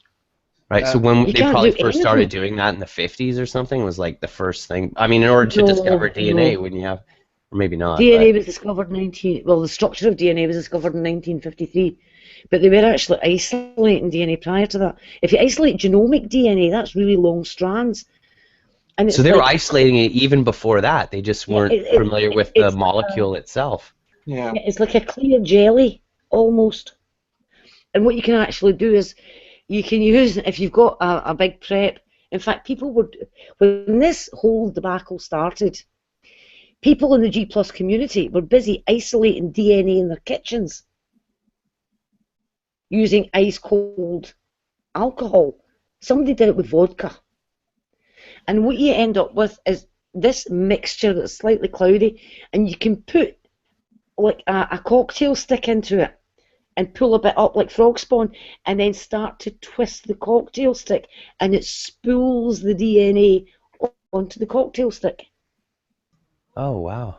That'd be kind of like I've seen nanotubes come out on videos too. Imagine. Well, that's because that's the long genomic DNA. The one that everybody was using to isolate the DNA was strawberries, because they've got a lot of DNA. Daryl Soar, he did it in his kitchen, and I think he posted a video of him doing it in his kitchen. Somebody else did it in their kitchen and got DNA. One of my favourite statistics is that the DNA inside each cell is 2 meters long. The chromosome. Yes, that's why you can spool it. Wow. Yeah. 2 meters long in each cell. Yeah. Wow. Yeah, it's very, very narrow. But with a big long molecule like that, although those phosphodiester bonds are really strong chemically, if you have your DNA in solution in these big long strands and you shake it hard, you actually shear the DNA. Yes, that's right. It physically shears. Breaking molecular bonds by shaking is quite something. Yeah, and one of the it's that weak. Wow. Yeah, and one of the staple ingredients when you're doing loads of different sort of analyses of nucleic acids. I used it quite a lot when I was doing blotting.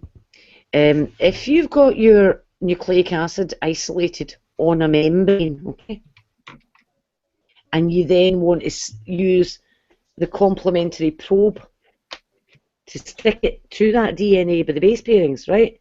You can also get your probe non-specifically binding to the membrane, just because of chemistry.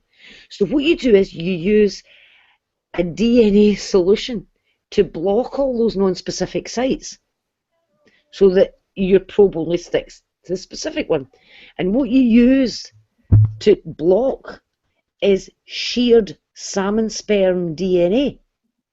And what I want to know is, who's the poor sod that gets sent to collect the salmon sperm? And how do they do it? They milk them. But yeah. I've seen it not particularly with salmon, but I have a friend who works in a fish hatchery, and I've seen the process. Yeah, I've seen it happen too. I visited a fish hatchery. Trust you, Jade. Yeah, bloody hell. Where's Jade not ever gone? I don't know. It's just. She's like, so last time I was on the moon, you know. Exactly. Anyways, Tommy's in the side chat, and I want to ask Tommy what he thinks of this, because I know Tommy doesn't really get into this side of it. But I mean, does Tommy really want to play this? Laughing at me the other night. What does Tommy want to play this game that he's going to side with True, just because they happen to have one or two things they agree with? Yeah. Well, I want to say Tommy actually laughed when True Empiricism was claiming I'd said certain things at the start of True Empiricism's hangout, and Tommy laughed. She really said that? No, she hadn't said it at all. What did he laugh at? What do you mean? I can't remember now. True just misrepresented. Oh yes, I remember. And then he just True sort of Empiricism claimed that in my hangout I was claiming that DNA can last for millions of years in water. I didn't watch your. Is that the one you went into his hangout? That one? I saw that. Remember the hangout? I heard that. Remember the hangout that we were all in that Tommy rage quit? Yes. Sorry, not Tommy. That True Empiricism rage quit. Right. Yes. Right. Well, True Empiricism claimed that in that hangout, I was making the claim that DNA lasted millions of years. You were just talking about one bond. There's other bonds in there that would have broken long before that. Yeah, exactly. But True Empiricism told Tommy that is what I had said. Oh, no. I mean, what was the other one? Like 70 years, and when it went to like 92 degrees, it was like 16? Exactly. But that's Yeah, what true empiricism says. Oh, his takeaway from this shit is ridiculous. Let me tell you. He's completely unreliable. He doesn't understand. I think his basic problem is he has a perception problem. He can't understand text that he reads. He can't understand information presented to him linguistically. He can't understand books that he's got. He can't understand logic. He can't understand reason. He can't understand evidence. The guy's a moron, and we cannot expect anything more of him than to take away correct information and impart, and then actually mulch it up into some in his brain, and then try and impart it to someone else. That process is going to be guaranteed to be in error. So Tommy, what do you think about true empiricism's basic skills here? I mean, because I'm asking sincerely. You've got to admit, when you have everybody, including theists alike, across the board, you will not find a biologist or chemist in the entire world.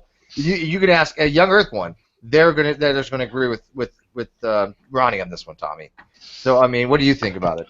Well, I'll just. Remember Vekl's answer. I'm going to say that I'm going to say mine's going to be very similar to his. I missed it. What was it?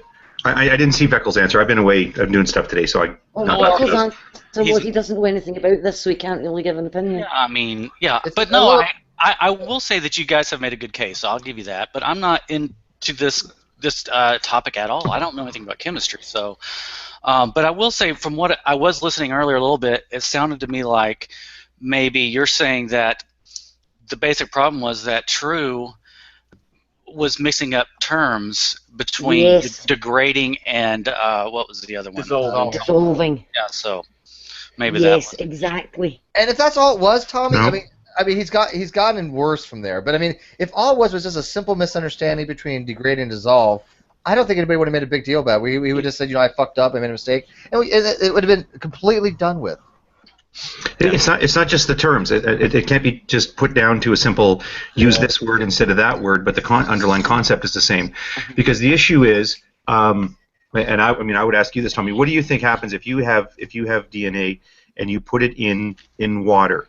So you understand, of course, I know you understand this. That DNA is in a sequence. It's really only helpful or meaningful because it's a long strand and the bits of it are in a particular sequence. Mm-hmm. If it didn't have that sequence, if you did something to it that made it not have that sequence, then it wouldn't be useful in the way that we understand it to be useful. So my question is, if you put DNA in just clean, pure water, does it fall apart and lose its sequence? You're asking me? Well, according to what you guys have been saying, it takes a long, long time for that to happen without an enzyme to act as a catalyst. Yeah, but not according to what we're saying. What do you think? Well, I don't know. My question that I asked last night, I didn't really get an answer to. But I'm still curious. When you say you put DNA into pure, clean water, well, assuming, going back to the original argument that we're talking about something like Darwin's No. I'm sorry. I really want an answer to the question, though. No, I don't know. Okay. I'm going with what you're saying. What you're saying makes sense. Okay. So If you're gonna do that, then let me make the point. It's not just an issue of mixing up terms, degrade or dissolve, because and we repeated that part from his video that he put up this morning or last night, whenever it was, where he said that I'm not saying it breaks apart into individual pieces, but it does lose its sequence, right? So I mean, this isn't an issue of which word. Right. No, means that. He's saying it literally does break apart into pieces so that it no longer has the sequence, and that's not a word choice or like a semantic issue. That is really a principle. Like what happens with DNA water? Does it blow apart so the sequence is lost or not? Right? That's a conceptual thing. Let me clarify. What Gary's let me clarify. What I'm saying was, had it only been just a word problem, then we wouldn't have cared. We understand there's a huge conceptual problem here. Okay, but what I'm just saying is, if he just made a mistake and he knew the difference and just said, I meant to say this and that, that's what I'm saying would have been a whole different ballgame. Yes, he what Gary's posted in the side chat. Yes. Well, does it lose a sequence too, or no? Are you saying it doesn't lose a sequence either? Water doesn't cause that either? Oh, good grief, Gary. Eventually. It doesn't break look at down. Gary, what are you posting? Eventually. Who's Gary? Jesus Christ. Gary, Gary, Gary, DNA does not break down in water without enzymes or something else to help it break down. Well, unless it depends on at room temperature. It does eventually. Eventually, yes. Well, But wait, Gary. Water's a universal solvent. Eventually, it'll pretty much dissolve anything. Right. Okay. So I mean, Gary, we're not talking about that. We're please. talking about for all practical purposes. We're not going to, we're just saying if you put water or DNA in water in 10 minutes, it's not going to dissolve. Oh, sorry, it's not going to. It's not the same thing. It's not going to degrade. It's going to dissolve, but not degrade. Not a die. I just from what I know, from the little bits I'm able to get, it depends. No. It depends on environmental pressures. Oh my God, Gary, stop. Gary, Okay. you were talking about tissues when it's still in the tissue before it's isolated. We are talking about after it's been isolated. Yeah, we're not talking in the body in situ. No, I mean that. Like, what do you mean? I mean, like, as you guys were saying, pure DNA, environmental pressures. Let's say, for example, storms and stuff. People said that I read some. I can't remember exactly what I read because my memory's shit. But I remember that. But again, pure water, no. It takes longer than 10 seconds or 10 minutes. So it's I read it's like something like it depends on. It can be thousands of years. Gary, the bond that true empiricism has been talking about, the one that makes the backbone fall apart, he specified that's the bond he's talking about. Yeah, I'd agree with that. The half-life of that bond is 31 million years. Mm-hmm. So now, what's your point, Gary? I've dissolved DNA in the lab. I'm more curious. I'm more curious about Tommy. Yeah, I'm more curious about Tommy. Do you understand what we're saying now? That if you put the DNA in water, it's not going to lose its sequence. That's the whole point. That's what Ronnie's saying. Mm-hmm. Okay. Do you agree that he's wrong on that? Well, Steve, come on. I hear what you guys are saying, and I Then man up and say he's wrong. I don't know if he's wrong or not. What you're saying makes. It's very plausible. I'm not. That is not plausible. I mean, dude, you have DNA in your cells. I think Tom is being quite generous. I think Tom is being quite generous here. I know. Well, I don't know, man. I think he is. He doesn't know enough about it to say yes or no. But it's not that I don't trust y'all and I'm putting my faith in True because he's a creationist. I mean, it's not that at all. I trust you guys. And how about this? You know what you're talking about, so fine. Let him say. Go ahead, Hog. Oh no! See, I had a prediction about this. I sort of wonder, what if we ask guys like Tommy or Vekl or whatever, like, what do you think about this? And I always want to ask the question. So, do you think it breaks down or not? They're going to say, oh, I don't know. It's just not my area. I say, okay. Well, True Empiricism says this. Fiona says that. Now who do you believe? And they're always going to say, oh, it's not my area. It's not my area. But no, I mean, you say, well, it's not because I'm going to believe him because he's a creationist. That's exactly what you're doing. But how can we make an opinion? Wait. How many people do you need to hear it from? How many people do you need to hear it from? People that you know aren't guessing, didn't research this off of the internet, didn't Google it to find their answer, but like actually know this material before you say, yeah, pretty much everybody agrees based on not on gut feeling or intuition or opinion, but like on actual, learning the science. Like how many people need to tell you that before you say, oh, okay, well, that's, I guess that's what it is. I don't generally let one person feeling is good enough for me. Say something. Tommy. Just because a group of people say something, I've learned a long time ago not to necessarily trust that. I'm not saying I don't trust y'all in this situation. I admire Fiona. I think she knows a lot about it, so I would be going on a limb to go out and say that I'm not, I'm not going to try to It's not complicated stuff. I mean, okay, fine. I'm not debating. I'm not saying you're wrong. How about this? Do you at least agree this? According to what we have said, and according to everybody, and there's not another person that will agree with him on this, would you say at least that if what we're saying is true, then he is wrong? I don't know. Well, you were not put your pecker on the table. You were happy enough to just laugh at me and say, "Did she really say that?" Hold on. Yeah, I don't. Well, that's a good point. Let me just kind of address Steve's things. I don't think that's a fair question, Steve, because we're saying that he's wrong. We're saying that true empiricism is wrong, and you're asking Tommy, well, at least concede this point. If what we say is true, I admit. Wouldn't he have to be wrong? Of course, he's going to say yes. Yeah, I see the issue there. I get that. Okay, you're Even right. then, he didn't say yes, which is I funny. know it's the funniest thing, right? But I mean, it's kind of be a tautology, right?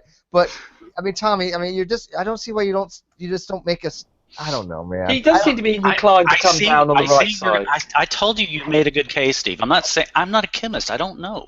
Yeah, I think we can't expect too much more from Tommy. He said we made a good case. I'll take it. I'll take I think we have to take that. I'm more worried about Gary, who's still going on in the bloody side chat about he's discovered apparently it does take years for DNA to degrade in water. Oh, Jesus.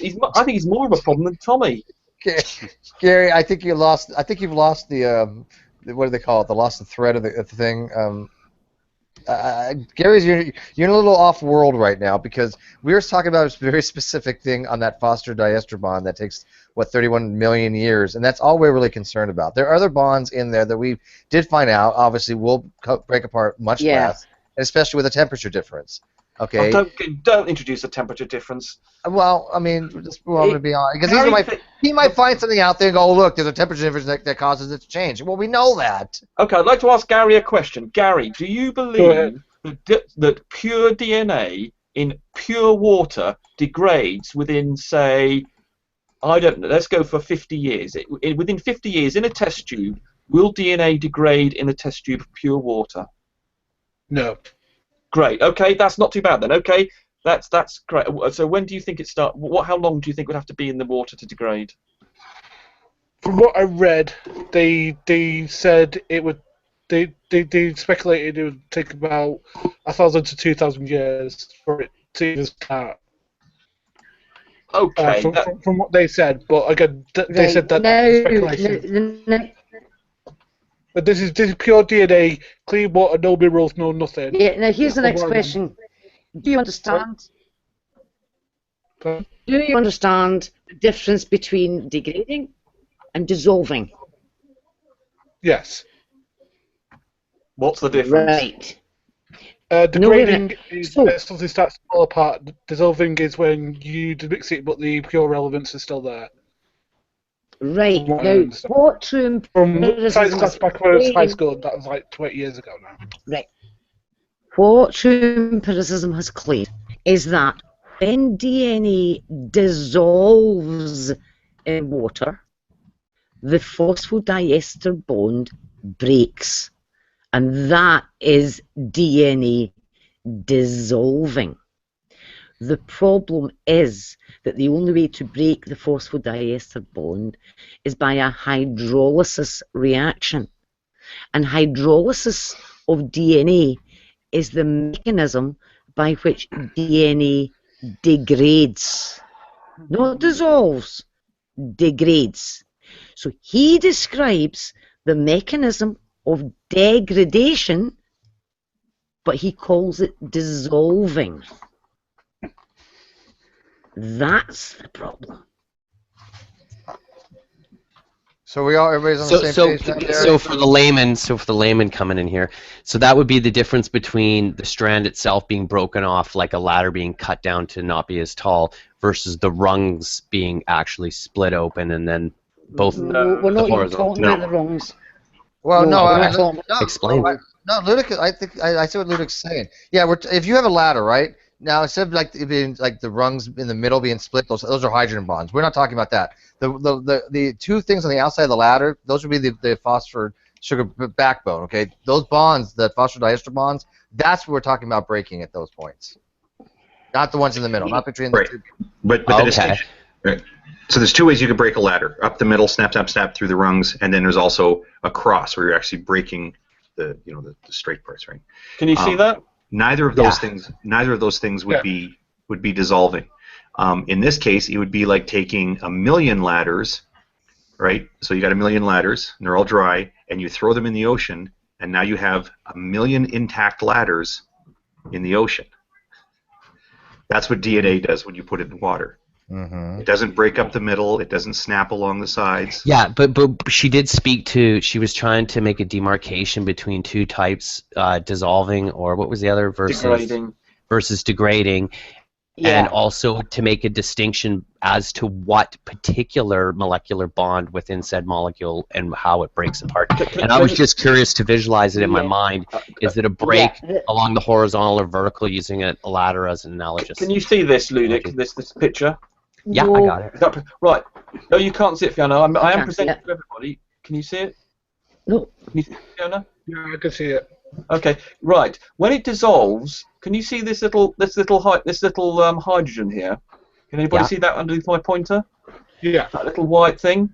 When it dissolves, that little hydrogen goes whoop, and then a water molecule comes along and nuzzles up against that. And that's all. So that's all you're talking about. That's all that dissolving is. And that is the quote unquote breakdown or dissolving that Gary was. No, it's not the breakdown. Yeah, hold on. Sorry. Can I just finish? Can I just finish? Sure. That is what dissolving is, but unfortunately, Ronnie thinks that in that process that something has broken. Now, when it degrades, when we talk about degrading, and that's with a hydrolysis reaction, what happens there is that the water molecule gets in here, or even in here, and breaks that bond, or breaks this bond here. And then when you break this bond, because that's the chain that goes up here, and once you break this bond here, then this becomes detached. The top part will become detached from the bottom part, and you've broken it. And then that means that these sequences, the DNA is this, as you can see over here at the ATGG. So this is the DNA codes. This one here, followed by that one, all these blue bits. That's the code. And if you break the chain here, then the code, you suddenly got 2 bits, and you've lost the so dissolving is just the loss of that little hydrogen, but degrading is if you break this bond here, or that one there, or that one there, or this is a very important distinction to make. Exactly. Language and what's happening chemically here. Yes, exactly. So when I'm going to find the comment again of exactly what he describes as dissolving. I've got to find it. Oh boy. Right, here we go. I've got my proof. Have you guys actually showed the molecule like that and explained? No, I haven't unfortunately had a chance to do that. I think that might go a long way with him. It would. This is exactly what I want to do. I have shown molecules. Yeah, Fiona has shown an molecule. It hasn't been put into quite as brutally as I have done it there, and I think this is half the problem. Yeah, here we go. Let me find this. Because Jade transcribed something. Right, here we go. I'm trying to find it. Where is it? Come on. Well, it appears that dissolving, when referring to a molecule dissolving within a solution, right, here we go. that it can refer to not the entire chemical constituents of said molecule busting apart, but perhaps some aspects of it, or just like a hydrogen floating on the end where something else comes in the bond. You understand more about it than he does. It's just the hydrogen. Right, I'm going to read it out to you. Okay. Now remember the bond that we were talking about, the phosphodiester bond. That's what makes the sugar phosphate backbone. And that term sugar phosphate backbone is going to come up here. Okay. So that's where the phosphodiester bond is, right? That's the one that's very, very unreactive. That's yeah, it has a that half-life of 30 million years. Yeah. Yeah. Now, here's what Ronnie said. I've never been talking about a hydrolysis reaction at all. I've been talking about dissolving. That's what I've been talking about. I've been talking about that sugar phosphate backbone. And because it has a partial negative charge at cellular pH, that once it starts to attract those water molecules, it's going to start to break down because of that. That doesn't mean that it's going to start breaking apart into little individual pieces. That means it's going to stay DNA, but it's not going to be in sequences anymore. It's not going to be some long strand of DNA that's going to be not rip down the rungs. Specific sequences. Yeah, not rip down the rungs, but say I took a 10-foot ladder and cut it into 2 5-foot chunks. Right. That's what he's describing there. When he says that the sugar phosphate backbone is going to break down, and this is him describing dissolving. That's him describing what he thinks dissolving is. But it's not. The only way to break that phosphodiester bond in the way he describes here is by a hydrolysis reaction. which is breaking the Well, rungs. well, it would follow that that must occur naturally within our own biology, because how do sections of DNA get activated out of a strand? We have enzymes to do it. Ah, okay. Right? This is talking about just the DNA And and they the fly water up together. with little receptors, Fiona, that can like connect right where that hydrogen is or anyway, yeah. No. Not the hydrogen, but Enzymes what did you call that special enzymes can one? Ester? Enzymes can hydrolyze that bond, okay? And they can hydrolyze it very quickly. But we're not talking about enzymes at all. We're talking just about DNA and water together. So Ronnie's description of dissolving is that the sugar phosphate backbone is coming apart. The only thing that's forming that sugar phosphate backbone are the phosphodiester bonds. With a 31 and he's million claiming half-life. Right, but he's claiming that dissolving means that those bonds come apart. It doesn't mean that. They do not just come apart when DNA dissolves, because DNA retains its chain structure and it retains its sequence when it dissolves. That's why we can use It's it. actually, the molecule itself is actually gaining atoms, and from my understanding, it would be gaining 2 oxygens, right? Because if the hydrogen pops off and then an H2O molecule flies up in that site and connects, right? It would follow then that you would just have that same hydrogen in like the diagram he showed, Yeah. but with 2 oxygens. That's right. It doesn't quite join on. It has a hydrogen bond, so it just sort of nuzzles up against it. It doesn't quite bond to the chain, to the rung of the ladder in quite the same way that the hydrogen was attached. But Not the rung, the backbone. Sorry. The backbone, not the rung. Not the rung of the ladder. Sorry, yeah, sorry. The back. Sorry, did I say rung? Yeah. Sorry. Yeah. Well, I meant the backbone. Yeah. Yeah. The sort of. Yeah. Sorry. Yeah. The backbone.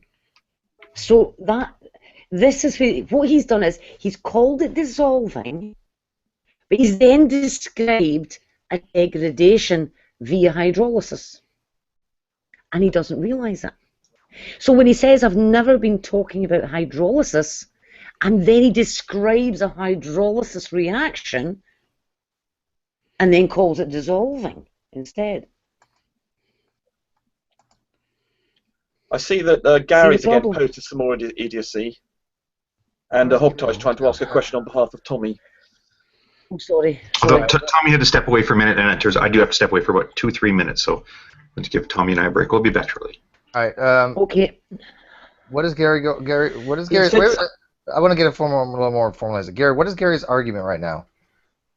I'm not arguing at all. Sorry, I thought you said you hadn't called it dissolve. You got up here. No, I never said dissolve. As far as I remember, it says degrade as dissolving water is water connecting to the strands. So I thought you were disagreeing with us again. No. Okay, great. All right, sorry. I was agreeing with what you posted. Okay. Sorry. No. I agree with everything you say. I'm just trying to point out that again, so we can take what you've said and read it the wrong way. That's what I'm trying to say. Sorry, I just read what Jade had posted. That cat is the bane of her life. Oh dear. Yeah, I mean, this is the whole problem is that on a daily basis, laboratories around the world dissolve DNA in water. It retains the chain structure. They can then use it. They can put it in sequencing reactions and determine its sequence. They can use it as a template in a polymerase chain reaction. It still retains the sequence. You wouldn't be able to do those things if the sequence wasn't retained, and yet you've dissolved it in water. Yeah. And yet he is describing, well, he is saying that dissolving it in water results in a loss of the sequence. Because he's saying that that sugar phosphate backbone is coming apart when it dissolves. No, it isn't.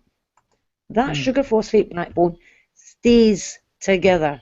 The uprights of the ladder stay together. Yeah, I think Ludic's got a better idea after less than 5 minutes. Yeah, he's gone from major understanding. Well, that's So, what I I was mean, saying. this is the problem. To call it dissolving, but then describe a hydrolysis reaction and say I'm not talking about hydrolysis. So basically, he doesn't know he's talking about hydrolysis when he's describing hydrolysis. Yeah, he doesn't understand the He terms. thinks He he's doesn't talking about understand the dissolving. terms. As I say, he's only discovered dissolving recently from that video. He actually said at one point, "What has hydrolysis got to do with degrading?" Yes, that's right. Well, yes. Well, the fact is, DNA degrades via hydrolysis reactions. That's what hydrolysis has got to do with degrading. Seriously. He actually said, "What has hydrolysis got to do with degrading?" Yeah, he did. Yep. And I described when the bond breaks, where I was showing where it broke on the ladder, on the rung, on the backbone of the ladder. That while trying to draw a line, that is the break. That's a hydrolysis that's required to break that phosphodiester bond. It has to be hydrolyzed, as you say. And he didn't realise that was associated with the breaking. He doesn't understand that the hydrolysis or the phosphodiester bond is it breaking apart, and then obviously you've broken your ladder in half, as Ludwig's analogy, and then you've lost the sequence. It's unbelievable what he can't understand. Apparently, we are getting things wrong. We're just people on an ego. Oh, look at me, ego. Yeah. What do you got wrong this time? I've no idea. It's somebody in the live chat. What are they saying? Tapped it out. Yeah, I got another. And they say we can't even agree. It says we're not even agreeing amongst ourselves. We are. What? We are we're all in agreement. Yeah. Except for Gary, but Gary now is in agreement, but he's not into biology at all. Oh, yes, sorry. Yeah, Gary's been a bit. Yes, Gary and Tommy are the only ones who now Gary's on board. Well, so Tommy's. I was saying what I read and how somebody who like me is not a science graduate. Yeah. Can misunderstand it. But can you understand the difference between a dead rat at the side of the road and a little tube of purified DNA? Yeah, I do understand the difference, yeah. Right. So we've been talking about the purified DNA. Yeah. All along. In a test tube in a lab. Yeah, it doesn't matter about how long it can survive for in the environment. Because that's not what we're talking about. We're not talking about trying to isolate DNA from a 4,000-year-old corpse or a bloated body fished out of the river. Or DNA left at the scene of a crime. We're not talking about that. No, We're talking about isolated DNA in the lab. Yeah, I understand that. So all these conditions that can affect the degradation of DNA prior to the sample being collected and purified are irrelevant to what happens after it's purified. Yeah, I understand that. And so when you're looking at how long DNA can last, you've got to look very, very carefully at in what form. If it's still the whole animal, that's a completely different kettle of fish altogether. Okay. But we're not talking about that. We're talking about DNA and water. Question from Tommy for you. Yeah.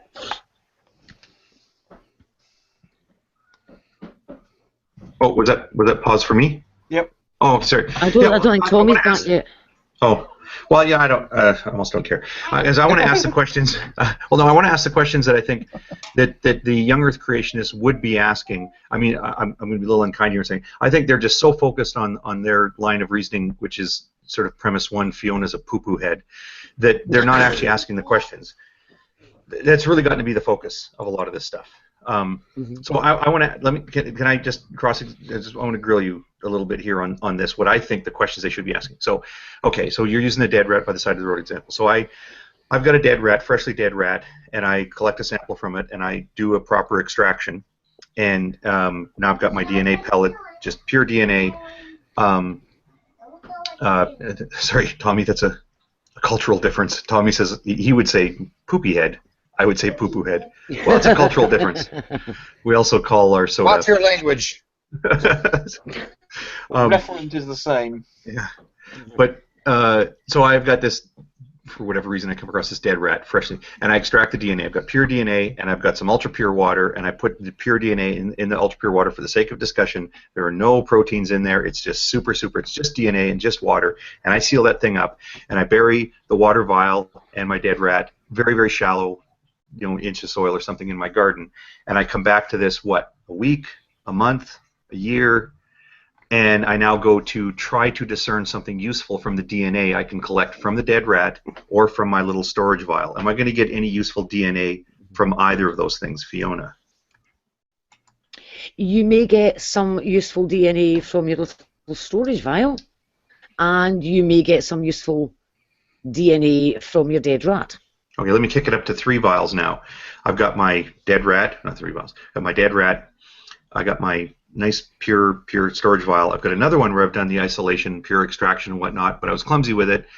I'd use an example, throwing a tennis shoe. I got a big vat of the stuff. I got to put it in a bucket, and I've got enough room in there. I bought a set of shoes in 2012, and I throw one of those shoes in there with it, and I sneeze before I put the cover on, and then I seal the whole thing up. So now I got my dead rat, I got my vial that is pure, and then the tub that I sneezed in and dropped an old tennis shoe in.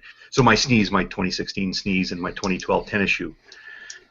What's my luck going to be like next week or next month trying to extract DNA from those 3? With that grossly contaminated one, your luck is not going to be very good. The reason I'm saying you might get some useful sequence from your dead rat is because, remember, bones. Okay. The DNA within a bone is a bit more protected from the decomposing mush of tissue and release of enzymes that you get as an animal decomposes. So you can still get usable DNA from the bones. Can I just ask a question, Fiona? Why were you so conservative about this vial not producing? You said it might have useful DNA, the clean water and pure DNA. Why would you not say that was very likely to have the preserved DNA? Because Hogtie specified that it was buried very shallow. Yeah, but is it still in the tube? It's still in the tube, yes. It's still in the tube, yes. But remember, you talked about coming back to it in a week, in a month, in a year. Yeah. Now, do you remember that some of those bonds on the strands have got half-lives in 70 days? Years. No, for 70 years. Depending on the temperature. Yeah, it was 25 degrees. Will you let me finish? Now, given that it's been buried really shallow, you have no idea what temperatures it's going to even have reached. Okay, well, it's my garden, so it doesn't get 100 degrees outside. It was part of the presumption. We don't grow corn where I'm from. Okay, well, we're agreed that the sloppy bucket is of those 3 scenarios. Okay, that's no chance. Okay, so let's say, and I know Tommy's sort of standoffish and saying, well, I don't want to commit to maybe true is wrong. Let's just say, for the sake of discussion, and we've been having this discussion for months now, that the one in the pure water's got the best chance of, like, that DNA's going to do okay. Yeah, it has. Yeah, it always got the best chance, yes. Okay, but then are you trying to convince us young Earth creationists that, in your view, the ancient world, so we're setting aside my 2012 old tennis shoe and my 2016 sneeze in the bucket, but is it your view that DNA floated around freely in, like, at the origins of life, the pre-abiogenesis type events, that all happened in ultra-pure water, that it was DNA floating around in ultra-pure water? Or might that water have been a little bit messy? No, it wouldn't be floating around in ultra-pure water, but then again, we're talking about first replicators.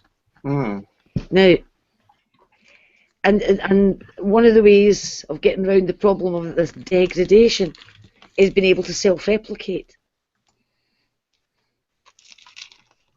Are you suggesting they did that very quickly or something, kept on replicating, and therefore was not going to be subject to these degrading effects, and therefore by replicating repeatedly, it's going to survive merely by replicating and leaving the old potentially molecule that would be subject to damage, but simply producing a new one and therefore avoid the problem? Well, it's not so much that not reproducing doesn't protect the original molecule. Oh, obviously not. Indeed, but you've got another one of it. Yeah, it's just like it's like humans. Humans have continued, but we still Yes, exactly. we don't have the originals. So that's why we could target like that, simply by reproducing. Yeah, and see, the whole point of this paper was that given the really long half-lives of some of the bonds involved, it had been argued that the planet had not been around long enough for any self-replicator to ever arise. But what the paper showed was that take it up to 92 degrees, and these reactions occur much faster. So you've got these bonds breaking down. So you can have the bonds breaking and reforming and all sorts. And it reduces the amount of time required. So now the planet has been around long enough. And then, of course, enzymes. Well, that's but right. prior to enzymes... Sorry, Hogtie. Well, I just think it takes us a little bit away from where I'm trying to sort of half lead you. See, when you say just sort of not a chance, like the worst chance is the dirty bucket. Okay, yeah. Why is it? Okay, we don't think. I was being snotty when I say, well, do you really think that all these events happened in ultra pure water? This was Tommy's question from earlier on. Yeah. Is it, well, sure, even if you accept that these nucleic acids could survive in ultra pure water for extended periods of time, is that really your view that these things in the ancient world that was ultra pure water? Well, no, of course there was muddy, crappy water, right? So when you tell me, well, the pure water sample would do fine, but the dirty sample, that is the one with my 2012 sneaker in it and my 2016 sneeze, that DNA is going to degrade. What is it about that bucket that would make it degrade? It's full of bacteria with nucleases in them. Yeah, but surely the scenario that Hogtie's sort of creeping up to, and Tommy will be presumably interested in, is in the sort of prebiotic age when there aren't any bacteria, etc. But also, but there would be. Let me just finish. Well, but there would be things like transitional metals, which definitely I think do attack DNA. Do they not? If you had a raw strand of DNA and you had, I think it's lanthanides or transitional metals, I think they have they attack DNA. Do they not? The point is that having sneezed in the bucket, you've loaded it up with bacteria. Yeah, I know, but we were talking. Yeah, but Tommy Hall was worrying about the prebiotic stage where there wouldn't be any bacteria. I know, but I'm dealing with Hogtie's question as he framed it. She is, yes.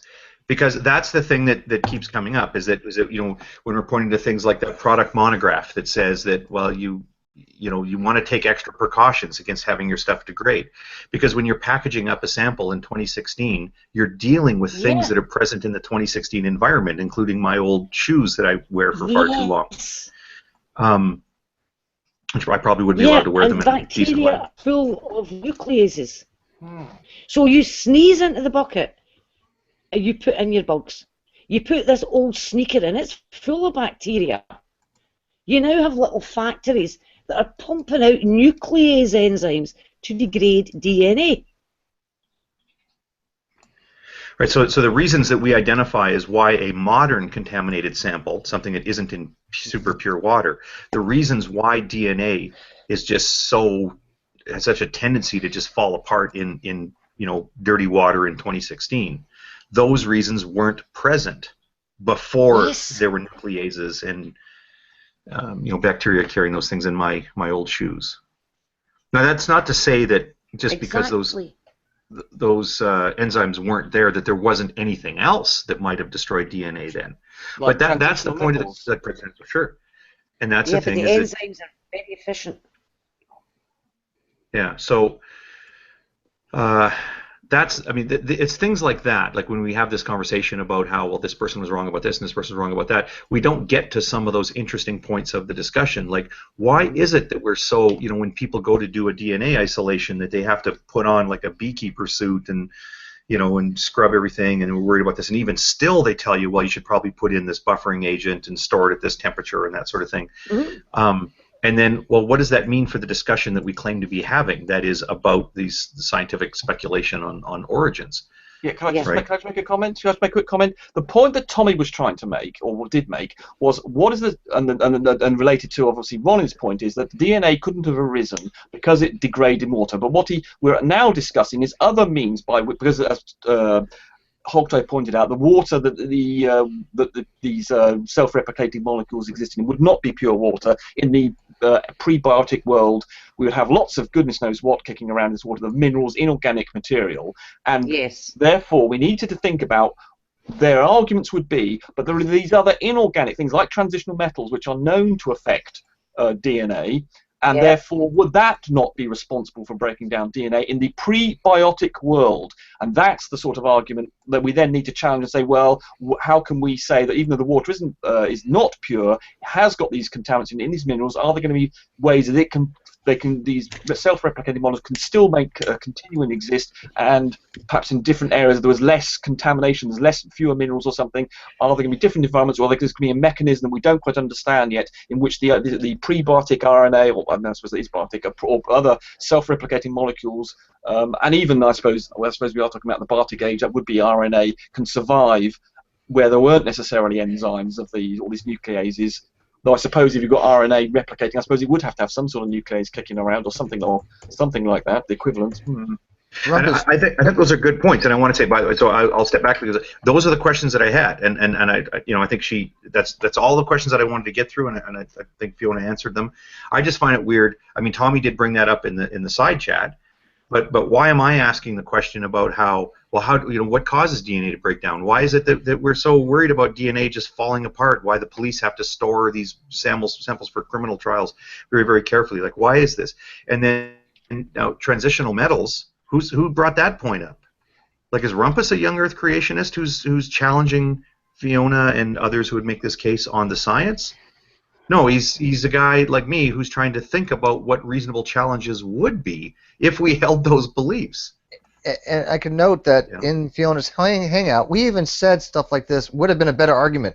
Would have been something we would at least go down it. And I think he must have listened in, because he had ran with something. He talked about when we mentioned about thermal vents and what would have been the challenge to having a hotter water, in thermal vents. Would the DNA or RNA been able to survive? And he still maintains that for some reason that it had to be DNA as the first replicant and not RNA. I don't know why, but I mean, yeah, that's silly. There's a couple of things where I'd say is a kind of conversation defeaters where you just rub your temples and go, we're not even having a conversation here. Is again hearing. I know as soon as I'm talking with a creationist and the topic shifts to abiogenesis, and they start saying about how, well, life came from a rock, or it was a puddle of mud that got zapped by a bolt of lightning, or anyone who mentions that, well, because the Urey Miller experiment ran for however many years and they never did create a cell. You just go, I'm sorry, we're not even. It's like we're even having a conversation. If that's what you think the state of science is, an experiment that was done 50, 60 years ago, whenever it was, and you think that they were trying to make a cell, and that they couldn't make a cell, therefore nobody's ever done any experiments on anything ever since. Well, I've had discussions on that, Miller, just recently, and that is what they thought, or they're trying to create these complex proteins. And it's like, wait a minute, the first experiment did create like 6 or 7 amino acids, and then there was another one they did in 2008 that created like 20 or something. I don't know. It's been a ton of them. But the whole thing was that they literally thought that this experiment was designed to create a living organism, and then when it didn't do that, they're like, oh look, the experiment failed. And all it was to see if we could create complex carbon molecules, such as amino acids, under certain conditions. And granted, the original one, probably the original atmosphere was probably wrong that they used. I get that. But they have done it with other atmospheres and even hydrogen sulfide, along with ammonia and methane and a few other things. So, when they just sit there and say the Urey Miller experiment was a failure, then I don't know how much of a dialogue you can have with them, Hogtie, because they're not understanding what it actually was for. It is a rarity. Once in a while, you'll get. I know Nephilim Free has actually put in some effort into looking into it, and he's of course only picked up the little tidbits, presumably because he doesn't read the source materials. Instead, he looks at creationist websites, and he'll mention that they made a few amino acids, but they were both levo and dextro. Left-handed, right-handed isomers, and there was tar. And that's it. So that means that abiogenesis is wrong because he read somewhere that there was tar and that they got both the left-handed and right-handed versions of these things, and therefore there's no possible explanation. And if we're going to have these conversations, I mean, we need to then say, oh, well, that's fascinating. That's what you think about Uri Miller. But what do you think about this study from 1984? What do you think about this study from 1992? What do you think about this study from 2014? Because they're not looking at those studies. Mm-hmm. You know, and then I don't even know what to make of this stuff I'm reading in my Google Plus feed. I don't have these conversations with these guys, by the way, because I don't go far outside my comfort zone, right? I mean, this speech that I'm giving here should probably be directed at me too. Then, if you want to have these conversations, we should know more about more of the contemporary research, including things that came up in my feed a couple of weeks ago about, oh yeah, we're finding amino acids on like space rocks and whatnot. Yes, I saw that. And ribose they found out there. Yeah. Amazing. So what does that mean for this sort of discussion? I mean, I remember when that they sent that probe up to land on that little bit of a comet, and people were amazed that we could hit that target there. But there were people speculating, why are they doing that? Well, they must be trying to figure out how to divert a comet because there's one that's going to hit the Earth and destroy life. I mean, crazy conspiracy theory. So we go through all this trouble. We prepare this little robot thing in like double clean rooms. You had to go through a door and then get all air blown dry and then put on a clean suit and then go through another door before you get near the thing. Why did they work so hard to keep that thing sterile and then send it up with a bunch of laboratory equipment and no explosives or jet engines, right? It's because, and then they go up there and then they say, well, guess what? We found some of the basic components that would go into a prebiotic world. And because that's what they were looking for. They weren't going up there to try to figure out how to whatever Bruce Willis a rock out of the way in space, right? So what do those discoveries mean for this discussion? I don't know. I'll be honest. I was hoping that they were going up there to find some place to stick pillbox. He's been poing me all morning this morning for some reason. I don't know why he has this thing for me because I don't play into his game, right? I know he's a Poe, so I just kind of like Poe back to him, you know, at this point. Nah, you know? he managed to irk me yesterday because he was sharing stuff about Prince dying, and it kind of pissed me off. Well, you realize his whole. So he's a put on, Steve, like for real, like. Okay. This is what I gather. I do believe he is a young Earth creationist, but he's not a flat earther in real life. He just fucks with people. But he is what do they call it? An antagonizer. He's a troll. He's a troll. There's such a thing as a Poe troll and a non-Poe troll. Yeah, he's and a Poe troll. Tommy and Pillbox are non-Poe trolls. Less so Tommy. No, Pillbox is not. He is a Poe troll. He's not a non-Poe troll. He actually doesn't. Yeah, he doesn't accept he accepts young Earth creationism. He does not accept flat Earth. He just likes fucking with people. That is a Poe. He's a flat young Earther. But he's not really. He's not a flat Earther.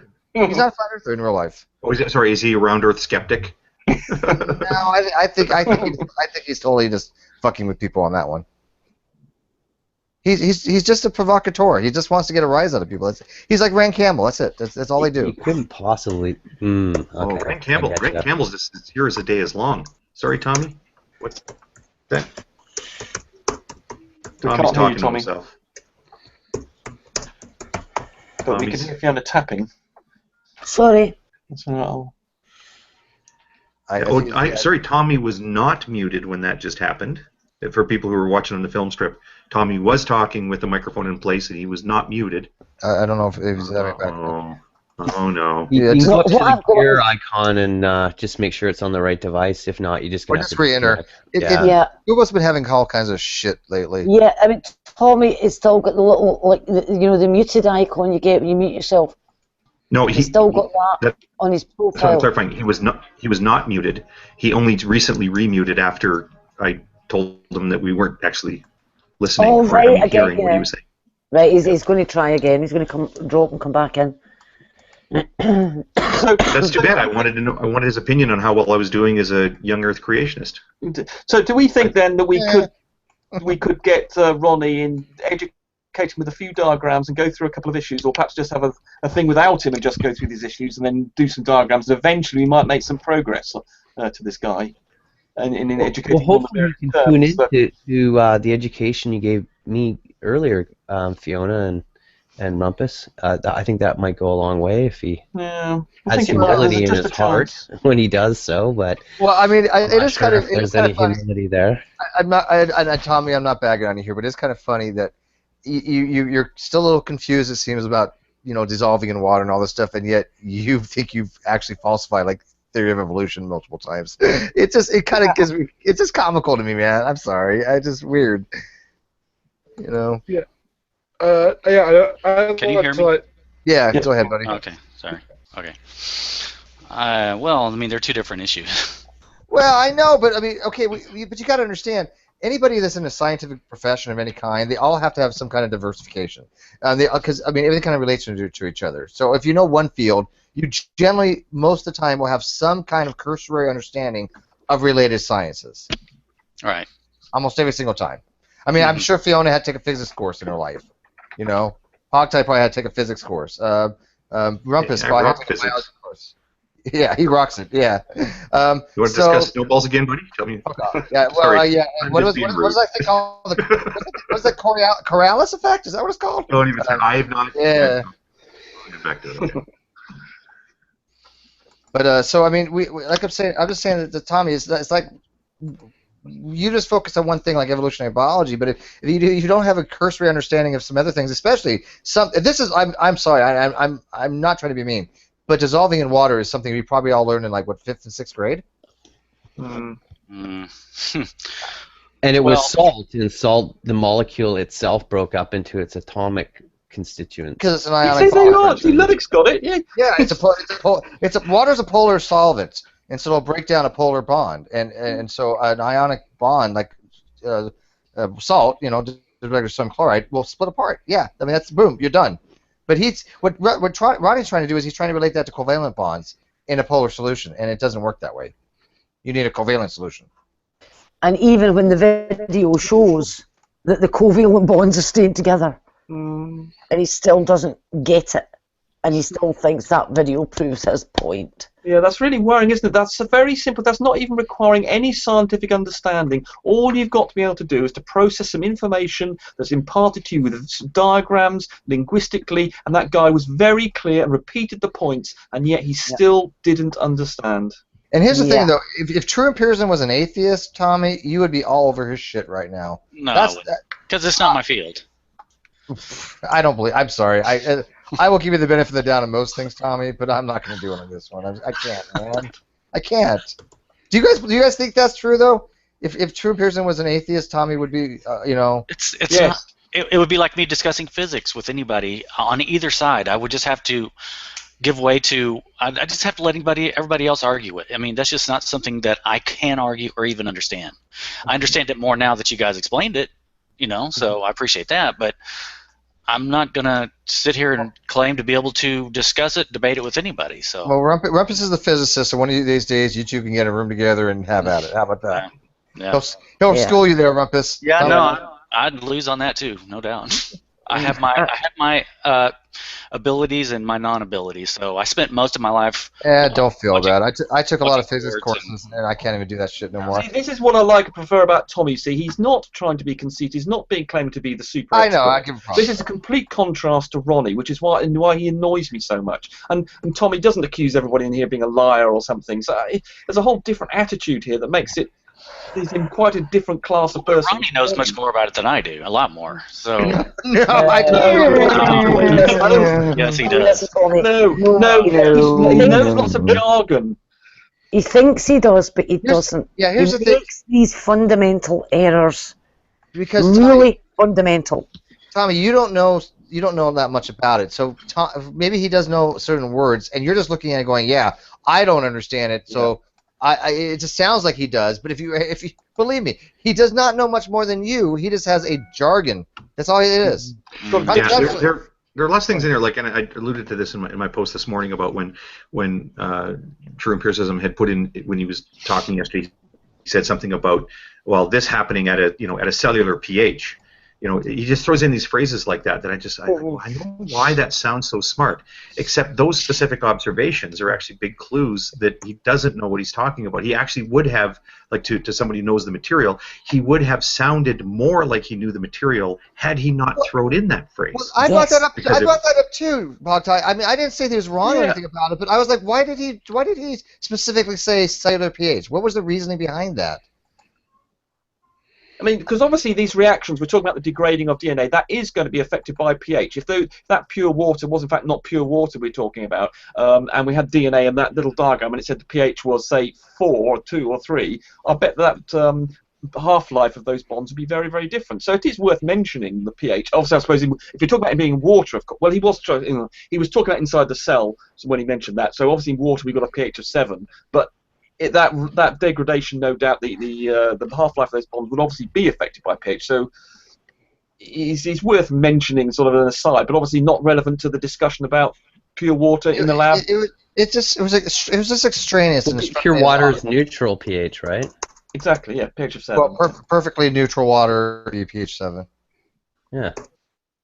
Which really not an issue because we're talking about pure water here, right? Well, yeah, but he wasn't in that point, was he? When in that little thing, he was trying to talk about he was talking about being inside a cell, wasn't it? I think that's why he felt it was.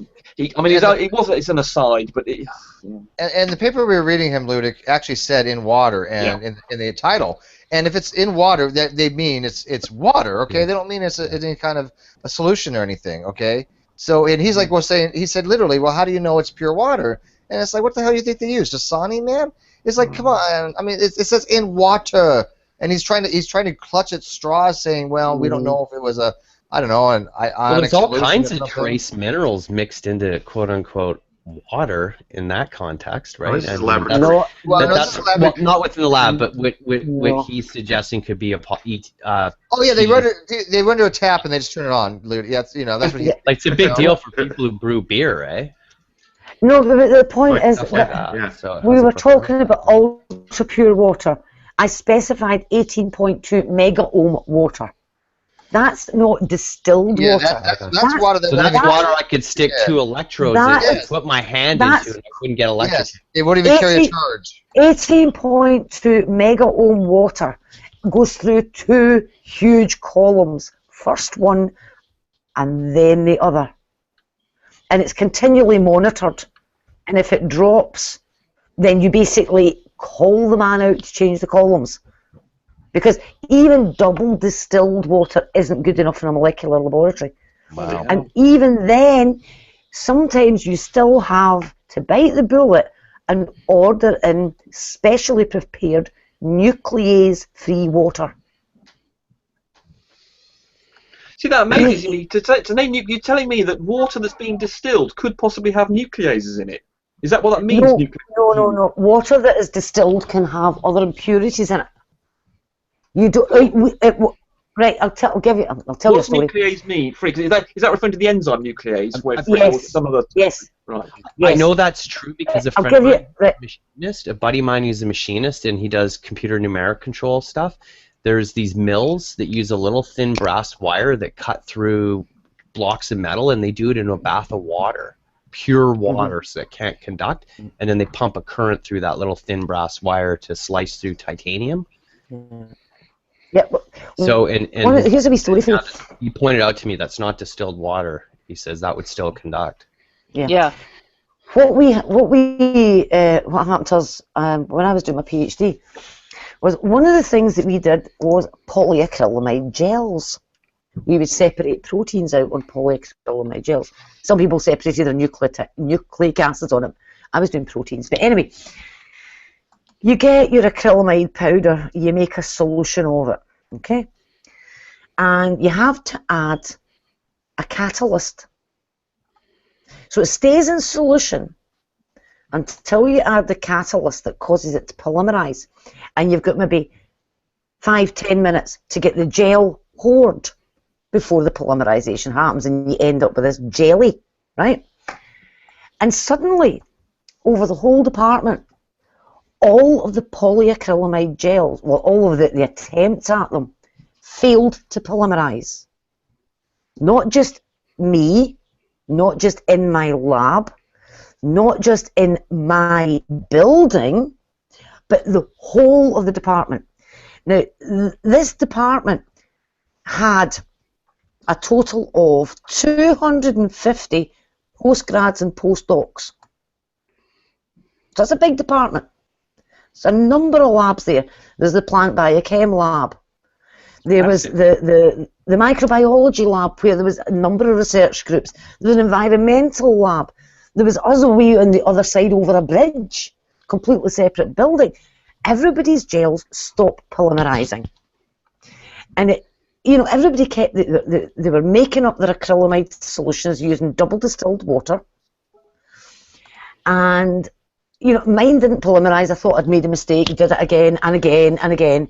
Somebody else in my lab then had the same problem. Then I heard of somebody else downstairs having the problem. Then somebody over the bridge. And it became clear that the whole department, all the gels were failing to polymerize. We found out the cause. And it was our mains water supply coming into the building had organic solvents that were distilling over because they had a lower boiling point than water. So they were distilling over in our stills. Yeah, and that absolutely knackered the very basics of making the blinking gel. You do wonder in the early days how they managed to do it. Exactly, but and that was double distilled water. Now we also discovered a brand new bacterium because it was growing in our big collection thing for the double distilled water. So you made a discovery of a new type. In trying to figure out the contaminant, you guys, the departments discovered this. Oh, cool. But I mean, what on earth was this bacterium feeding on? And double distilled water. Turned out it was a red photosynthetic bacterium. So all we needed was the why. Sorry? What does red mean, you said? Red in colour. It used a red pigment, not a green one, for photosynthesis. I think it was a rhodomicrobial species. Sorry, how that helps in those circumstances of it? Because it doesn't need a carbon source like a sugar. It's like a plant. It photosynthesizes, and it's able to convert carbon dioxide. I've seen that red mildew on like taps and like a kind of a red pinkish stuff. I don't know if it's on taps, moist areas. I've seen that stuff. But because it's able to use light the way plants do to make the complex carbohydrates that it needs. So are there other photosynthetic bacteria? Yeah, there's quite a few of them. You've got your cyanobacteria. Oh, yeah. There's a whole bunch, and they use, quite a few of them use red pigments instead of green. Water stuff's a very tricky business, isn't it? Yeah. And the thing is, all that means is that pigment is reflecting back red light. In other words, it's absorbing every other part of the spectrum but the red, so you see it as red. With a green plant, it uses all of the wavelengths of light except green. Yes, I've never really understood this, given the fact that green is actually the largest component in. I mean, if you've got the option, because white light is more green, the green component of it is greater than any of the other components. So why the hell would you not try and use that? I wonder if what you're thinking of is green is the brightest of the colors because that's our perception of it. I know, for example, if I have, look, I got it right in front of me here. This is the model 805 wicked green laser. I don't want to put it right into the camera. I have these in different colors, and the blue one and the red one looks pretty bright. The blue one doesn't look so bright, but the green one is stupidly bright. But that's because your eye tends to react more to it. I'm wondering when you think that there's more green light. You're absolutely right that the green detecting of your light actually is more sensitive than the red and the blue. It's got more bandwidth. That's true as well. Retinal bandwidth, yeah.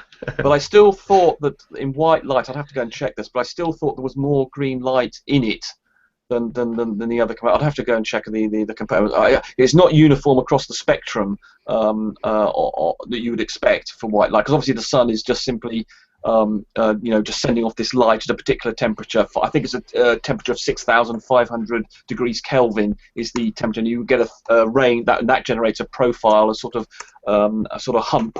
And I thought the peak of that hump was around green, but you never know. I might be wrong, but I thought it was around green, and that therefore there was more green coloured light in effect coming to you than the blue and the red, because obviously the blue is at the that's a high frequency light where the hump would go down, and the red is at the lower hump, and obviously you can't see infrared. So the red and the red and the although obviously there is quite a lot of that from the sun, I thought that the distribution was such the hump was centered around green. But yes, I'd have to go and check on that to be absolutely sure. But you're right about the sensitivity of your thing there, Hogtie. You are more sensitive to the same energy in green light than you are in blue. And in fact, the blue is something like, I think 1/10 or 1/20 as sensitive as your green light detectors. I put it in the chat. I put a note in the chat that green was more important to our evolutionary development, and the blue the least. And there's been some question as to when our species was able to see the color blue, or to be able to distinguish it from perhaps green.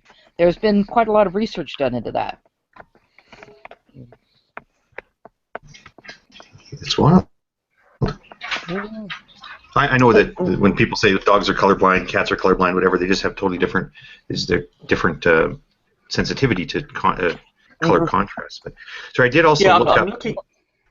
I'm looking at dogs. Sorry to interrupt you. Go. Yeah, oh, thanks. Yeah, I'm just looking at. I suppose I could share this actually. Yeah, what I'm looking at here. Why am I not? Why are you not allowing me to screen share, you little devil? Oh, because I didn't select some. Stupid bastard. Oh dear. And if I go here, so there's the spectrum. There, can you see that? Yep. Right, so there's the spectrum here of sunlight with and I think that's the power or the intensity of the amplitude of the particular frequency. So we've got the frequency along here. It's actually going reverse. So this is red.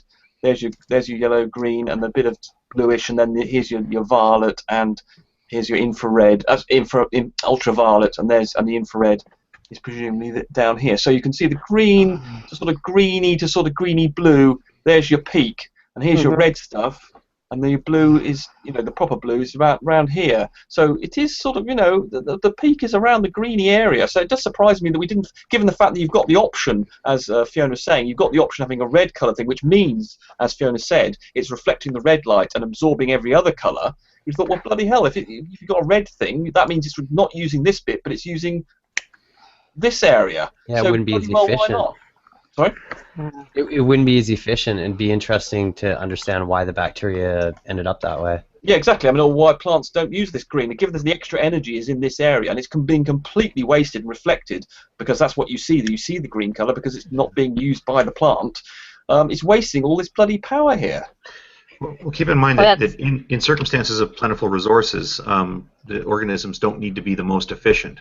I mean, probably a more familiar example is when you look at any of the bovine or ovine animals, the way they eat, right? They just wander about and eat grass and eat grass and eat grass, and a lot of times the grass they poop out is perfectly edible. I mean, if you eat grass. There's just so much grass available to those animals that they really aren't interested in the sort of highly efficient, streamlined processing of it. So I mean, and I don't know, I'm just sort of extending that. It's just sometimes when people approach evolution as like an engineering process. Yeah, no, you're right to sort say of that. forget. Well, no, when there's a plentiful resource, it's really not necessary to be that efficient with it. Yeah. And one thing I just want to mention when Hogtie mentioned dogs are colorblind. Well, colorblind is a relative term. We're colorblind too. If you were to talk to a bee, or fish. That's true. Yeah, Bees cannot see red, which makes it really interesting why so many flowers are red. Well, what they did is they did some studies of red flowers under ultraviolet. And they discovered that what we see as red, the bees see as ultraviolet. So we may go look at a red rose, and it looks red to us. But to a bee, it looks like it's black and ultraviolet, because to them red is kind of a black. But it may be striped. So every time I look at a red flower, I wonder kind of what it really looks like. I mean, does it have stripes or spots or something we can't see? But yeah, because that's just really interesting. And the reason dogs, of course, I think they've only got, and cats, I think they've only got 2 receptors. I can't remember which is it red and or green and blue. We've got 3, of course, RGB, and goldfish apparently I think have got 5. So they're incredibly. There are some people I don't remember. Oh, that's right. With 4 that have 4. Yeah. Tetrachromatic. Turns out. Quite careful now. Speaking of their side, our side, and about admitting mistakes, the mighty Aaron Ra had to do a public pants down apology over his claim in a it might have been part 4. It was one of the early in the series of foundational falsehoods. He repeated a myth about the tetrachromatic women. So I'm just saying, a note of caution before you say what I think you're about to say. Do a quick wiki, do a quick Google on it. I don't remember the whole story, but I'm just telling you. Well, somebody who's known for getting stuff right got it wrong. So watch out. I wasn't done with what I was saying. Oh, sorry. But when Rumpus said tetrachromatic, I was going to say there is some evidence that there are people who have 4, but that's not been confirmed. Oh, well, that was. I literally interrupted you with like about 3/4 of a second left to make that point. I'm sorry. Yeah, that's okay. It happens all the time in these things. What I was here to point out, all of us have been tripped up in this stuff. I'm, by the way, trying to pave the way for my egg on face moment, which I think is coming. You're too generous. You're too advertising things. Yeah, I thought when you mentioned Aaron Ra, I thought you were going to go back on his primates are not apes are not monkeys thing. I thought that was the thing he was going to have to change his mind, because of course he decided he was wrong about that. But see, that's the thing. Most people will actually say when they're wrong, when they discover they are wrong, they will admit they were wrong. But the crucial point here is when they the crucial point is when they discover they are wrong. And it seems to me that there are certain people who are so ill-informed but arrogant that they will never, ever see that they're wrong about something. Is Mike working? Hello? Yep, hello. Yes, because they have personality disorder. But anyways, my dime store analysis. I thought it's impossible for certain levels of narcissists to ever admit being wrong. I thought that artist with the tetrachromatic had been confirmed. I thought she actually had the whole 4 different cones and could see like 2 more hues, and that has not been confirmed. I'm going to have to look it up because I read something. Apparently, I think part of the problem is some of the people who were suspected of being tetrachromatic really weren't. No, something else was in play there. You know the artist I'm talking about, right? Yeah. I'm also not saying that it's not true. I'm just saying look it up before you step in it, because right, and I would agree. I would agree with Hogtie there. I think we need to look it up. But when the first big fuss came out, there are these people who are tetrachromatic. It turns out that some of that wasn't true. How much of it wasn't true and how much of it is true, I'm not sure. I did read a fairly recent, within the last 6 months or so, article about that from a science source that pointed out the errors that were made in some of the assessment of whether people were tetrachromatic or not. So I don't know what the state of that is right now. Maybe some people are tetrachromatic, maybe they are not, and what caused that would be really interesting. She's still a good artist. Yeah. Yeah.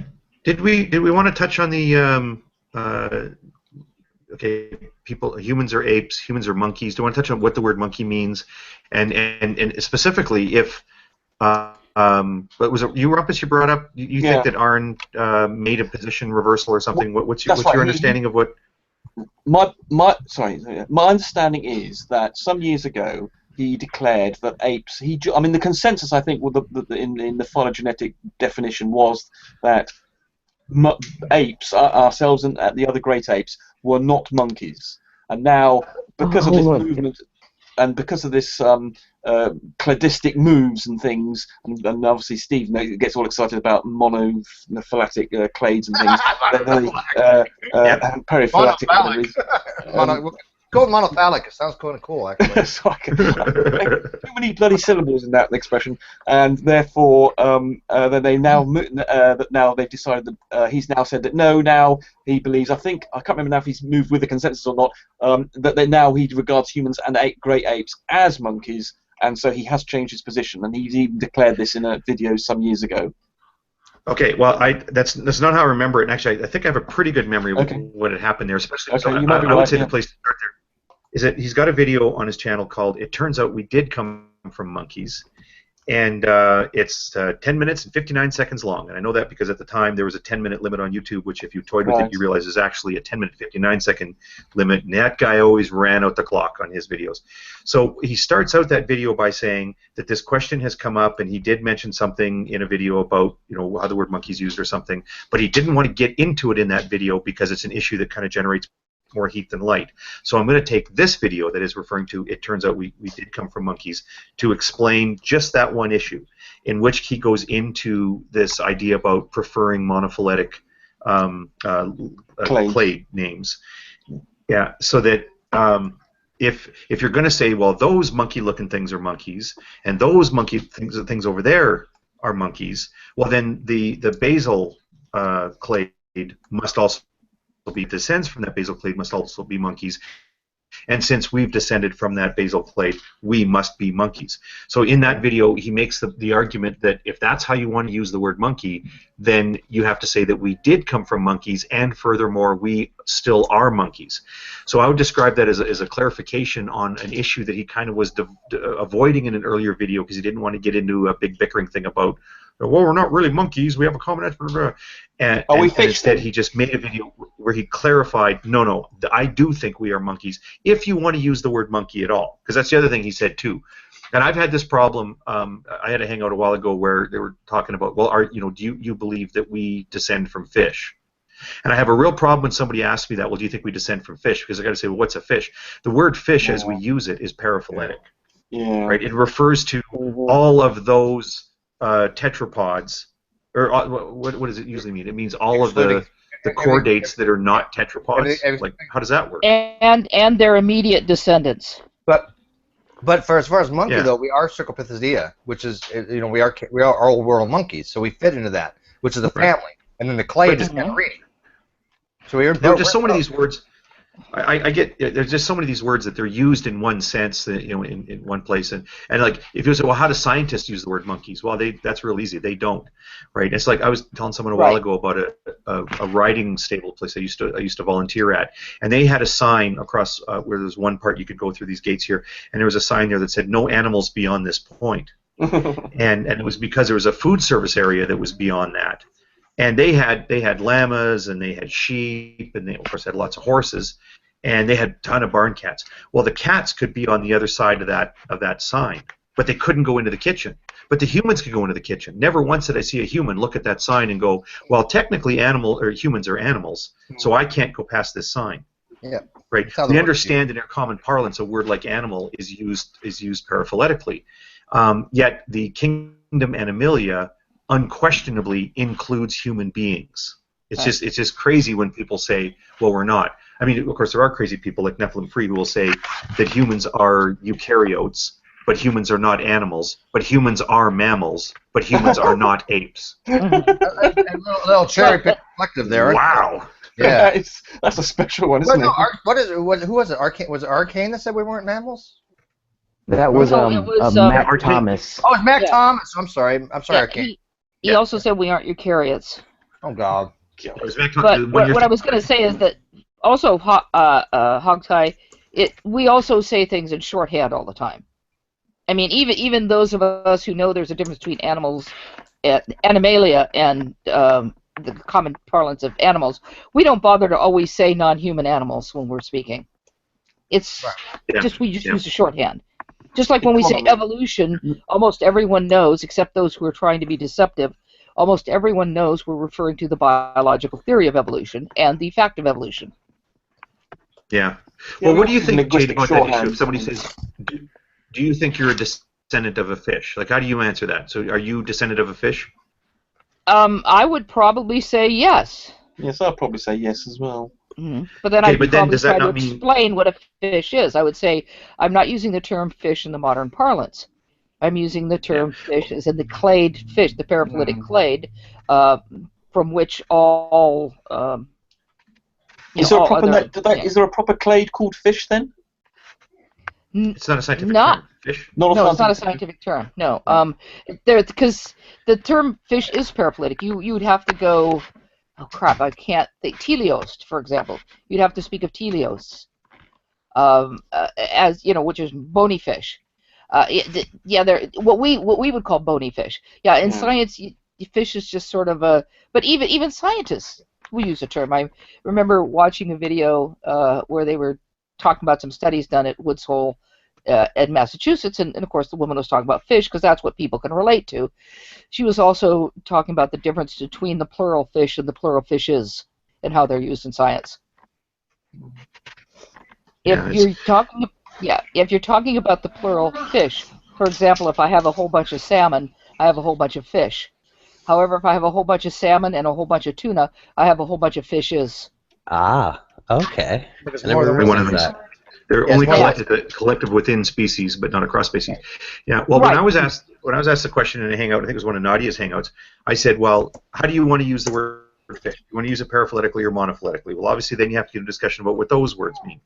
And of course, they accused me of being evasive and whatnot. And then finally, I said, "Look, I'm just going to put it out plain and simple. The way people use the word fish, it's paraphyletic, meaning this." And I said, if you want to say use it, if you want to do a strict definition, well, then I wouldn't use that word. I would say chordate. I would say yes, we're chordates. The thing that you're thinking about that was swimming around and then eventually developed legs and all that stuff, that was an ancient chordate.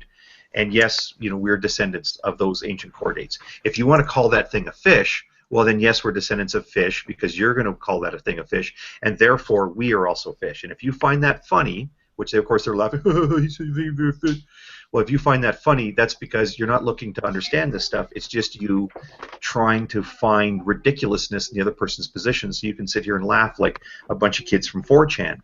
Well, the day after that, Vekl was in a hangout, and he starts saying about how, I was listening to these atheists talk about this. You notice how they have to hijack the word fish. Oh, God. Sorry, and, there's no hijacking of the word fish. It's like I'm letting you pick the definition for the word fish.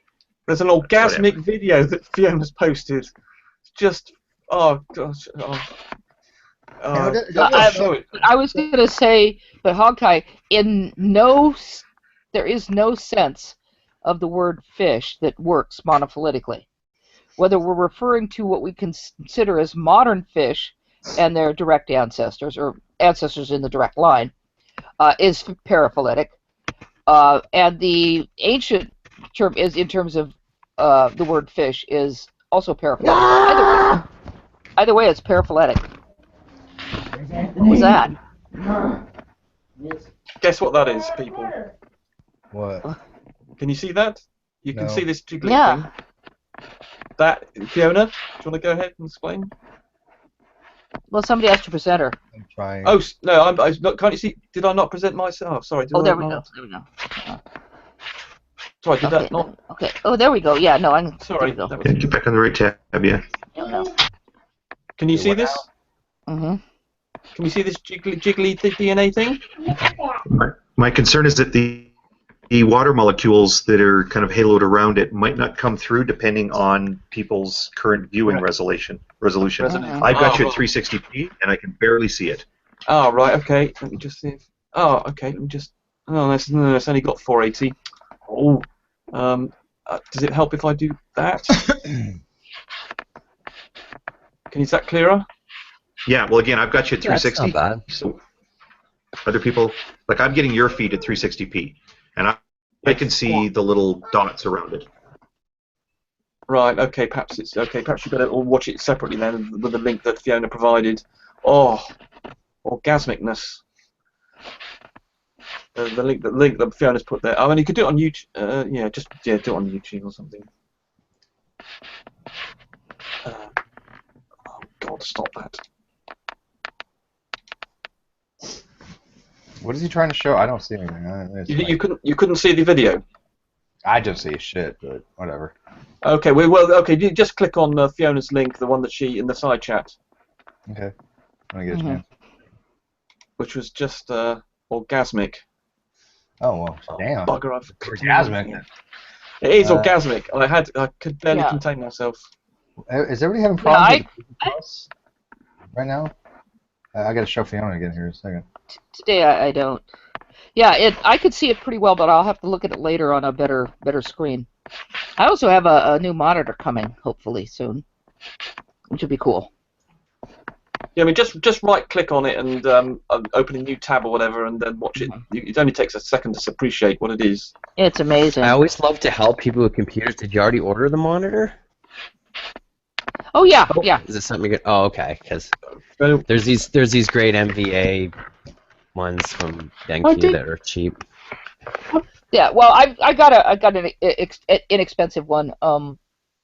It's going to be used here. It's going to be used in the bedroom where it is likely to encounter my clumsiness and Freddy. So I didn't want to spend a lot of money. I will get a better monitor for, my study later. Right. Can you hear me? Yep. Right. Let me say this before my connection goes again. Take the resolution up to 400 and whatever it is, right? I did. And put it on full screen. I did. That's what I did. When you screen share it. Yeah, I did. Okay, I'll do it again. But okay, that's what I did. But I'll do it again. That's exactly as in put the YouTube full screen thing on. Yeah, that's what I did. Oh God, sorry. Hold on, let me just present her.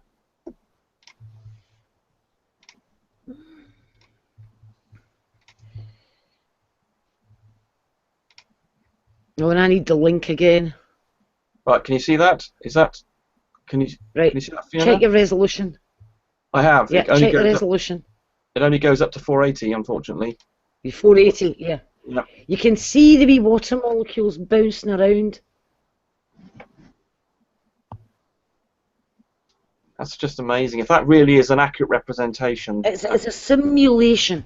Yeah, obviously. I was going to say, we need Arcane in here to tell us, you're watching a cartoon! Yeah, but the thing is, it's a simulation by someone who thinks the same way as us, that water doesn't cleave the phosphodiester bond. One thing, of course, is it oxygen is red in the DNA? Because, of course, it should be the same size as the oxygen inside water. But it doesn't. They seem to be rather bigger in the DNA. Convention, yes. Usually, like when they give you the little red balls, it's the oxygen. Yeah, and the hydrogens are rather bigger than I thought they should be. Yeah, I mean they're the same size as the oxygens. This isn't quite right, is it? In proportion, it seems to me. The hydrogen should be tiny in comparison to the oxygens. You're having post-orgasmic The problem there is I think even if you were to have it to scale, you wouldn't be able to see the hydrogens. Yeah, that's quite possibly true. Yes. I mean, a hydrogen.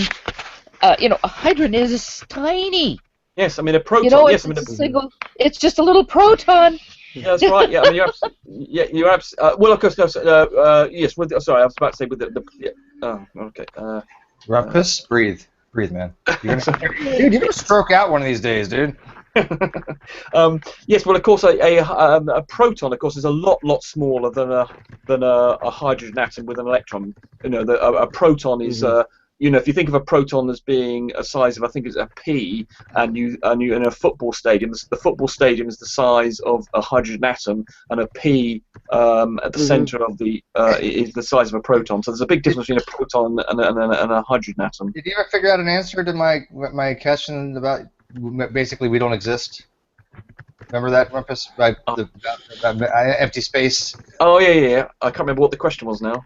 Well, my argument was as such. Basically, interatomic, there's basically 99% empty space, right, between interatomic, and between the nucleus of the atom, And the electron orbitals is pretty much 99% empty space. Yep. And even inside the nucleons, the baryonic particles, That's right. Yeah. There's empty space because there's just quarks that literally pop in and out of existence. The quarks, the quarks are very small. So they're not even they're just like the electrons. They're basically is a quantum wave function. Point particle. Point particle. So if you already have these point particles, so you got nothing in the proton itself except this barrier of something. There's no material there. So basically, there's nothing inside the proton. There's nothing inside the atom. There's nothing inside your body. You don't exist. So what the hell does matter? Fields. I'd rather not run the Hogtie. Let Hogtie figure that one out. Oh, sorry. Okay, yeah, Hogtie figure. Yeah, I mean, basically, like I said, I mean, what are we made of, Hogtie? If we're 99% empty space between interatomics, between the protons and the electrons, we got empty space, and even in the nucleus itself, even those nuclear particles, it's just empty space until a quark or anti-quark or gluon or anti-gluon decides to pop up there. Yeah, this sorry to interrupt. That simulation is more of a sort of one of those models called with the bonds. I mean, it's almost like one of the things you see in a sort of school chemistry, isn't it, where you join them together rather than trying to attempt to match the scale. Yeah, I can't see anything. Dragon and I did a little thing on. We were showing people sigma and pi bonds and explaining the differences and how hybridization of orbitals. Because I mean, it's not that terribly difficult to understand orbital hybridization. It's just confusing when you look at the geometry of it. Unless you see a picture of it, it doesn't make much sense. But when you see the pictures of them, of the actual hybridization and why the pi bonds are the way they are, where the electrons have the charge on one side or the other, that's what makes it confusing. If you had when I learned about this shit, we didn't have the diagrams like that, and so basically, what I pictured in my head wasn't exactly, of course, what it is. But I mean. And the maths for those orbitals is a bit scary with all those bloody angular momentum and magnetic moment and stuff. Yeah, we didn't get too much into that. It was a little more simple than that, honestly. God damn it! Every time I try to go to get Fiona in here, my mouse moves a little bit and. Oh, see, she's not. Oh, right, she's having computer problems or something. I've just presented. Hey, did you get that motherboard working, Steve? I honestly haven't had time. I've been in these hangouts. I've got it right here, and I'm going to have. You got another computer working? You must have got another one working. Yeah, I got a temporary one working for a while, but I've been dicking off. I'm honestly, and I don't know. Oh, shameless! Oh! I gotta read that. Something's having an orgasm on air, are we? Oh my God! You don't even know. Wait. Okay. Let me give you the prefix before I read this. In Renee's hangout about a week or two ago, whatever it was, I had told Renee, I had told Mark Anoya and Annabelle that I swear to God that I said Shamos is going to come back and say that he had a bunch of people, a bunch of Christians begging him to come back to the G+ community. Okay, that's going to be an excuse to get his butt back in here. I said that verbatim, and you could ask him right now. And this is what he wrote: Shamos, I have been getting a few private messages from Christians asking me to come back and defend the faith in Google Hangouts once again.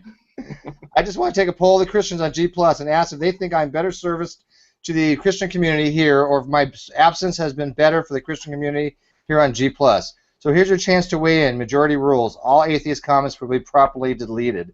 I told you motherfuckers this was exactly what he was going to do.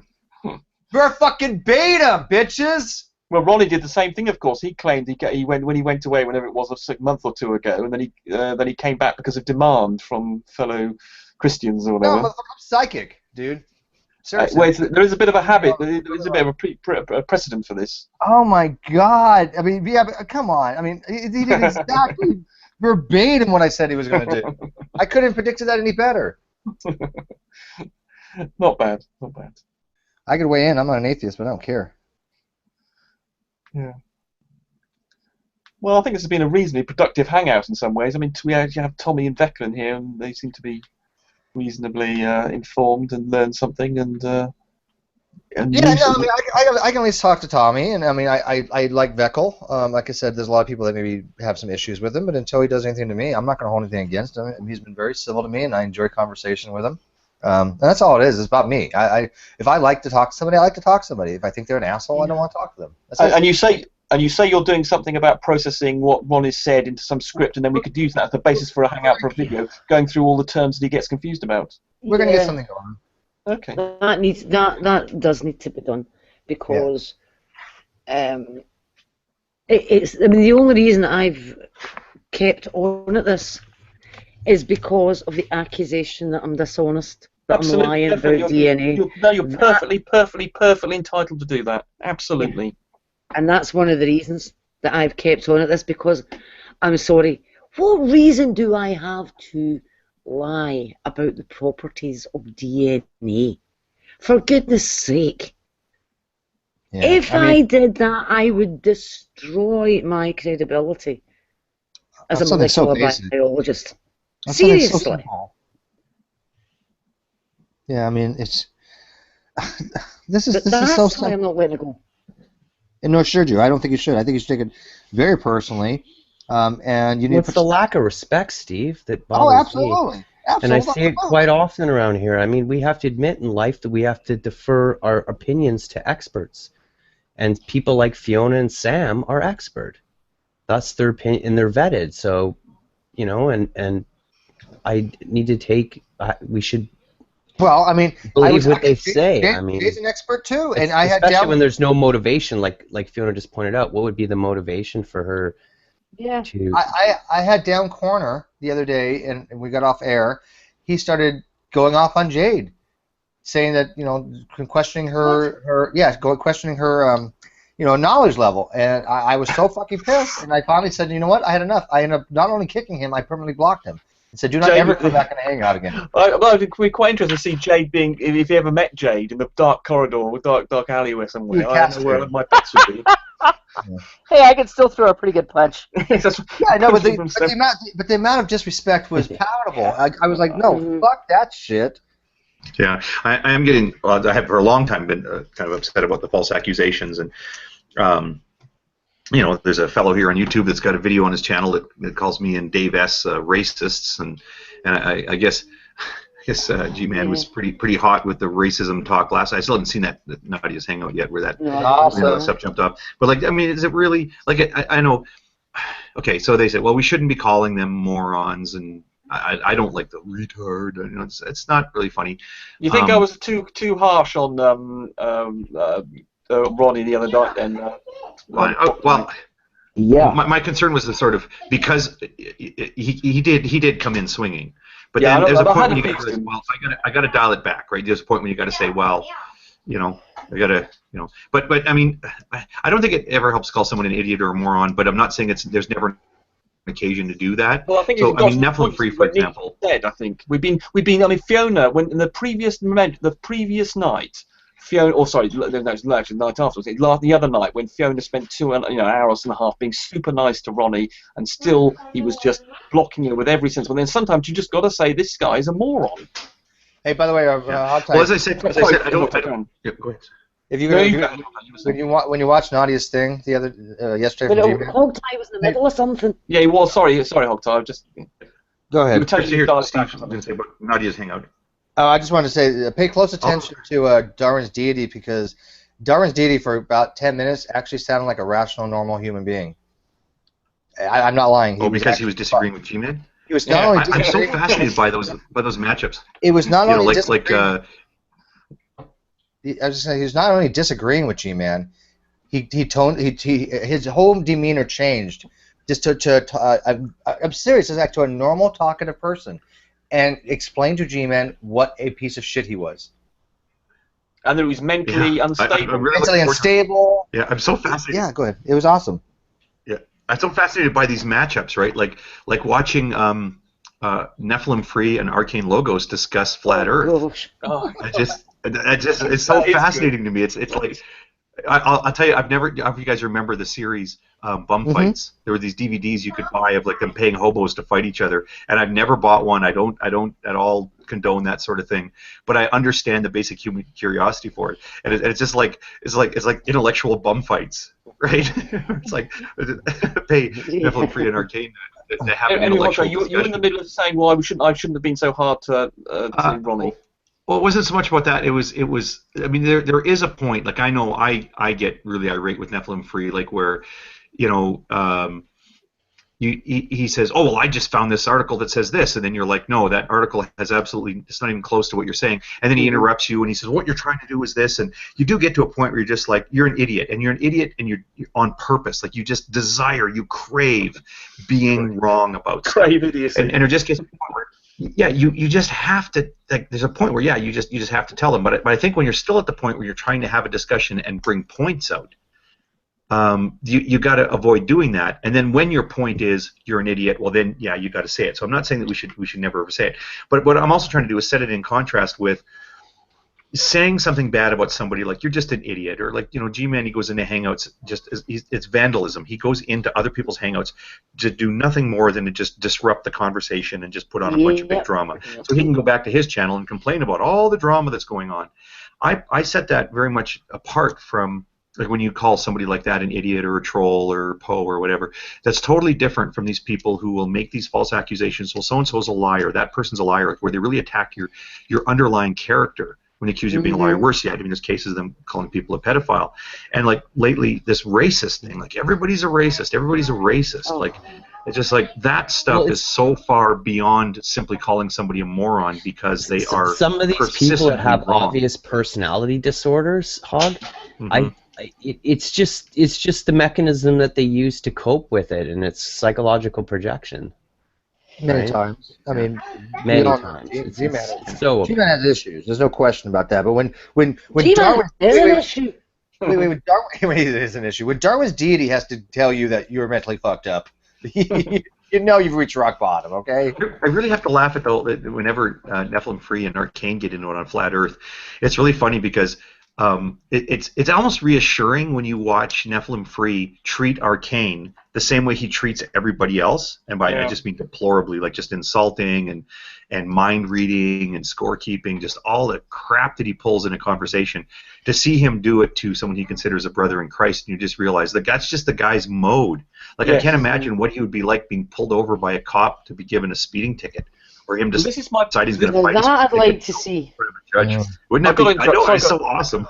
This is why I object to Ronnie, you see, and I pointed out that his problem is not just with the science. It's his approach to people and life that I find really annoying. And I don't think him being educated more about science is going to change the fact that he's going to accuse people of lying, he's not going to understand information, he's linguistically challenged, he's intellectually challenged, he'll abuse people like Fiona, he'll look at the worst interpretation that he can have. He's completely foot free of charity, he seems to be full of malice, and there's concentrated idiocy just thrown in, and that is completely all irrelevant you have to his to do position. is ask him, have you ever been wrong, and can you remember such, and tell me, and have you ever admitted being wrong? If they have to stop and pause for like moments, and it's tough for them to even recall such a notion. I thought of that. I thought of that when literally 301.81 fucking clinical.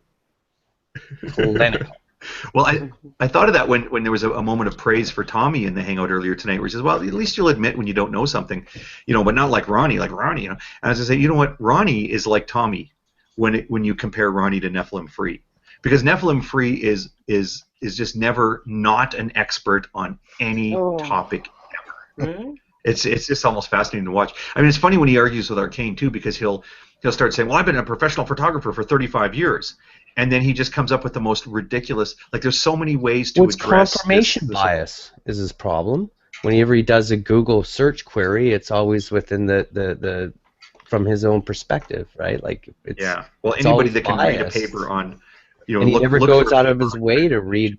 Yeah, he never goes out of his way to read something that counters. I wonder what his search terms are when he uses Google. Like the day he must have typed in, you know, find me an article that says translocation is bad. Right? Yeah. And here's one that says translocation's bad. Of course, it wasn't about, you know. Did you see the hangout he had with some Swedish professor? Like I think it was moderator. I can't remember who's.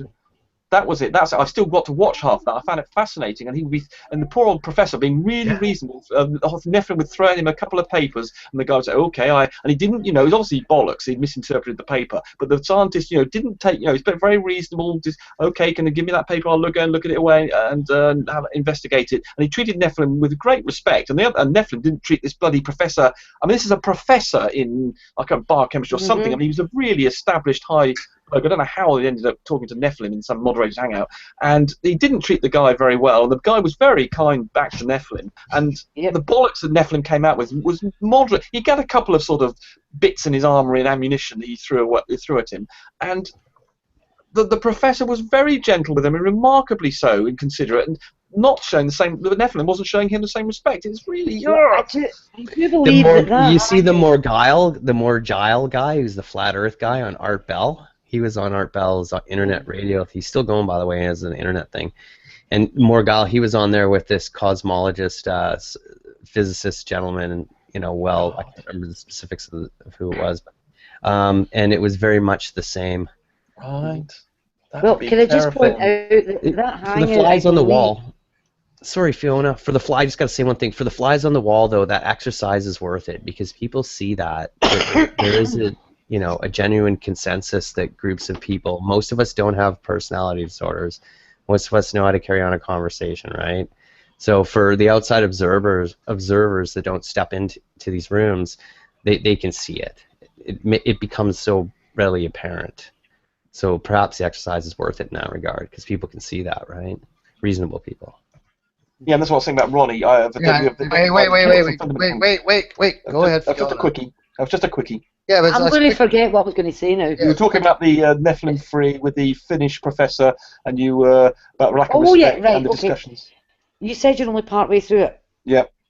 Have you come to the bit where the professor lost his connection? No, I don't think I have actually. The last time I looked at it was about 3 months ago. I last looked at it, and it's on my to-do list. Well, you need to go and look at it because Nephilim declares that he ran away. Everybody's dishonest. You see, that's the sort of problem you're fighting at with the Ronnies and the Nephilim Frees, isn't it? None of us would do that if we saw Tommy disappear or Vekl or something. We don't assume the worst. We say, well, we'll take the charitable interpretation as our default state, and then only when we've got masses of evidence to make the worst interpretation do we use that. Yeah, but okay, but here's the thing. Like Nephi, every morning I get a message from Nephi just about. I mean, I can't go. Yeah, I can't go a day without this guy bugging me. Mm-hmm. And every time I ask him something though, he just goes off on another tangent. I've asked him now. I'm not even lying. 12 times about Fiona's challenge, and he first time he's like, well, Fiona's never. She says she won't debate me. And I said, no, she says she will, given a very specific condition. And I didn't want to tell him exactly what it was yet. I want to know if he actually. He was tagged in the original challenge. I know. I want to see. I want to see how much he could suss out from what he remembered about it. But anyways, he's just like, well, General said that you were supposed to make some video and challenge me. I'm like, no, I'm never going to debate you, Nephi. I think you're an idiot. But other people want to, and I said I will moderate and I will make things happen, and you need to respond to Fiona's challenge, and you need to respond to mine. Because I've asked you now, I don't know, 8, 9 times, please demonstrate that I'm an atheist. He just will not answer any of my questions, but he wants me to answer his. He's like, Steve, you came into my hang-up, you didn't provide a shred of evidence, and he's going on Pal Talk going, yeah, I got this guy Steve over here on YouTube, and he just comes to my hangouts and talks a bunch of shit, and he'd never be able to back it up with anything. I mean, it's absurd, right? And so I'm like, Nephi, you're welcome to come on my hangout. I got a guy named Bill Hume, who is a paleontologist that has this presentation all made for you. Come on in. We'll run it with Jade, and Fiona, or whoever wants to come in. We'll run it with you. You wanted this evidence about from segmentation of trilobites to modern scorpions and arachnids and whatever the hell it is. Oh, he has segmentation. I'm interested in segmentation. Yeah, he has this shit, right? So this is something that he wanted from us in one of his hangouts, and Jade found a paper. It wasn't good enough. So I said, okay, Jade and I will look at this later on, and we'll get more detail on this because, of course, this is not something we could do in 5 seconds, right? Mm-hmm. And no, he's like, oh, you just ran away. You didn't have any evidence. If you wish to see a good video about the sociology involved in such transactions and perhaps insight into the psychology of the individuals and reasons behind the behavior, Theremin Trees, there. Are you familiar with him? Yeah, I've heard. Yeah, good stuff. Quelia Soup. Yeah, he's got a great one there called Internet Games. That 10 minutes, edited right to 10 minutes within the second, quite a well done production, and it explains exactly the social dynamic of what you're describing, Steve. Yeah, well, I do believe there's a mental disorder there. I really do, but I can't. Wait, let me qualify. In my non-medical profession, because I have no experience in medical, and I'm not making a qualification. Bloody Americans, you're all worried about suing each other. Shut up! I'm not making it. No, but it's funny. There's a story behind it, yeah. But anyways, it's funny because everybody else was sitting there going, yeah, this guy's fucking crazy. This guy's a mental this and that. Oh, but nothing happens to them. But I say something, and God forbid. But go ahead, Hogtie. Yeah. I have to say, my favorite debate, I just posted a link on the side, both internal and then in the live chat. It's a video called If I Debated Hugh Ross. The best place to look for it, there's a channel, it's a Nephilim, for an old Nephilim-free mirror channel. I don't think there's even been any new material put up for years, but it was back when we used to do a lot of videos. There's a mirror channel that has like these annotations that are kind of stuck on top. I don't know if you see them on mobile devices or not, but it's kind of an abandoned channel, but there's one up there, a video called If I Debated Hugh Ross, and it's Nephilim free having a debate with Hugh Ross in his imagination. I don't think I've ever Spoiler alert. It's so funny. I love Hugh Ross, though. I really do. I mean, I don't agree with him on everything, but well, he loses this debate quite badly. Hold on.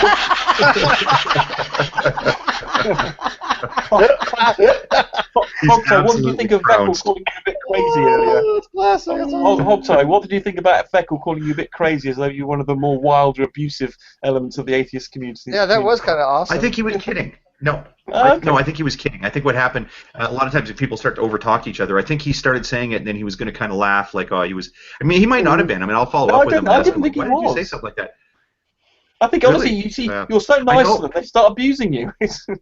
Yeah, I thought it was kind of that Hogtie was like the wild and crazy one of the group. Yeah, I mean, Vekl and I mean, I get along with Vekl really well, and I'll say there's sort of two problems that Vekl and I have had. One of them is the constant like setting up a hangout with each other, and then one of us forgetting that that we were going to do it, or we just never seem to get our schedules to line up. And for probably 2 years now, about every once in a while we're like, oh yeah, we should do a hangout, and then we just never get around to it. How about your channel? How about my channel? I never get around to it. Huh? You couldn't run a bath. You couldn't run a bath. Couldn't run a bath. I don't know what that You're means. not capable. You're incompetent, is what she's saying. As a joke. As in, you couldn't run a piss up in a brewery. You couldn't run a bath. I need an English to English translator sometimes. I don't know what she's.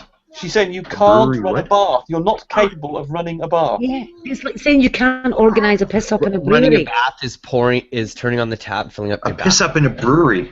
Yeah, so you can't piss up run in a brewery. bath. Okay. Run as an organised.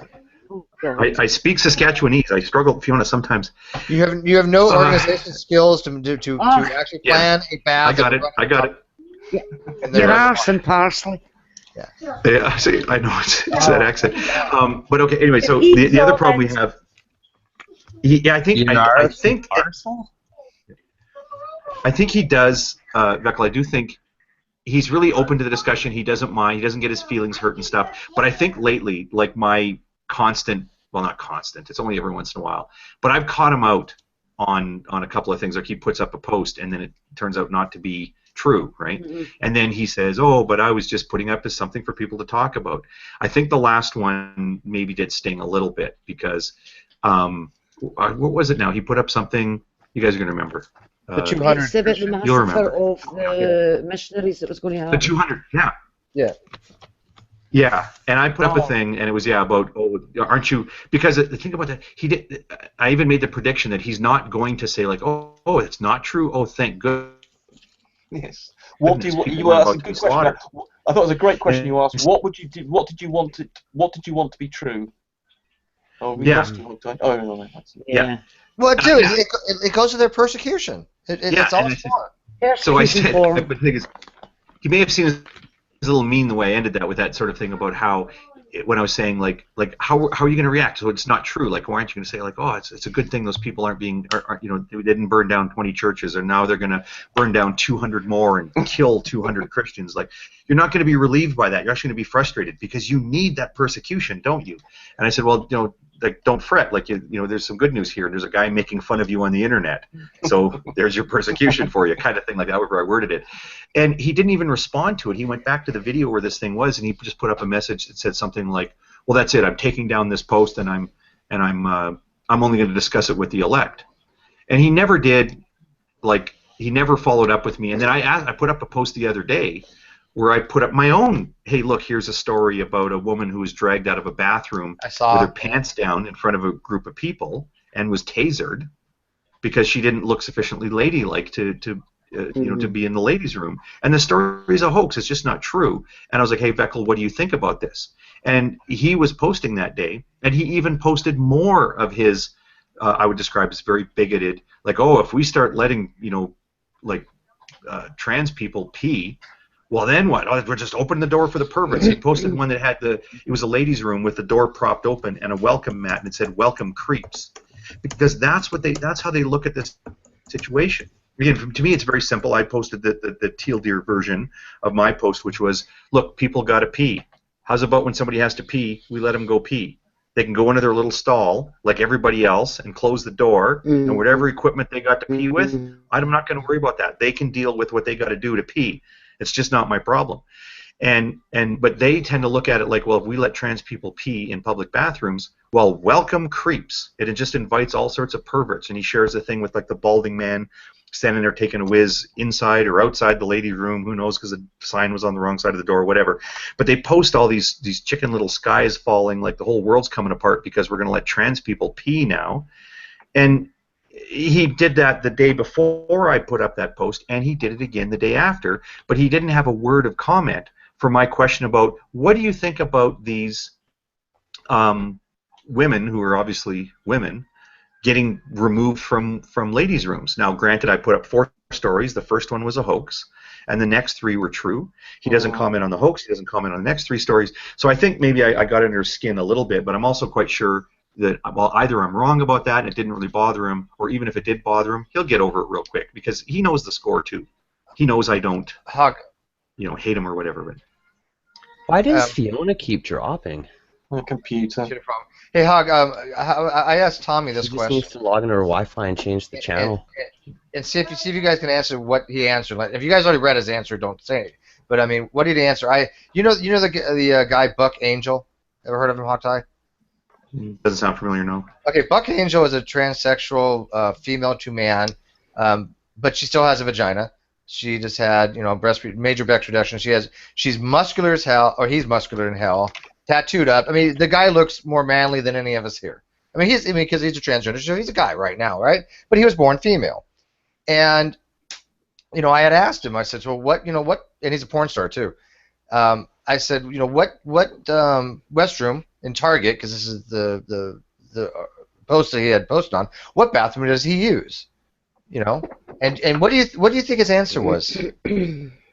My intuition, just right first thing that popped into my head was he shouldn't be using the bathroom in pretty much. What he said was any public washrooms at all. He said, well, even more than that. Specifically, he said they should have a porta potty for these types of people outside. Oh, well, wow. That used to be the system. That used to be the system. Oh yeah. No, in the States. Oh, sorry. Yeah. Sorry. I got my history wrong. Not the trans. I mean the black people. The black people. Yeah. That's funny how. I knew you were going to go somewhere with that. About segregation and Jim Crow laws.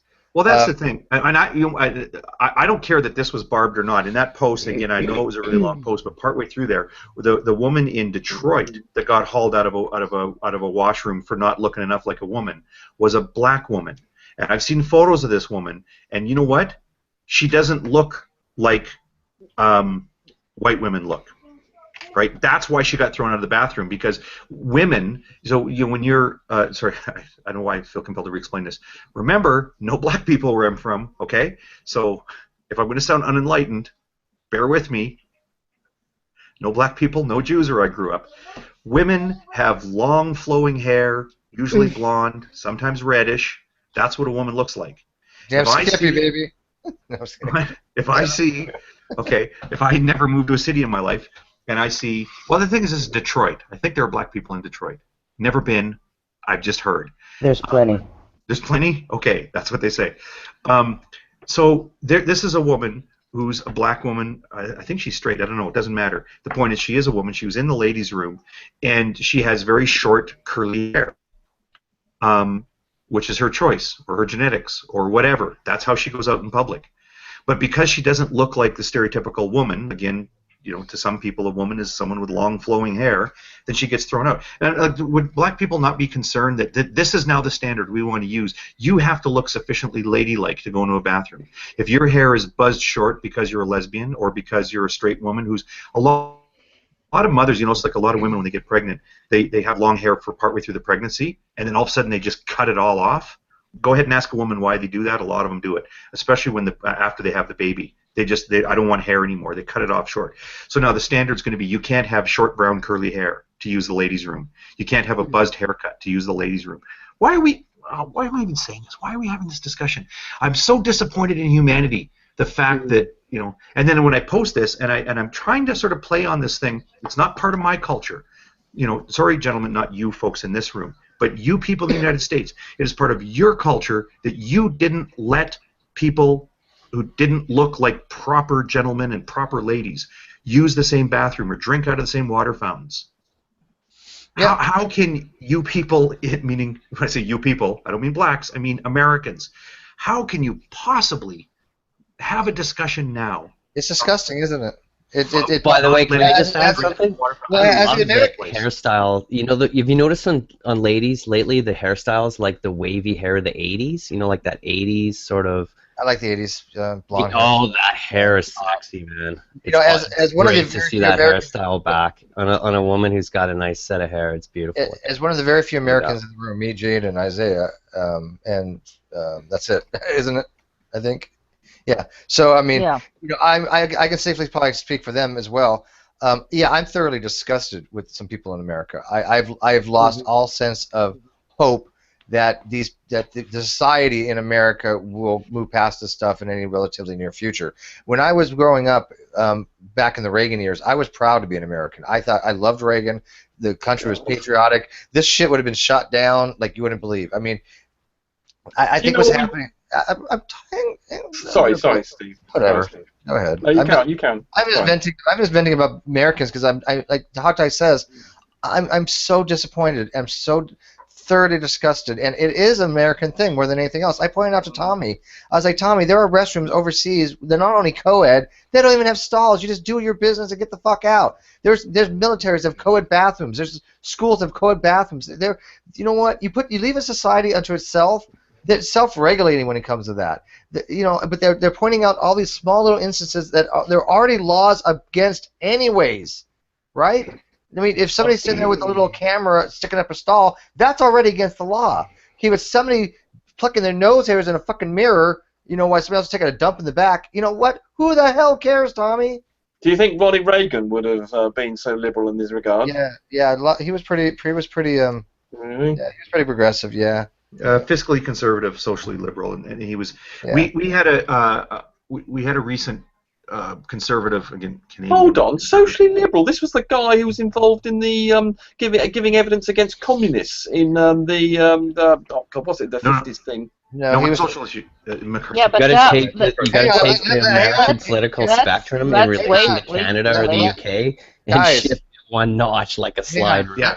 Let Hawkeye explain this because Bumpkus I'll tell you how you get around it. Okay, and people are going to know who I'm talking about here. This is Stephen Harper.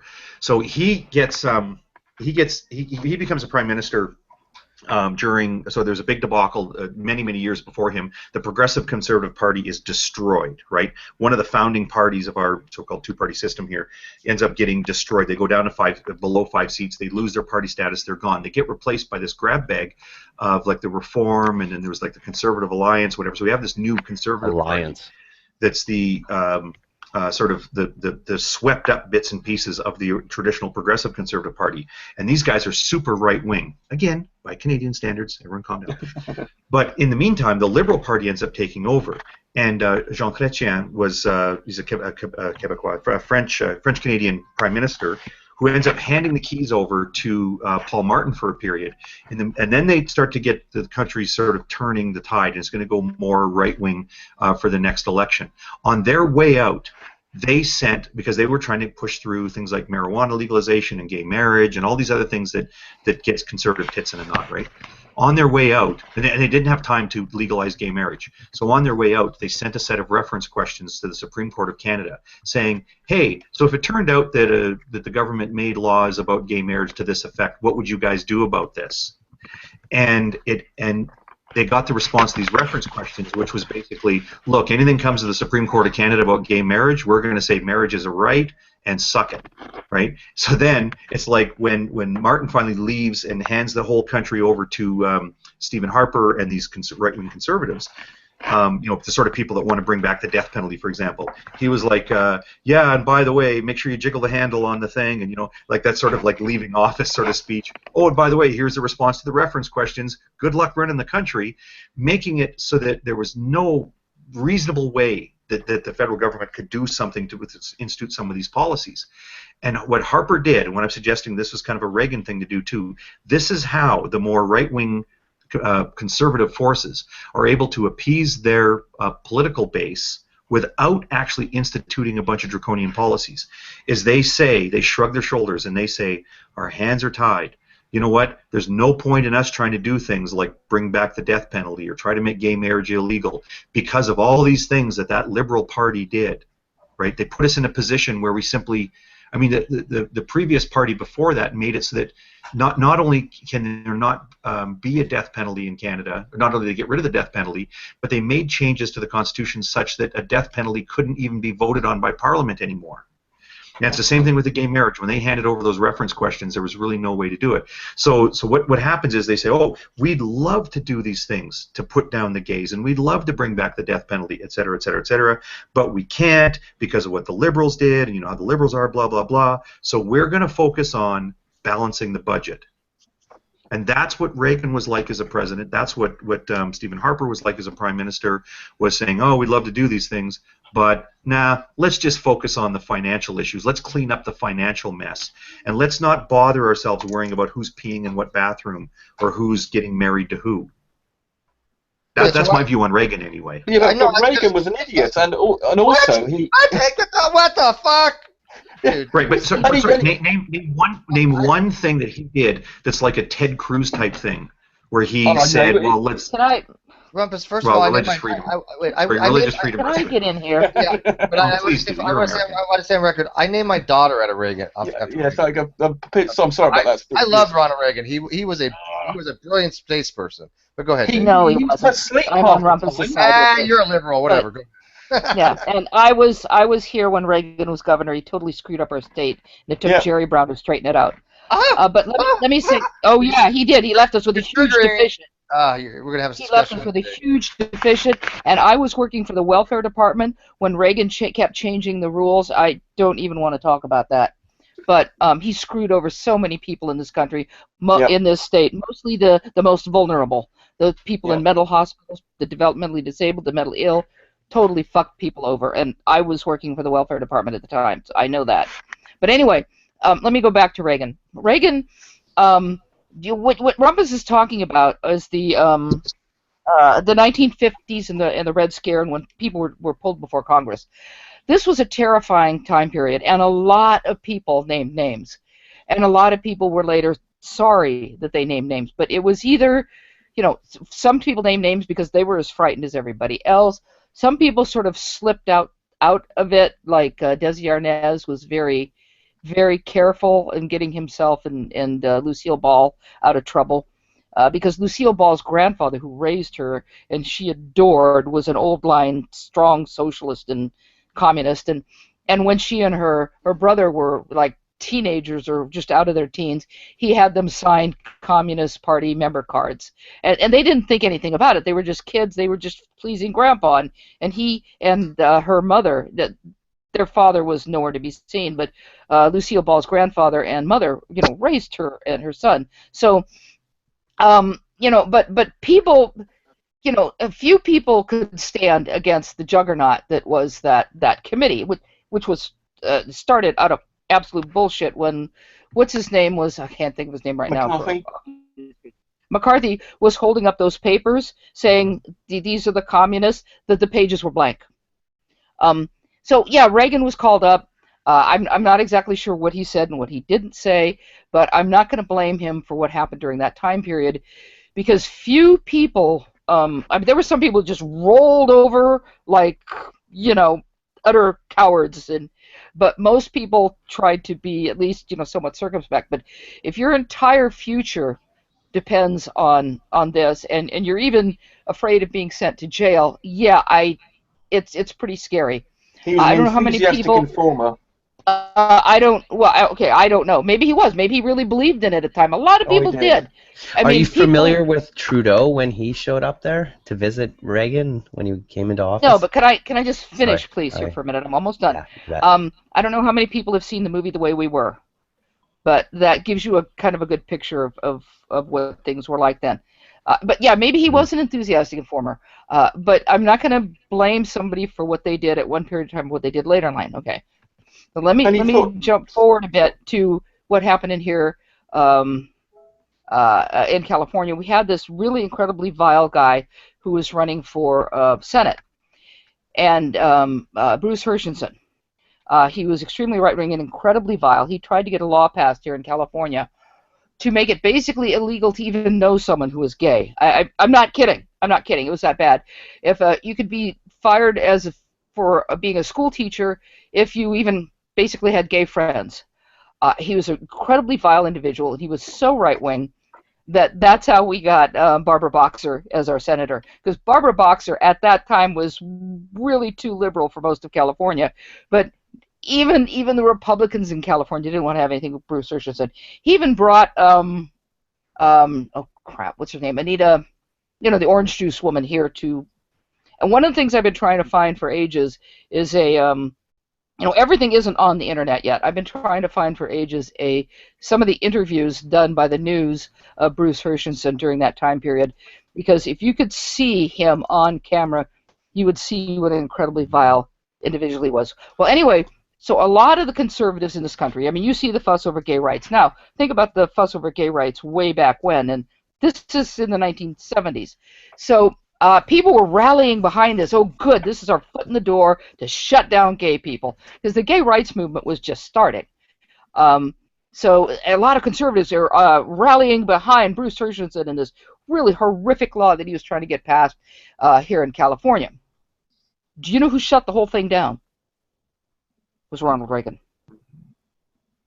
He stepped forward and said, "We don't need this." Stopped it in its tracks. Now, it didn't stop the bill in its track, but it stopped the support. So it Reagan wasn't all wrong. No, Reagan.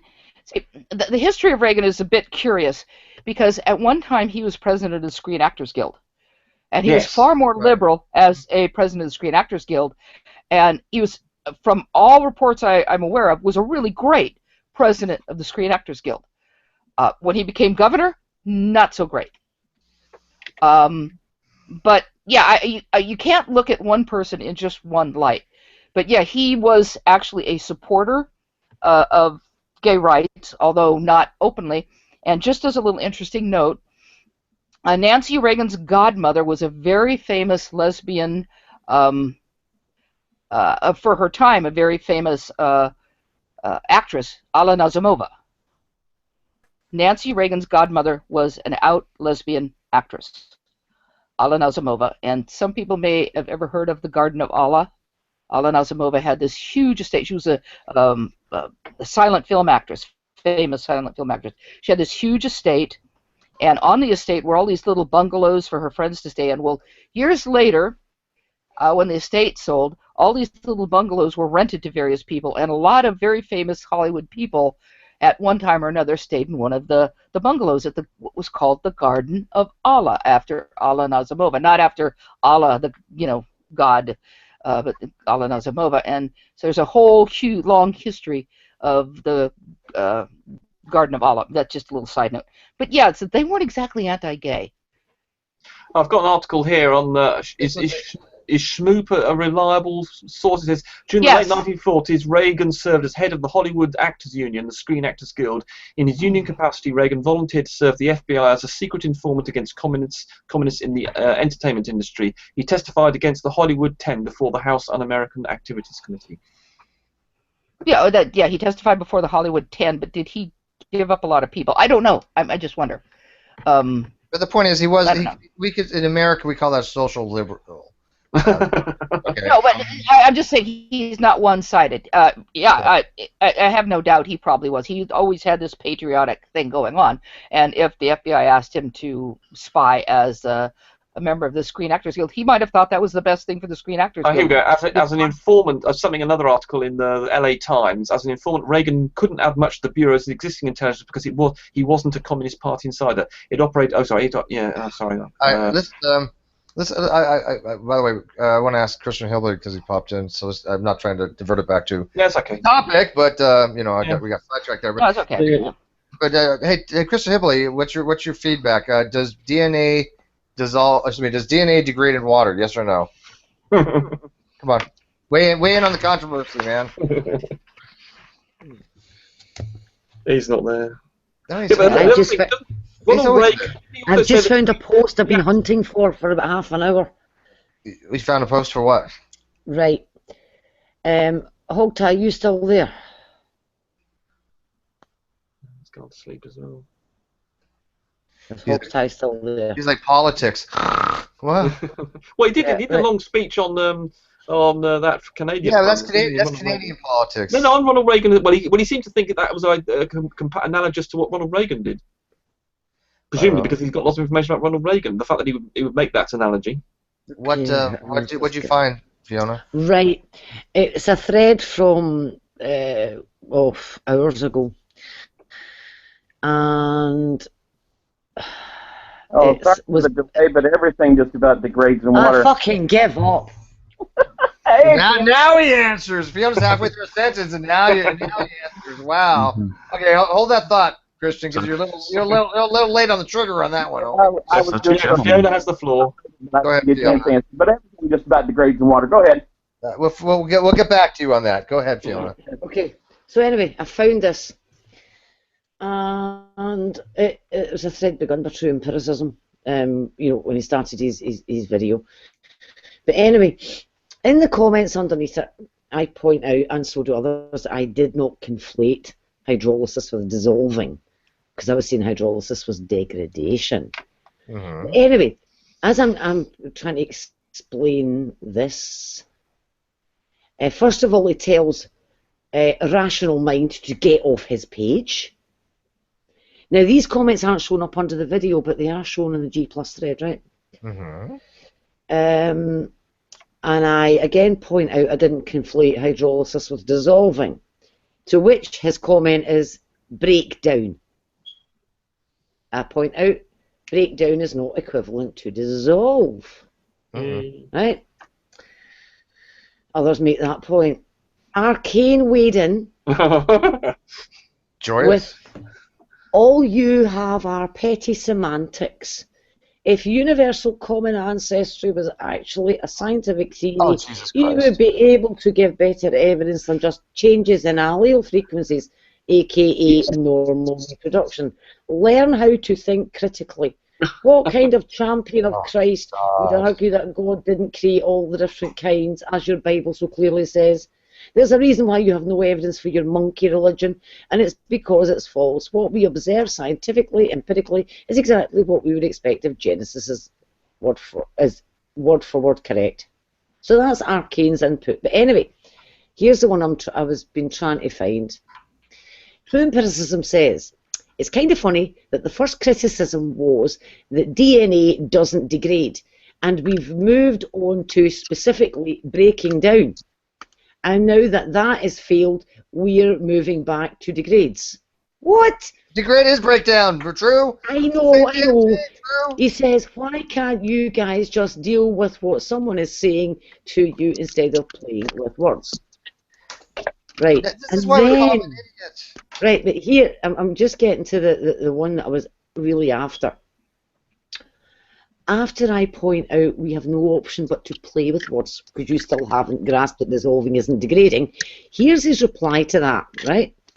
No, Fiona, I am talking about the partial negative charges, not the linkages of guanine, cytosine, adenine, and thymine. Also, don't change the subject, please. Are you now retracting your criticisms? Now, nowhere have I said anything about guanine, cytosine, adenine, and thymine there, except when I was screen sharing that picky. But in this thread, I've said nothing about it. Where did he get that from? Well, that's why I told you the video last night. He had started talking about that. I'm like, what the hell has that got to do with the phosphodiester bonds? We started talking about it because we discovered from that diagram that the half-life of the guanine, the bond to the sugar, was the one that had the shortest half-life. So unfortunately, we've actually given him some extra ammunition to start worrying about. And the reason, of course, he's got confused is because initially, you remember, we've been saying DNA did not degrade in water, and now we've said, well, actually, we've got these half-lives for the degradation of DNA in water. So from his point of view, we've changed our position. Here is what I posted that was his reply to.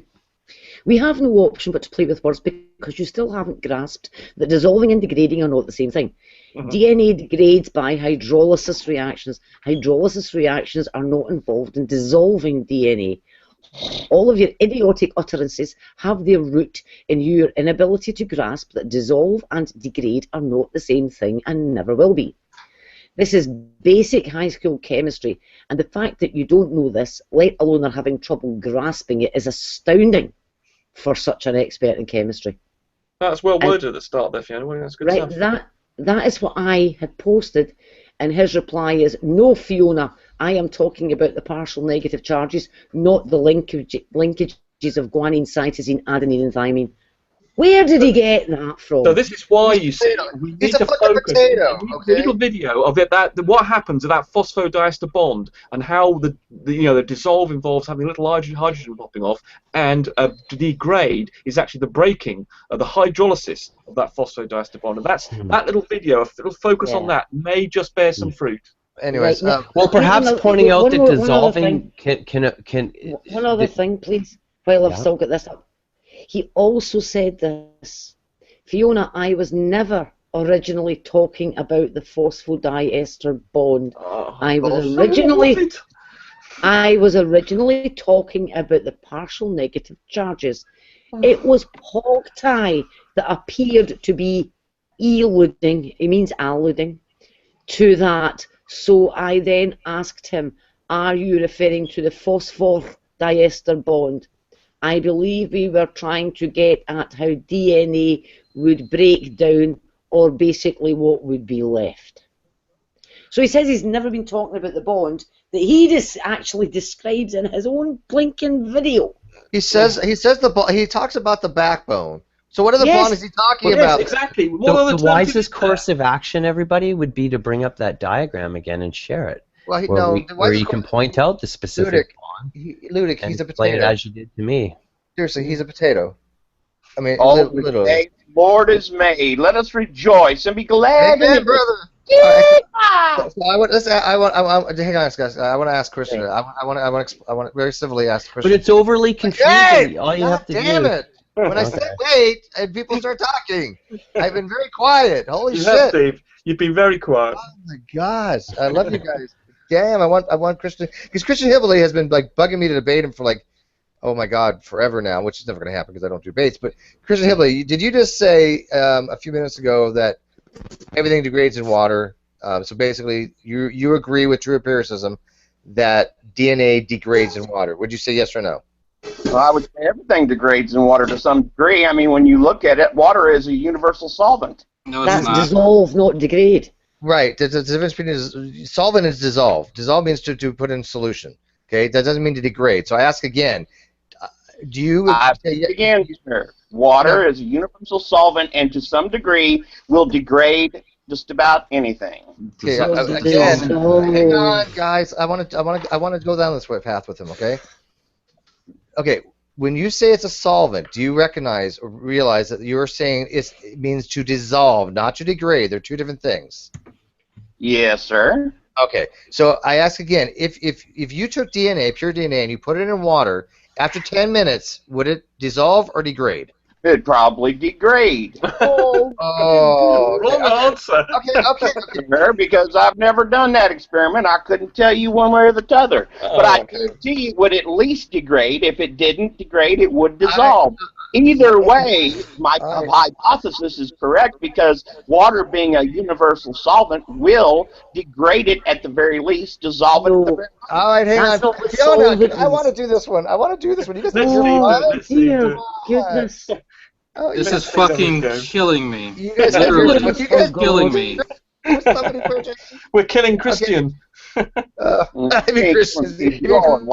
Perhaps compare the before and after of each in order to make a demarcation between the two as to what's occurring on a molecular or atomic. What happens to the information that's in the hang on.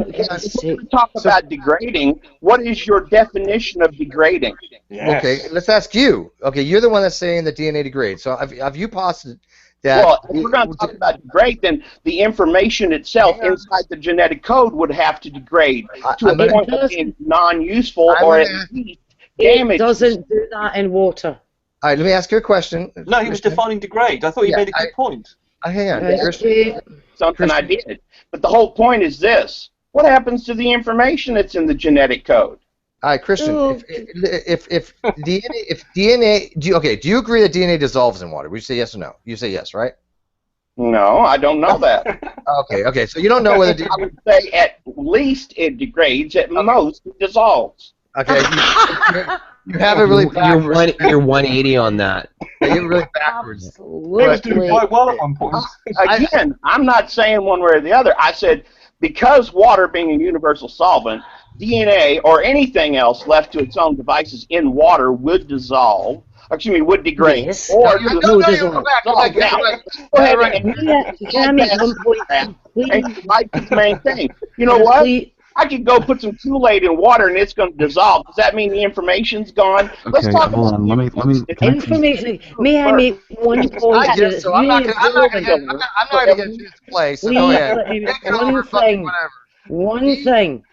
The word you keep using is solvent.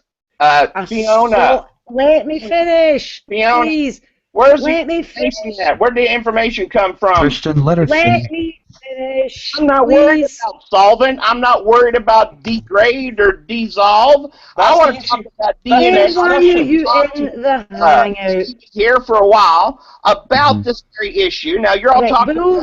Let's talk. Let me finish my sentence, please. If you want to say it dissolves water, let's. I don't. I want to talk about how Will you let me finish? Computer program Will you let me finish? Hey, let's go ahead and go from there. So that we can actually have answered your question about that. Dave, I've not even. I'm trying to say something. In the sense that he's not going to let you finish. Fiona, he's not going to let you finish. So let me run this with him because I can at least coax something out of him because I've done this. Can I just ask this question, please? Once again, I want to talk about the information. Y'all want to talk about water? Right. What I'm saying is we're using the word solvent, okay? If y'all want to talk about water, then talk about water. But let me know when you're done because I want to talk about DNA. Go ahead. Wait. Go ahead, Fiona. We're using the word solvent. What a solvent is. I'm not talking to you. Christian, if you shut it. Yeah, if you interrupt her one more time, I have no desire to have you in here. Well, I want to have a conversation with you. Stop interrupting people. Okay? Fiona. Right. So anyway, right, solvent. We've used the he used the word solvent. A solvent is defined as something which dissolves. See, solve. It occurs in both of the words. A solvent dissolves. All right, so Christian Hillbilly didn't know. A solute is something which gets dissolved. But this is what happened. I wanted to fucking play with him, okay, and nobody was going to let me do it. And because of that, he left. Because I wanted to make one point, Steve. Can I ask a question? When something dissolves, the difference between when something dissolves, when something dissolves, the difference between it and what was the other definition?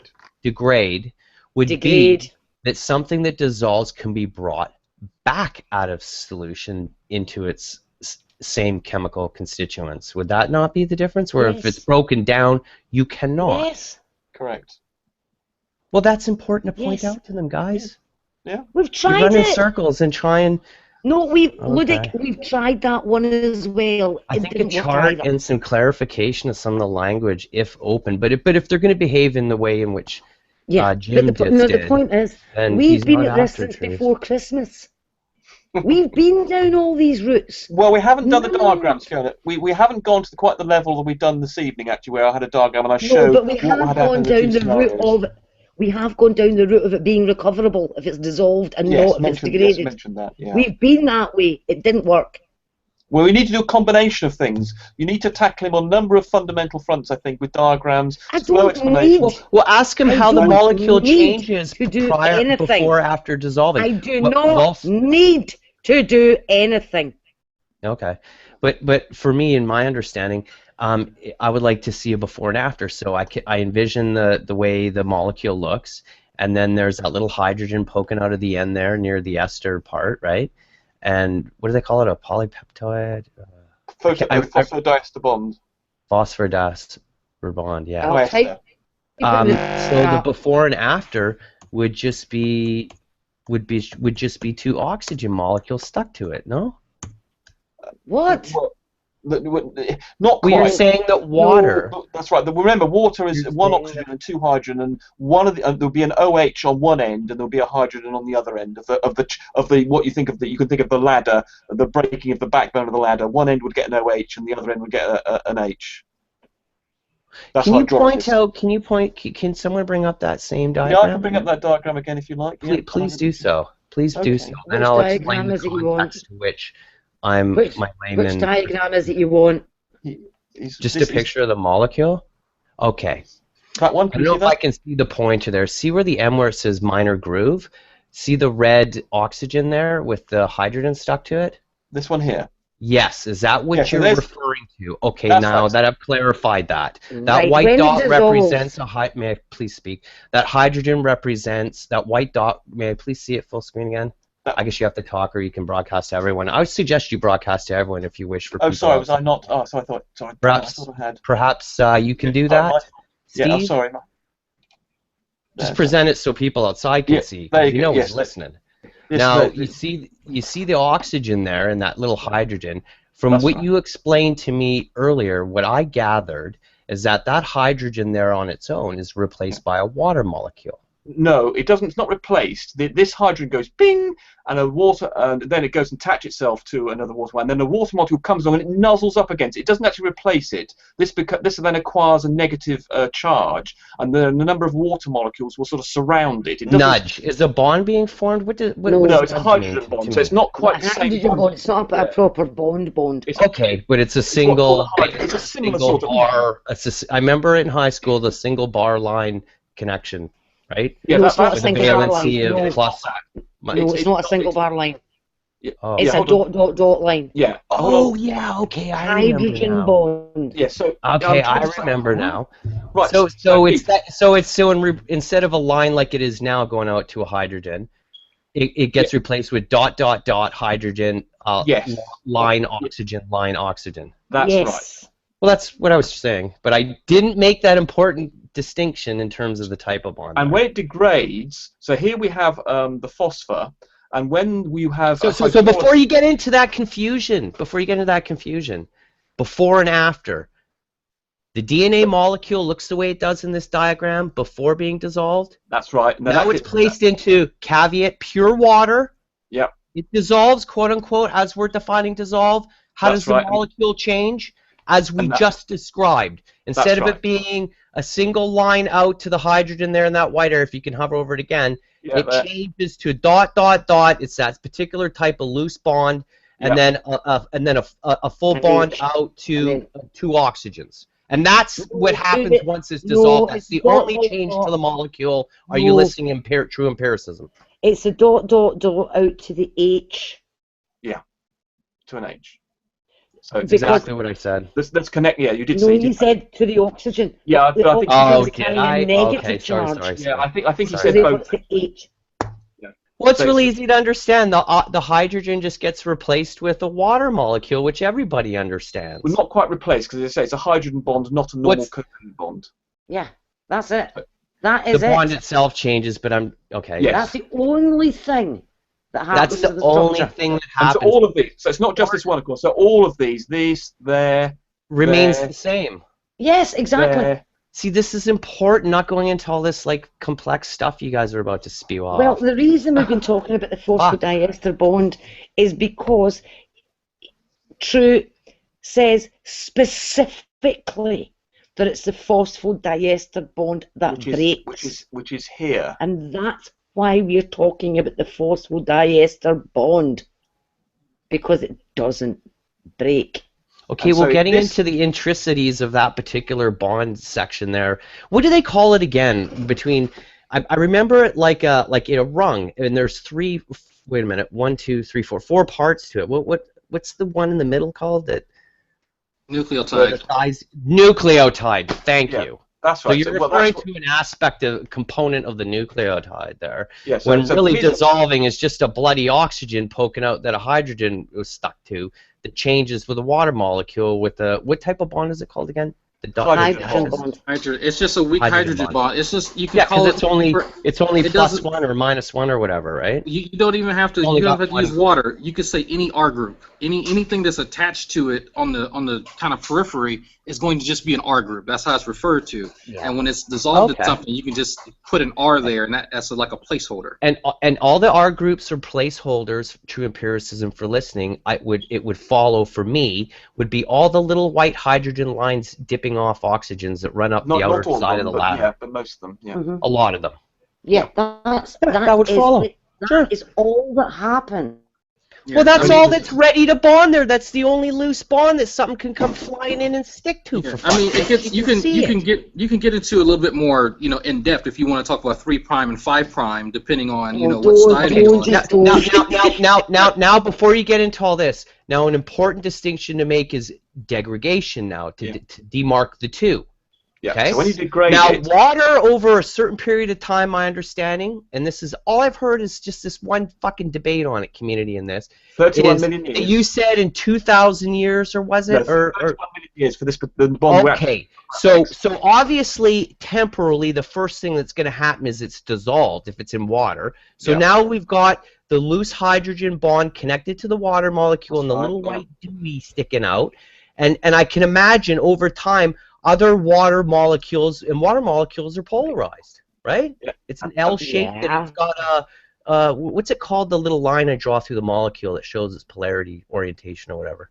Electronegativity? The polar line? The polar line or whatever. So I can imagine a bunch of those are floating in 3D space in the water, and that through chance, over a period of time, what Fiona's putting her hand on her thing. Okay, yeah, explain to me, how is it over time degrading it? Well, eventually, remember, there's a thermal activity here. This is being bashed around by, these atoms are moving around at tens of thousands of miles an hour, and eventually, what will happen is that this is the exposed part of the chain, and so eventually, this bond here, which is the phosphodiester bond, this one here, can get broken by the activity of the water molecules bashing at it, basically, and it is energetically. Favourable, I think, but the activation energy is such that you need to have lots of water molecules bashing this little bond here, and eventually, one day in 31 million years, or half of them will go bash, and that will break, and that breaks this entire chain, and that is a degradation. That's a degrading of the DNA, as opposed to just losing this little hydrogen, which will come back again. If you remove the water or something, then this little hydrogen, you precipitate it out, this little hydrogen will come back, locate its little spot, and return, and it will come back to as it was. But if you break that, you then lose the chain, you lose the information, you lose the bases, you lose the ACGT ordering, you lose the information, everything goes. What occurs after 2,000 years? What happens? Well, you lose. You were saying that something occurs after a shorter duration. Well, there's a bond here on the G, which is this one here.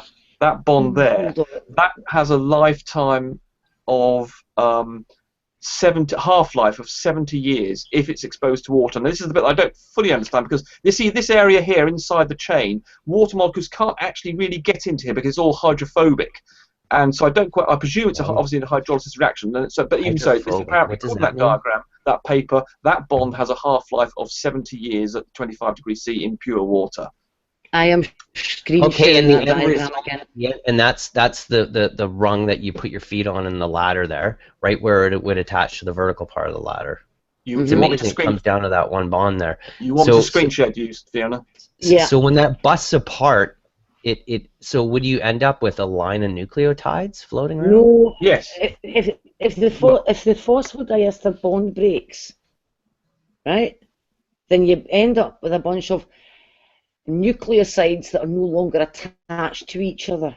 The only place that can link, the only place that is actually holding these in a sequence is the phosphodiester bond. Right? Well, Fiona, wouldn't you get something like this? I mean, these are nucleotides, aren't they? Because we've got the phosphor here. So would you not get these units sticking around? You might get nucleosides as well. Well, if you broke it here, you're going to be missing phosphates. Yeah. On Because one remember, end, you've got two there and one phosphate in between the two. yeah. So yes, we could lose. Yeah, okay. So yes, that's true. So we could. Yeah. So that would disappear. And we could have a hydrogen But here. And the only thing that's holding all of this in the sequence it's in is the phosphodiester bond. Yeah, which is these bonds here, all along here. This the sort of rung, not the rung. I keep the backbone of the ladder, and there's only one bond. There's actually along the chain. There's actually holding all this. It's just one bond.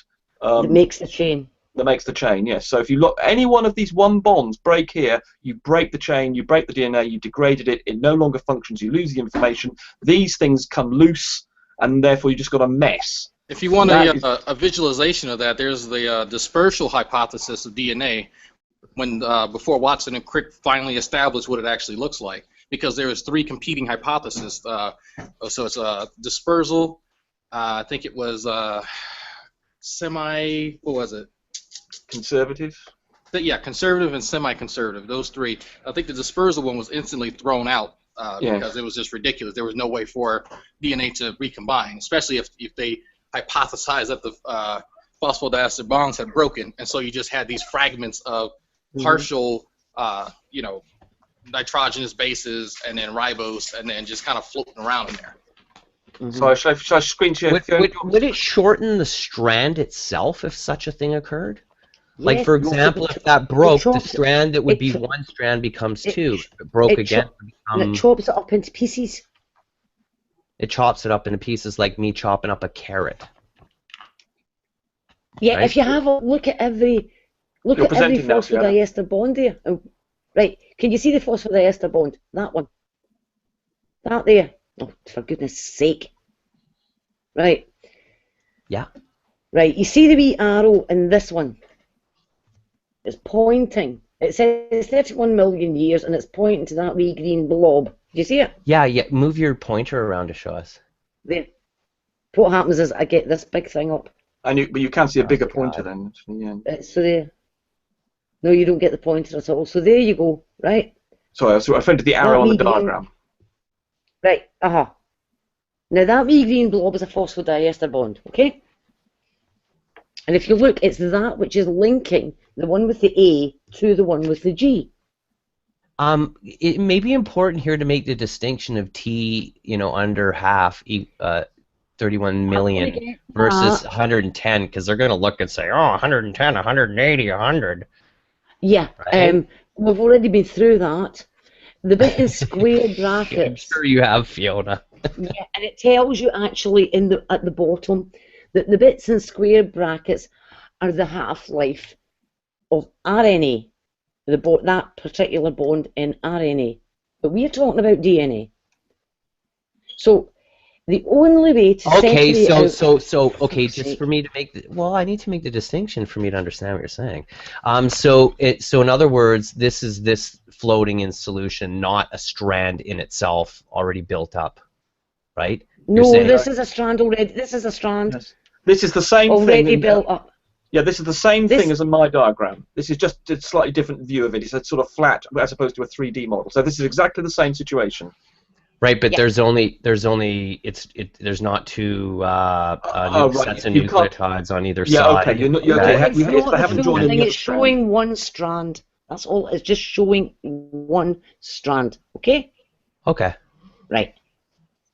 There would be another strand there if they bother to draw it in, but they're only showing the one strand because there's no point in showing the same thing twice. Right. Now, that little, you can see that that bond is the only thing that's holding the A to the G, right? Fiona, I still don't understand the distinction between where it says 31 million years versus 110. Because it's 31, it's a half-life, that bond has a half-life of 31 million years in DNA. It has a half-life of 110 years in RNA. Okay. Different chemical. Yeah, it's a very similar structure, RNA to DNA. It's just half. You can imagine the bonds, like your bonds with your spouse compared to your bonds with your roommate. The bond with your spouse is going to be much stronger and going to last much longer than your bond with your roommate. But anyway, could someone please broadcast Joe? Right. So, as I was saying, you can see the only thing holding the A to the G is that bond. That's the phosphodiester bond. Okay? And the only thing holding the G to the C is the phosphodiester bond. And the only thing holding the A to the T is the phosphodiester bond. So that's what's making the backbone. That's what's making the molecule a long strand. Now, if you break those bonds, just imagine drawing a red line right through them. The C and the G and the A and the T will all be free floating. There will no longer be a strand. There will no longer be a sequence.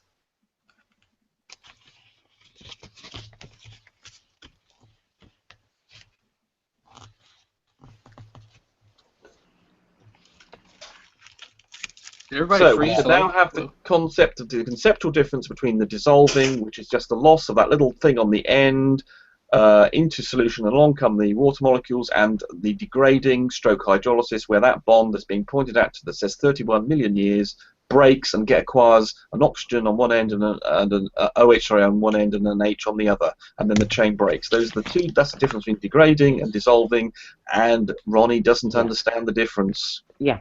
The other thing I would say is, do you see that little short line pointing out to the far left? That is where the hydrogen comes from when it dissolves. Yeah, that's in the same thing I was pointing out in the other diagram. Yeah.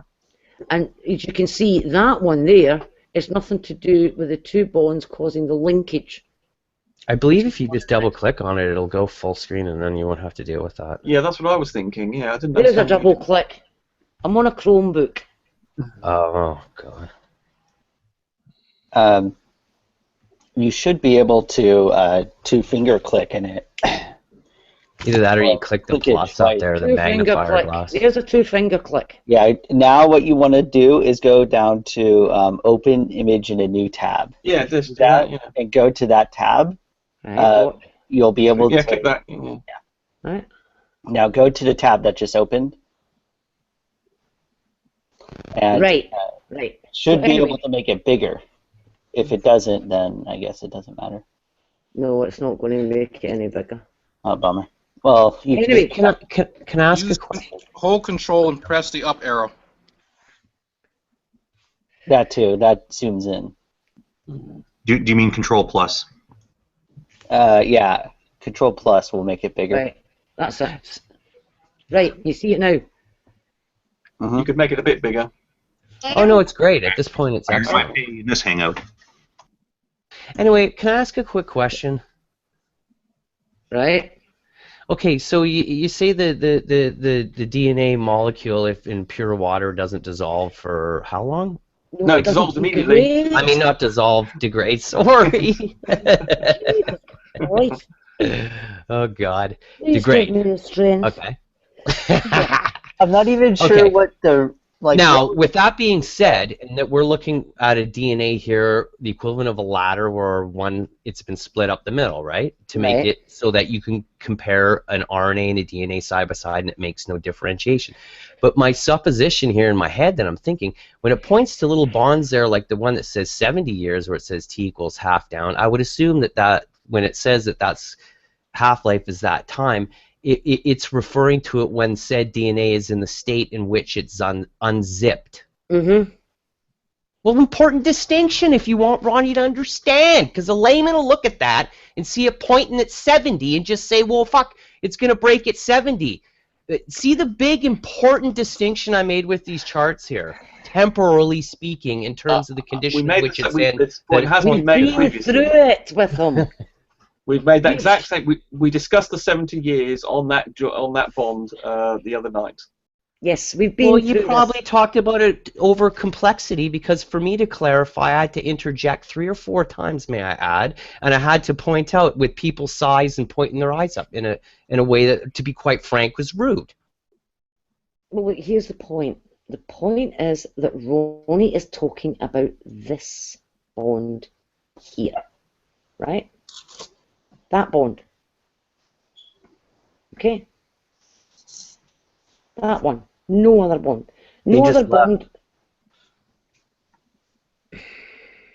We have introduced this extra information about the other bonds. The one that was under discussion was the phosphodiester one, and that's the one he was just recently in the quote that Jade had transcribed, was he was talking about the negative charge acquired on the phosphodiester bond, and the water molecule comes in and then causes it to degrade. That was the bond was under discussion. I don't see how talking about this bond is going to give him any information about that bond. I'm not really sure what Ludic was getting at. I think I don't know either, and I mean, I wasn't trying to be rude. I really wasn't trying to be rude. He gets like this every once in a while. He gets kind of very passionate about certain things, and you're not really sure why he is.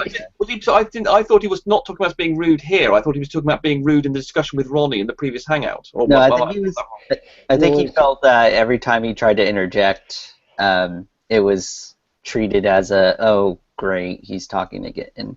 Well, I think it's because we've been at this since before Christmas. We've tried all of these avenues that he is suggesting. None of them worked. I don't see what happens. What is? I'm sorry if you guys have already gone over this, but what is Ronnie pretending that if DNA, if it could dissolve in water, what? What's he contending? Ronnie claims that the act of dissolving. You need to rewind to the start of the hangout. Oh, rumpus. Sorry. No, like, I don't see how. Oh, for fuck's sake. Oh, go on, sorry. He is claiming that the act of dissolving breaks this bond. And why would, I get that, but it's clear that there's a time that it takes for something like that to happen. Yeah. I don't, because is he saying that that bond breaking is not dissolving. Yeah. That is degrading via hydrolysis. Yes. It is not he honestly he described it dissolving in water as these bonds breaking.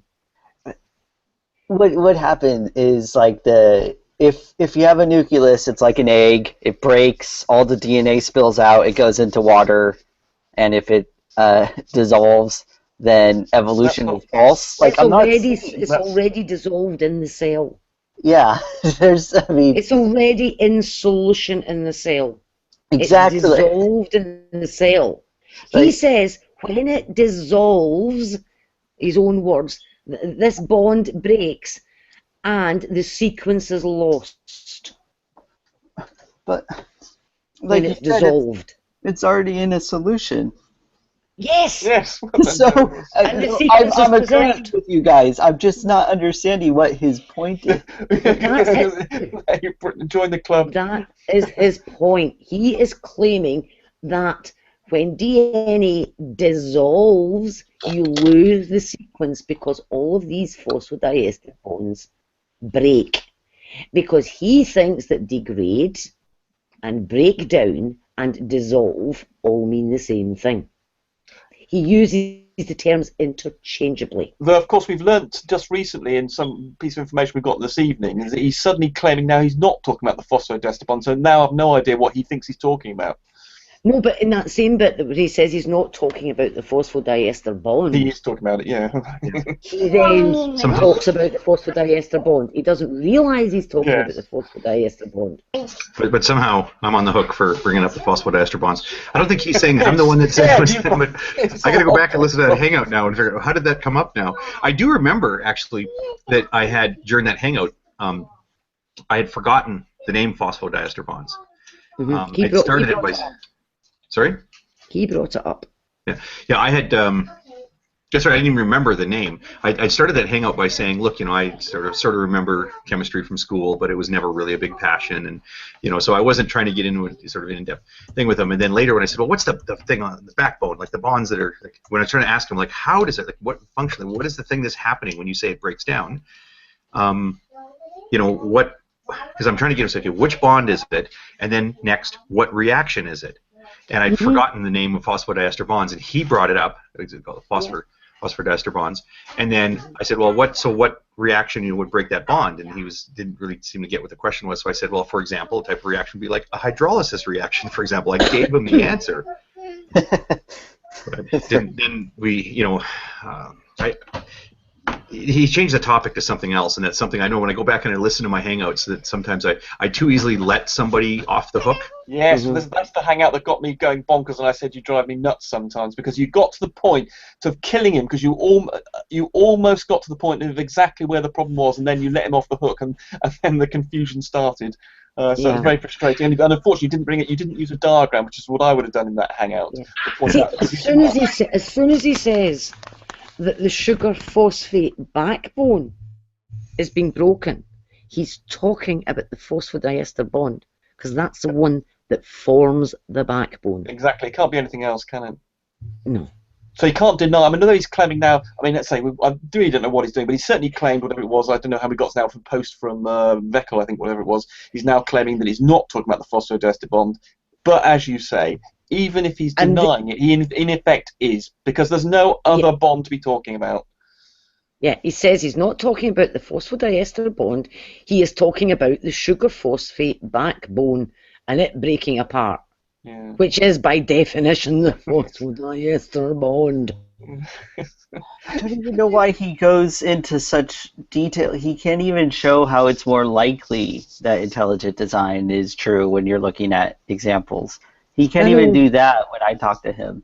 He won't even talk to me anymore, so I can't explain it to him. Yeah, well, he didn't understand your Bayes theorem argument to him, did he? When you were in that about intelligent design, when you pointed out the I can't remember what the argument about the cards you offered. I forgot what the principle was now. But that was likelihoodism, and then I did Bayes later. But I didn't understand your point. He also doesn't get his fallacy of division. What's that? Yeah, I'm not sure. That's to do with this. We have observed intelligence making a motor. Yeah. Oh, okay. It's yeah. He's therefore intelligence must have made this biological motor. In actual fact, we have observed humans making a motor, but he's only taking one part of the human. Ludic, I thought you'd done a rage quit there. You're okay. No, I was just frustrated with the idiocy of it all, and it's not any particular person. You know what I'm saying? That's and like the collective idiocy, and it's like just the human idiocy. How about that? Better put. And I ran to the store to buy smokes in my little drink. I hadn't had a smoke in an hour, and I was ready to that will help gnaw my arm off. Yeah, I think, Ludic, I mean, the frustration is coming from the fact that we've tried all these routes with him. We've been at it for months. Well, but you say that, Fiona, but we haven't quite done it to the level we've done it this evening with the diagrams and the idea of presenting the animation and exactly showing here's what happens the before and after with the dissolve and before and after with the degrade. We haven't done it to that level. And the important distinction to be made when she's showing the DNA unzipped, in order to be able to have a single diagram that explains both RNA and DNA, that the half-life values that it's pointing to is when it's in that particular state. If it's an unzipped one, and the most important bond is this ester one, and its half-life is what again, Fiona? 31 million years. 31 million years. Then it's safe to assume that it you know, not as an absolute truth, but as a temporal truth, at least within the age of like a large part, you know, millions of years, it could be said that DNA does not break down when in pure water. Exactly, and see, this is the thing. It's because he's confusing dissolve with degrade. Because you see, you can dissolve DNA in the lab in 15 minutes. If dissolving requires the sugar phosphate backbone to be broken, that requires the phosphodiester bond to be hydrolyzed. And the half-life is 31 million years.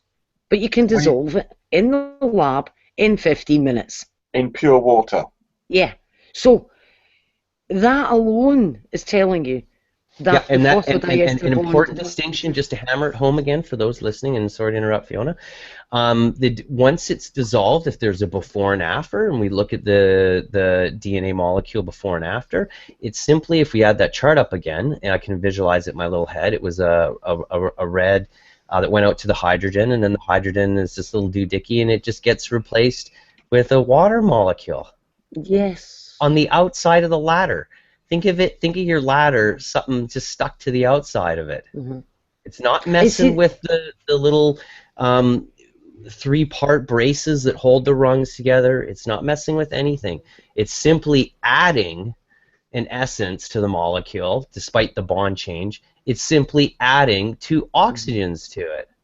So I guess it's a form of oxidization of the molecule. No. The reason people now we get into another one. Well, people are resisting your idea that so the hydrogen comes off. Actually, not the entire hydrogen. It's actually just the like it leaves behind an electron. You can see this, can you? It's a free proton. So yeah, that hydrogen wanders off. It's literally just a free proton that wanders away. The hydrogen nucleus wanders off, and that leaves that section, I'm moving backwards, and slightly negatively charged. And then, when they draw these bonds, you sort of think like they're bonded like a married couple. Though any two dots that are on there, you see, just one sec here. Yeah. Well, we just started doing cleanup time, which is a very exciting time. So you just pick any two that are there. Like there's a yellow blob and a red blob. Right? Those, for the whole time that this molecule is wandering around doing its thing, that particular yellow blob and that particular red blob, those are tied together. They're the same ones. Whereas the water tends to be more loose association, so it's just sort of wandering about the molecule. Yeah. So and plus, that's the yellow because blob it doesn't have much of a charge, does it? Right. Well, yeah. No, it's not even so much the charge. In this case, it's electron sharing. The yellow and the red are actually sharing electrons, and that's what the bond is. It's based on an electron sharing relationship. I was referring to the free radical water molecules floating around it. Yeah, imagine the lot of That's what I'm saying. There are no free radicals. They're not free radicals. They're not free radicals. It's just all it is, just a plain old water molecule. So you've got oxygen that is electron sharing with that hydrogen over there, and electron sharing with that other hydrogen over there, and it makes for an unequal distribution that leaves the oxygen slightly positively charged. Negative. I said a moment I was going to get them backwards. Yeah, the proton wandered away. Yeah. Yeah, so that's right. It's negative charge on the DNA. Yeah. And so there's a slight. Well, wait a minute. That's right. Which way is that? Oh, for crying out loud. And I just draw me a diagram. Electronegative. Not radical. The hydrogen, the positive's gone away, the hog tie, leaving you with a negative charge on that oxygen. Yes. Well, no. So I'm talking about the oxygen and the water molecule. I'm talking about the water. Okay. Yeah. The water molecule is just floating about. Electronegative. Yeah. Yes. Yeah. So it tends They're to both be negative. All the oxygens are always negative. Yeah. So yeah, that oxygen tends to be a little bit more negative. Oxygen, when bound to hydrogen, it's not a free sharing. right? It tends to be a little bit more greedy with that electron, so it gets to be a little bit more negative, leaving the proton, the hydrogen out there, slightly positive. So it'll have some attraction, a weak intermolecular attraction to the oxygen that's now left. You know, it had its proton. And that values the valency value or whatever, if I remember my. No, you're just. There's a number that going back to words that you learned years ago. Instead of listening to the explanation, the point is why people here are resistant to saying, oh, well, yeah, sure, that's a bond. Just stick a water molecule on there, because it's not any particular water molecule. It may, as the water molecules are moving around, there may be a charge, because of that partial charge, there may be an attraction to a particular water molecule, but then as things are moving about, that water molecule may wander off, and then another water molecule may wander in. So it's not a bond from this molecule to the other molecule. It's an attraction. It's sort of a temporary, transient so one night stand. A one night stand. There you go. Ships in the night. I just want to quickly say something. Remember, the molecules we're talking about here, the water molecule, which is just the oxygen there, hydrogen with another hydrogen on the end. So imagine they're flowing around here. They're moving at tens of thousands of miles an hour. Well, somewhere nearly 10,000 miles an hour. So they're jiggling like crazy. So a water molecule that's sitting here is going bash, bash, bash, and another one's going bash, bash, bash, and another one's... And this thing's got a little negative charge. It's going bash, bash, bash, and they're all moving around like crazy. That's the rate of vibration and speed? The relative speed? It's 10,000 miles... Yeah, it's about that. I think it's something between 5 and 10,000 miles an hour. At like 30 degrees or something? Yeah, exactly. At 25 degrees C, it's about 10,000, somewhere between 5 and 10,000 miles an hour. I can't remember which. So there's a great massive changing crowd of water molecules bashing away here, changing and swapping partners with this negatively charged oxygen. This is gone, and then that's why eventually one of them, you're going to perhaps get a couple hitting this bond in 31 million years.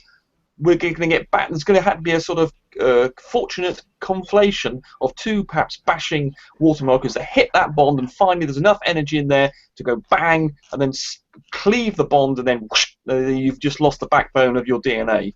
The whole thing's then broken. Yeah.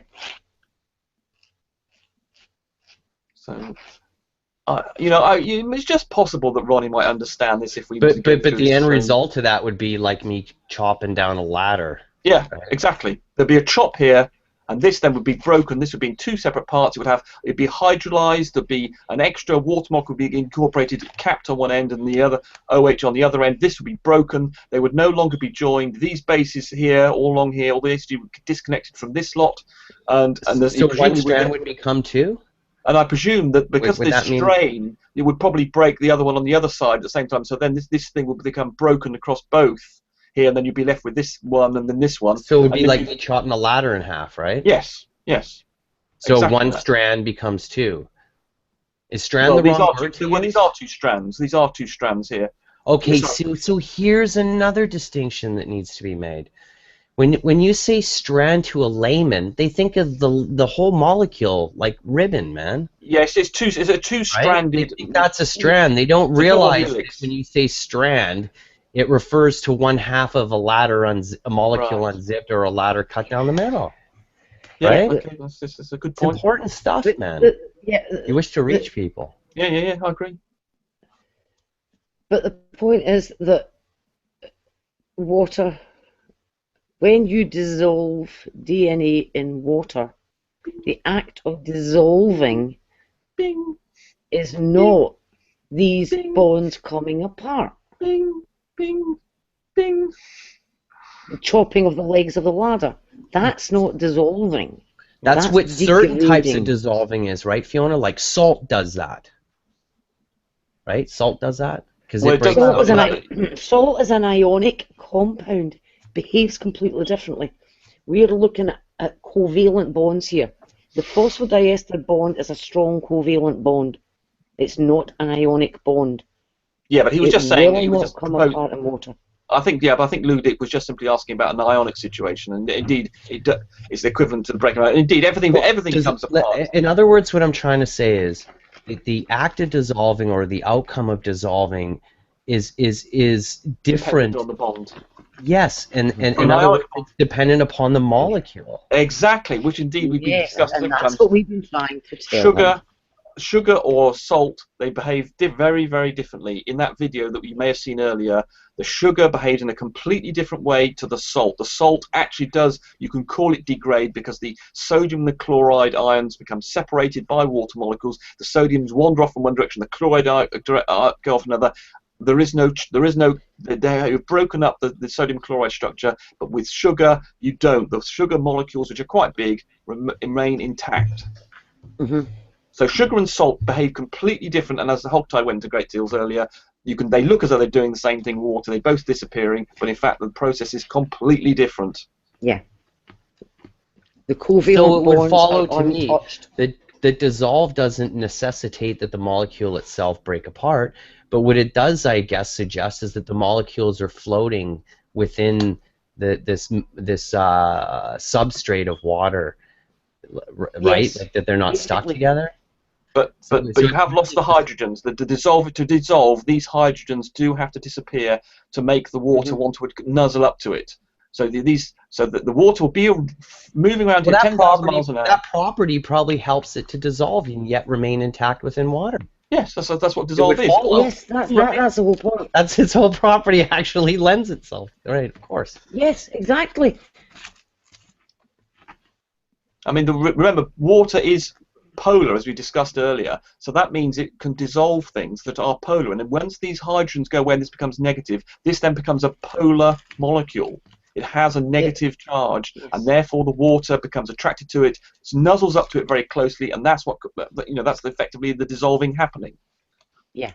But If this is a polar, yes, polar. So, for instance, if this was ethanol, for instance, that it was surrounded by, this hydrogen wouldn't disappear, and this would not. I might be getting. Yes, that's a good point. What would happen with ethanol and DNA? Would it dissolve in ethanol? No, she said she washes it. She says after she does her titration or whatever. Yeah, but that's to remove the non-DNA. That's to remove the non-DNA, I presume. No, but if your DNA dissolves when you're removing non-DNA, you lose your DNA. We use ethanol and salt to precipitate DNA to bring it out of solution. Yeah, okay, so it doesn't dissolve in DNA. Great, that's good. Yeah, so ethanol not being not very polar, whereas water is more polar, and therefore you get the dissolving. Isn't it incredible that we have this level of knowledge now as human beings, and that people such as yourself could give someone like me greater insight into the inner workings of it in such short order? If a person has a humility in their heart and a willingness to listen to someone to whom has spent the time and who is expert at it, who's an expert. Yeah, but we're not chemists. We're not chemists. We're only molecular biologists.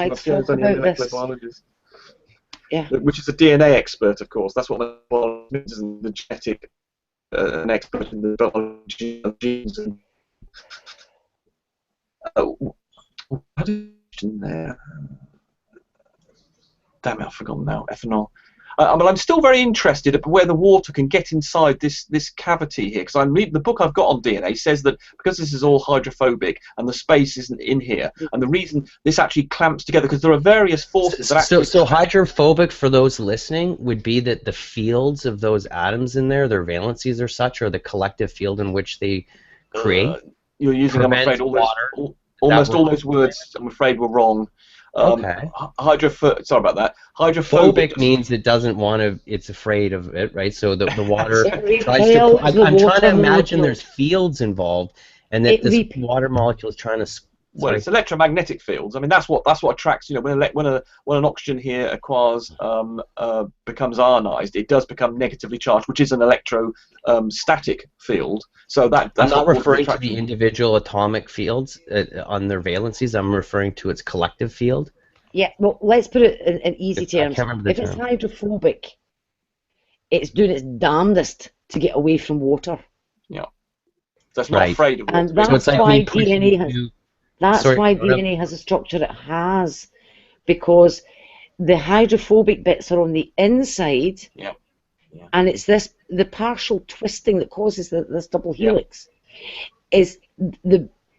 gives you the minimum exposed surface area to water. Yep. Right. Any other conformation would expose more of it. So this is the conformation, this double helix, that gives the least exposure to water for these bases. And when we were talking about that diagram you had, Fiona, with the 70-year half-life for that bond there, presumably, and obviously the way it's going to go wrong, obviously, is with hydrolysis. So presumably water can get in there, perhaps eventually or something, into this cavity. And in fact, haven't you got some dyes that actually fit in? There's a special dye that you use to colour DNA that actually snugly. Ethidium bromide. That's it, a bromide. That's the one. Ethidium bromide. It's a DNA intercalating agent. That's right. It lives in there, doesn't it? It fits in that snug space to make it. And it's mutagenic. Oh, it's what? Sorry. It's mutagenic. What's that mean? Because it intercalates in the DNA molecule, it can cause havoc in replicating the DNA. Yes, that's right. Yes. Yes. So if you are isolating a band from a gel, and you're going to be using that band in a subsequent PCR reaction, you've got to make sure that you wash out all of that ethidium bromide that you've used to stain the band. You stain up the band, you look at it, you can actually see the band, you physically use a scalpel to cut the band out of the gel, and then you use an extraction process that dissolves the agarose and washes away all of the ethidium bromide. So that when you carry out a PCR reaction, you're not going to have problems with mismatches. Right. And getting the wrong sequence. But ethidium bromide is mutagenic and carcinogenic. But yes, indeed, because it interferes with the DNA in this way. Obviously, because it stains it. It obviously means it's interacting with it in this way. When obviously that's interfering with its processing. So that will obviously cause it to go wrong. I mean, there are some fluorescent dyes you can use with DNA that don't intercalate. I can't remember how they attach, but because they're not intercalating, they don't tend to cause an increased rate of mutation. Right. You think if it busted in there too, it would be easier for it to go between thiamine and the TA? I can remember with the thiamine and adenosine. That's thiamine. Yeah, because it only has 2 hydrogen bonds, whereas C and G have 3. That's right. Yes, and here are the hydrogen bonds described that would actually appear here. When this hydrogen disappears, you end up with a hydrogen bond on here. So yes, these little lines here, which represent sort of these hydrogen bonds, which aren't as strong. And here you see you have a hydrogen and an oxygen, which is exactly what you would find over here. That's when it intercalates. I'm not sure why. I'm a bit of confusion here. I'm not sure why you're pointing to the outer part of the ladder there, when in the center bonds that are pointing there is the center rung, the center of each rung. Yeah, sorry, I was just saying that these are just being the diagram is using these little descriptions here of hydrogen bonds, and I'm saying that when they're not on the outside, but I'm just saying that when the water molecule attaches itself or nuzzles up to this oxygen, has the same. They would use the same. The same physics is occurring. That's all. Yes. That's what I'm saying. But see those little things though that throws them off. Yeah, I mean there are lots of things. I do think that some people don't. I mean I was accused there of being a bit unfair to Vekl, I think by Hogtie and some others, because I was just trying to make sure that we weren't assuming too much of people. I think we do, that they don't understand these things, and so you have to sort of try and work out what their level is, and then without being rude to them, just to find out where they are, and then make sure you use the language that's appropriate for them. Well, you guys have done a fabulous job of explaining this to me. Can I point out an error that's just been said? When ethidium bromide intercalates, it doesn't go in between paired bases. It doesn't go between an A. It doesn't go in between an A and a T. Yeah, it goes in here, doesn't it? It goes between the rungs of the ladder. Yes, that's right. Where I'm pointing here. Yeah, I didn't say it. In between the rungs, the actual that's right. intact rungs. Can you see where I'm moving the cursor? That space there. Right. Yeah. Right. Not this So space. in other words, it chops the ladder up. No, it doesn't do any chopping. It just fits. It doesn't do any chopping fits in there. Yeah, this is the special hold dye. on, I've got a diagram. And when it's stuck in there, that must screw up it unzipping in the RNA line and for replication. I'm just trying to show that to you. Hold on till I get it right. That would screw up RNA connecting for replication in the cell, right? Let's not talk about RNA. Remember, we're talking about DNA all the time here. Because RNA isn't involved in replication. Yeah, let's not get. discuss. Okay. I just remember it unzips and then they're floating around the DNA strands that are, and then this RNA comes in and it's high school. I can't remember. But we just have DNA. Just leave RNA out of this. Right, here you go. Here is your normal DNA on the left, okay? Can you see it? Yeah, hold on, I'm just presenting you. Great. Okay. And I didn't say nothing about the way you treated Vekl, by the way. You can be mean to Vekl, that's fine with me. Sorry, Holt, I thought you were. I think when I interrupted Fiona and I said if you give him a chance, okay. Some other people accused me of being a bit mean. I think Brandon accused me of being a bit mean, giving him a pop quiz, and I thought you were joining it. I thought you were sort of not happy with. Perhaps I was quizzing him too much, but perhaps okay, perhaps not. Yeah, can you show that other diagram? What's the differentiation? It looks like the nucleotides are now black in the other diagram, or no, that's not. That's the thing stuck in between. Somebody would let me get a word in edgeways here. I've put this up and I've not said a thing about it. For goodness sake! Come on, Fiona. Right, have a look, and look at the bases in between. 1, 2, 3, 4 on that turn. 1, 2, 3, 4. Okay. Now look on the other side. 1, 2, 3, 4. Still the same 4. Yeah. But the ethidium bromide has snuck in between the rungs. See that? Yeah. So look at the distortion it's now causing in the backbone. Oh, yes, it's all gone wiggly. Because it's intercalated between the rungs. So the DNA now no longer has its nice wee structure. It's still intact, and if you wash out the ethidium bromide, it goes back to this. Because you've not broken anything here at all. Just a physical distortion, yeah. It's just physically gone in between the rungs. That's all it's done.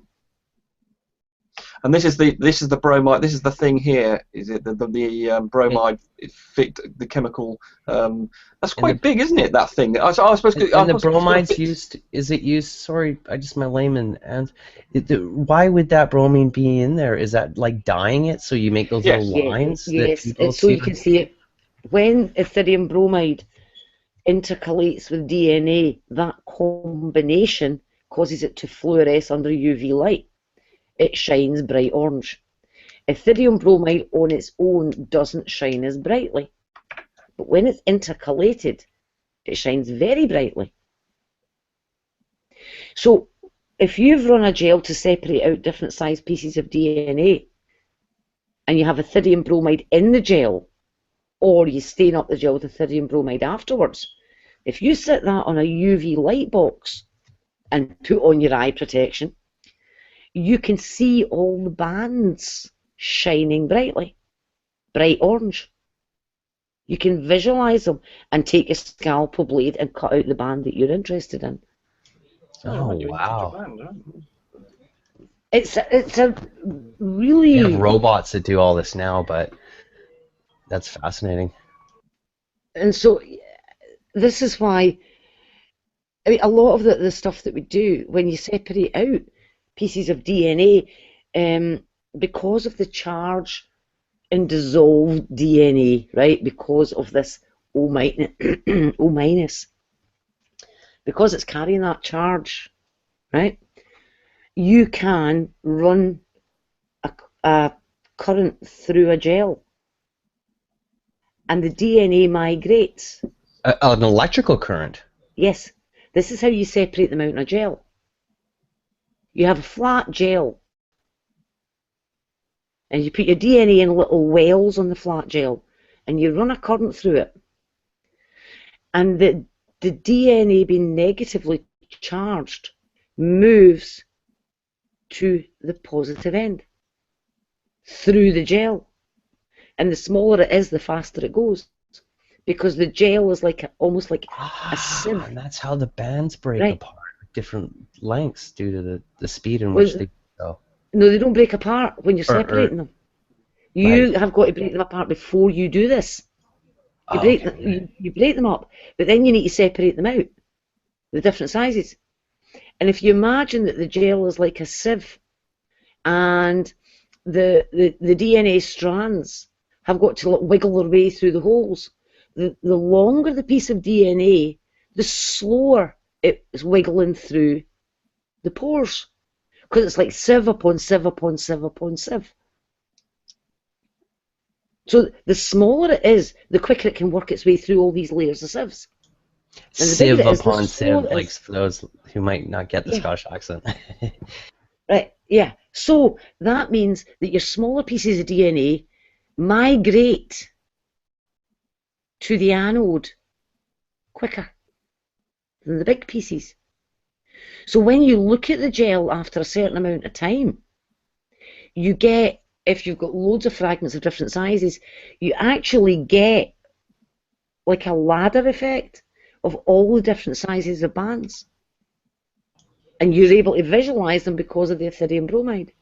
I'll try and pull up a picture. Yeah, I think everyone's seen that. Everyone's seen that. I've seen that sitting in like a tray, and the person has a titration device that has like multiple tubes or something, or maybe that's what they're using to drag it. It has what you buy in a commercially prepared ladder, which has got hold on.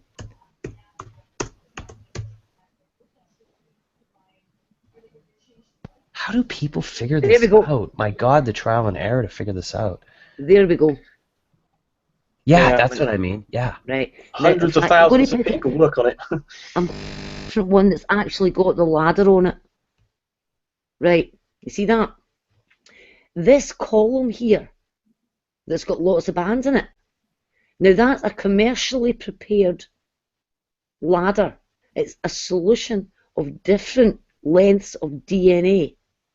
Of their known lengths. So you're able to work out, knowing the size of the fragments in your control, you can work out what size the band is that you're interested in.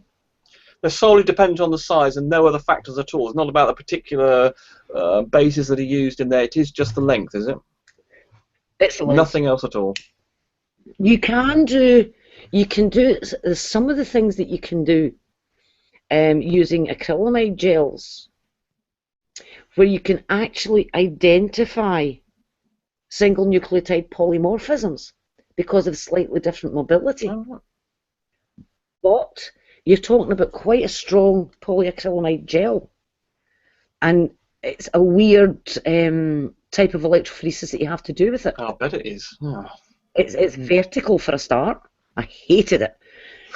But you can actually find that with a single nucleotide polymorphism, there is a tiny difference in the migration. Bloody hell. And you can identify how does the apparatus take current, Fiona? Can you scroll up a bit? I think I see a blue tray there thing. Hold on. Let's yeah, see. that tray there that you see that's blue with the... Right, here, here we go. Oh. Here's a gel tank, okay? Right, there's the electrodes underneath, right? I'm going to try and pull it up. I'm looking for the best one that you can maybe actually see it in. I don't know if you can see it. It's very fine. I think that blue diagram one might be able to... Hold on. There's one. I'm looking for one specific thing, and I can't... Oh, you can see it in that one. I'm going to go with that one. View image. Ooh, you could get a hell of a zap, I bet you, eh? Is it high current? Oh, yeah. Right. If you look at this, right, your wee gel sits on this wee tray here. There's the edges of it, right? See that wee tray? Can I just give a point of information? I was saying earlier about the speed of water molecules was nearly 5 to 10,000 miles an hour. It turns out it's a mere 1,300 miles an hour. Oh, is that all? Yeah. So, yeah, pretty nippy still. Pretty fast. So anyway, you've got your gel on that little tray. You can see how the tray just overhangs the edge there, and it's sitting on a plastic base. But then you'll notice that these bits here are deeper. There and at this side, right? Yeah. What you do is you put your gel in the tank and you pour in your buffer. You pour it in on one side, right? until it covers the actual gel itself. Now the gel has wells in it, vertical wee holes down it, and you put your sample in that wee hole. Now, if you look, you can just make out where my cursor is just now. Yeah. See that? That's the it must be a wire. Is it a little wire? Yeah, it's a wire coming in. It's held in place by that blob, and that blob, right? And there'll be another one over here.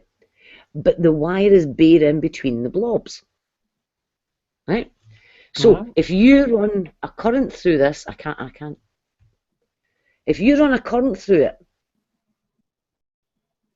positive at one end, negative at the other, the DNA will migrate from one end to the other end. So you at load different your rates, gel, at different speeds or rates. yeah. Dependent on the size of the fragments. Exactly. And it's your current is given by this bare wire in this buffer. And of course, the fragments buffer has ions in it. You break up the DNA into different sized fragments by attacking particular base sequences, presumably. Yeah, or if you've done a PCR reaction with specific primers, you should only get one band of known size. Right.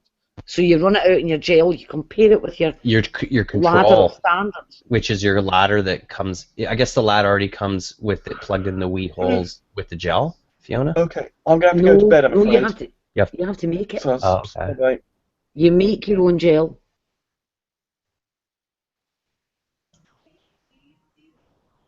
Wow, biochemistry is fascinating. This stuff.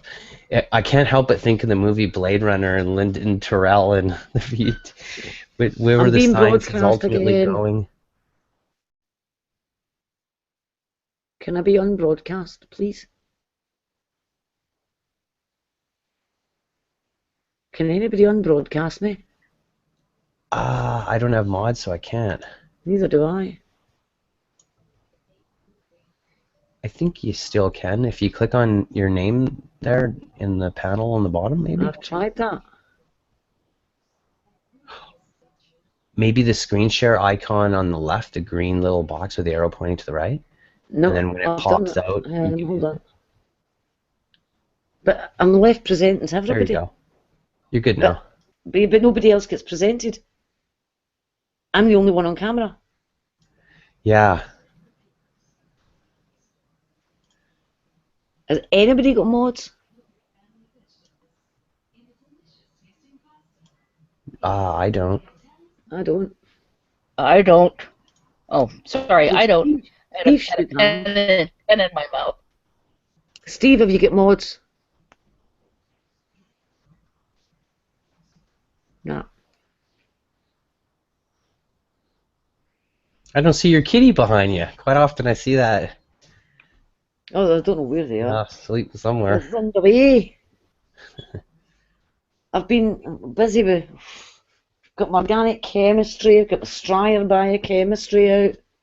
All of this, and one of them is too basic, and the other one's not basic enough. Oh, I wonder if Steve's listening. If we all. So your Steve. Hey, so your expertise isn't specifically in chemistry, but it's like biochem, no, my first degree was biology.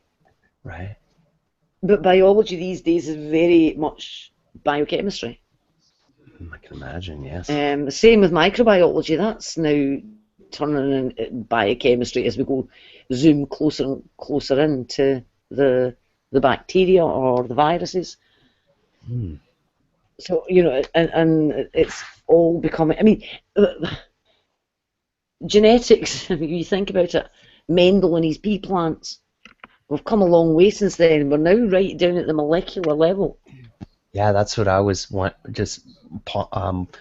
in wonder in my mind as you were explaining these things tonight, the wonder that we've achieved such a level of comprehension and understanding of what's going on with such small things. It's a real marvel. You know, Fiona, recently I've read a couple of papers on oh crap! Don't you love it when animal behavior?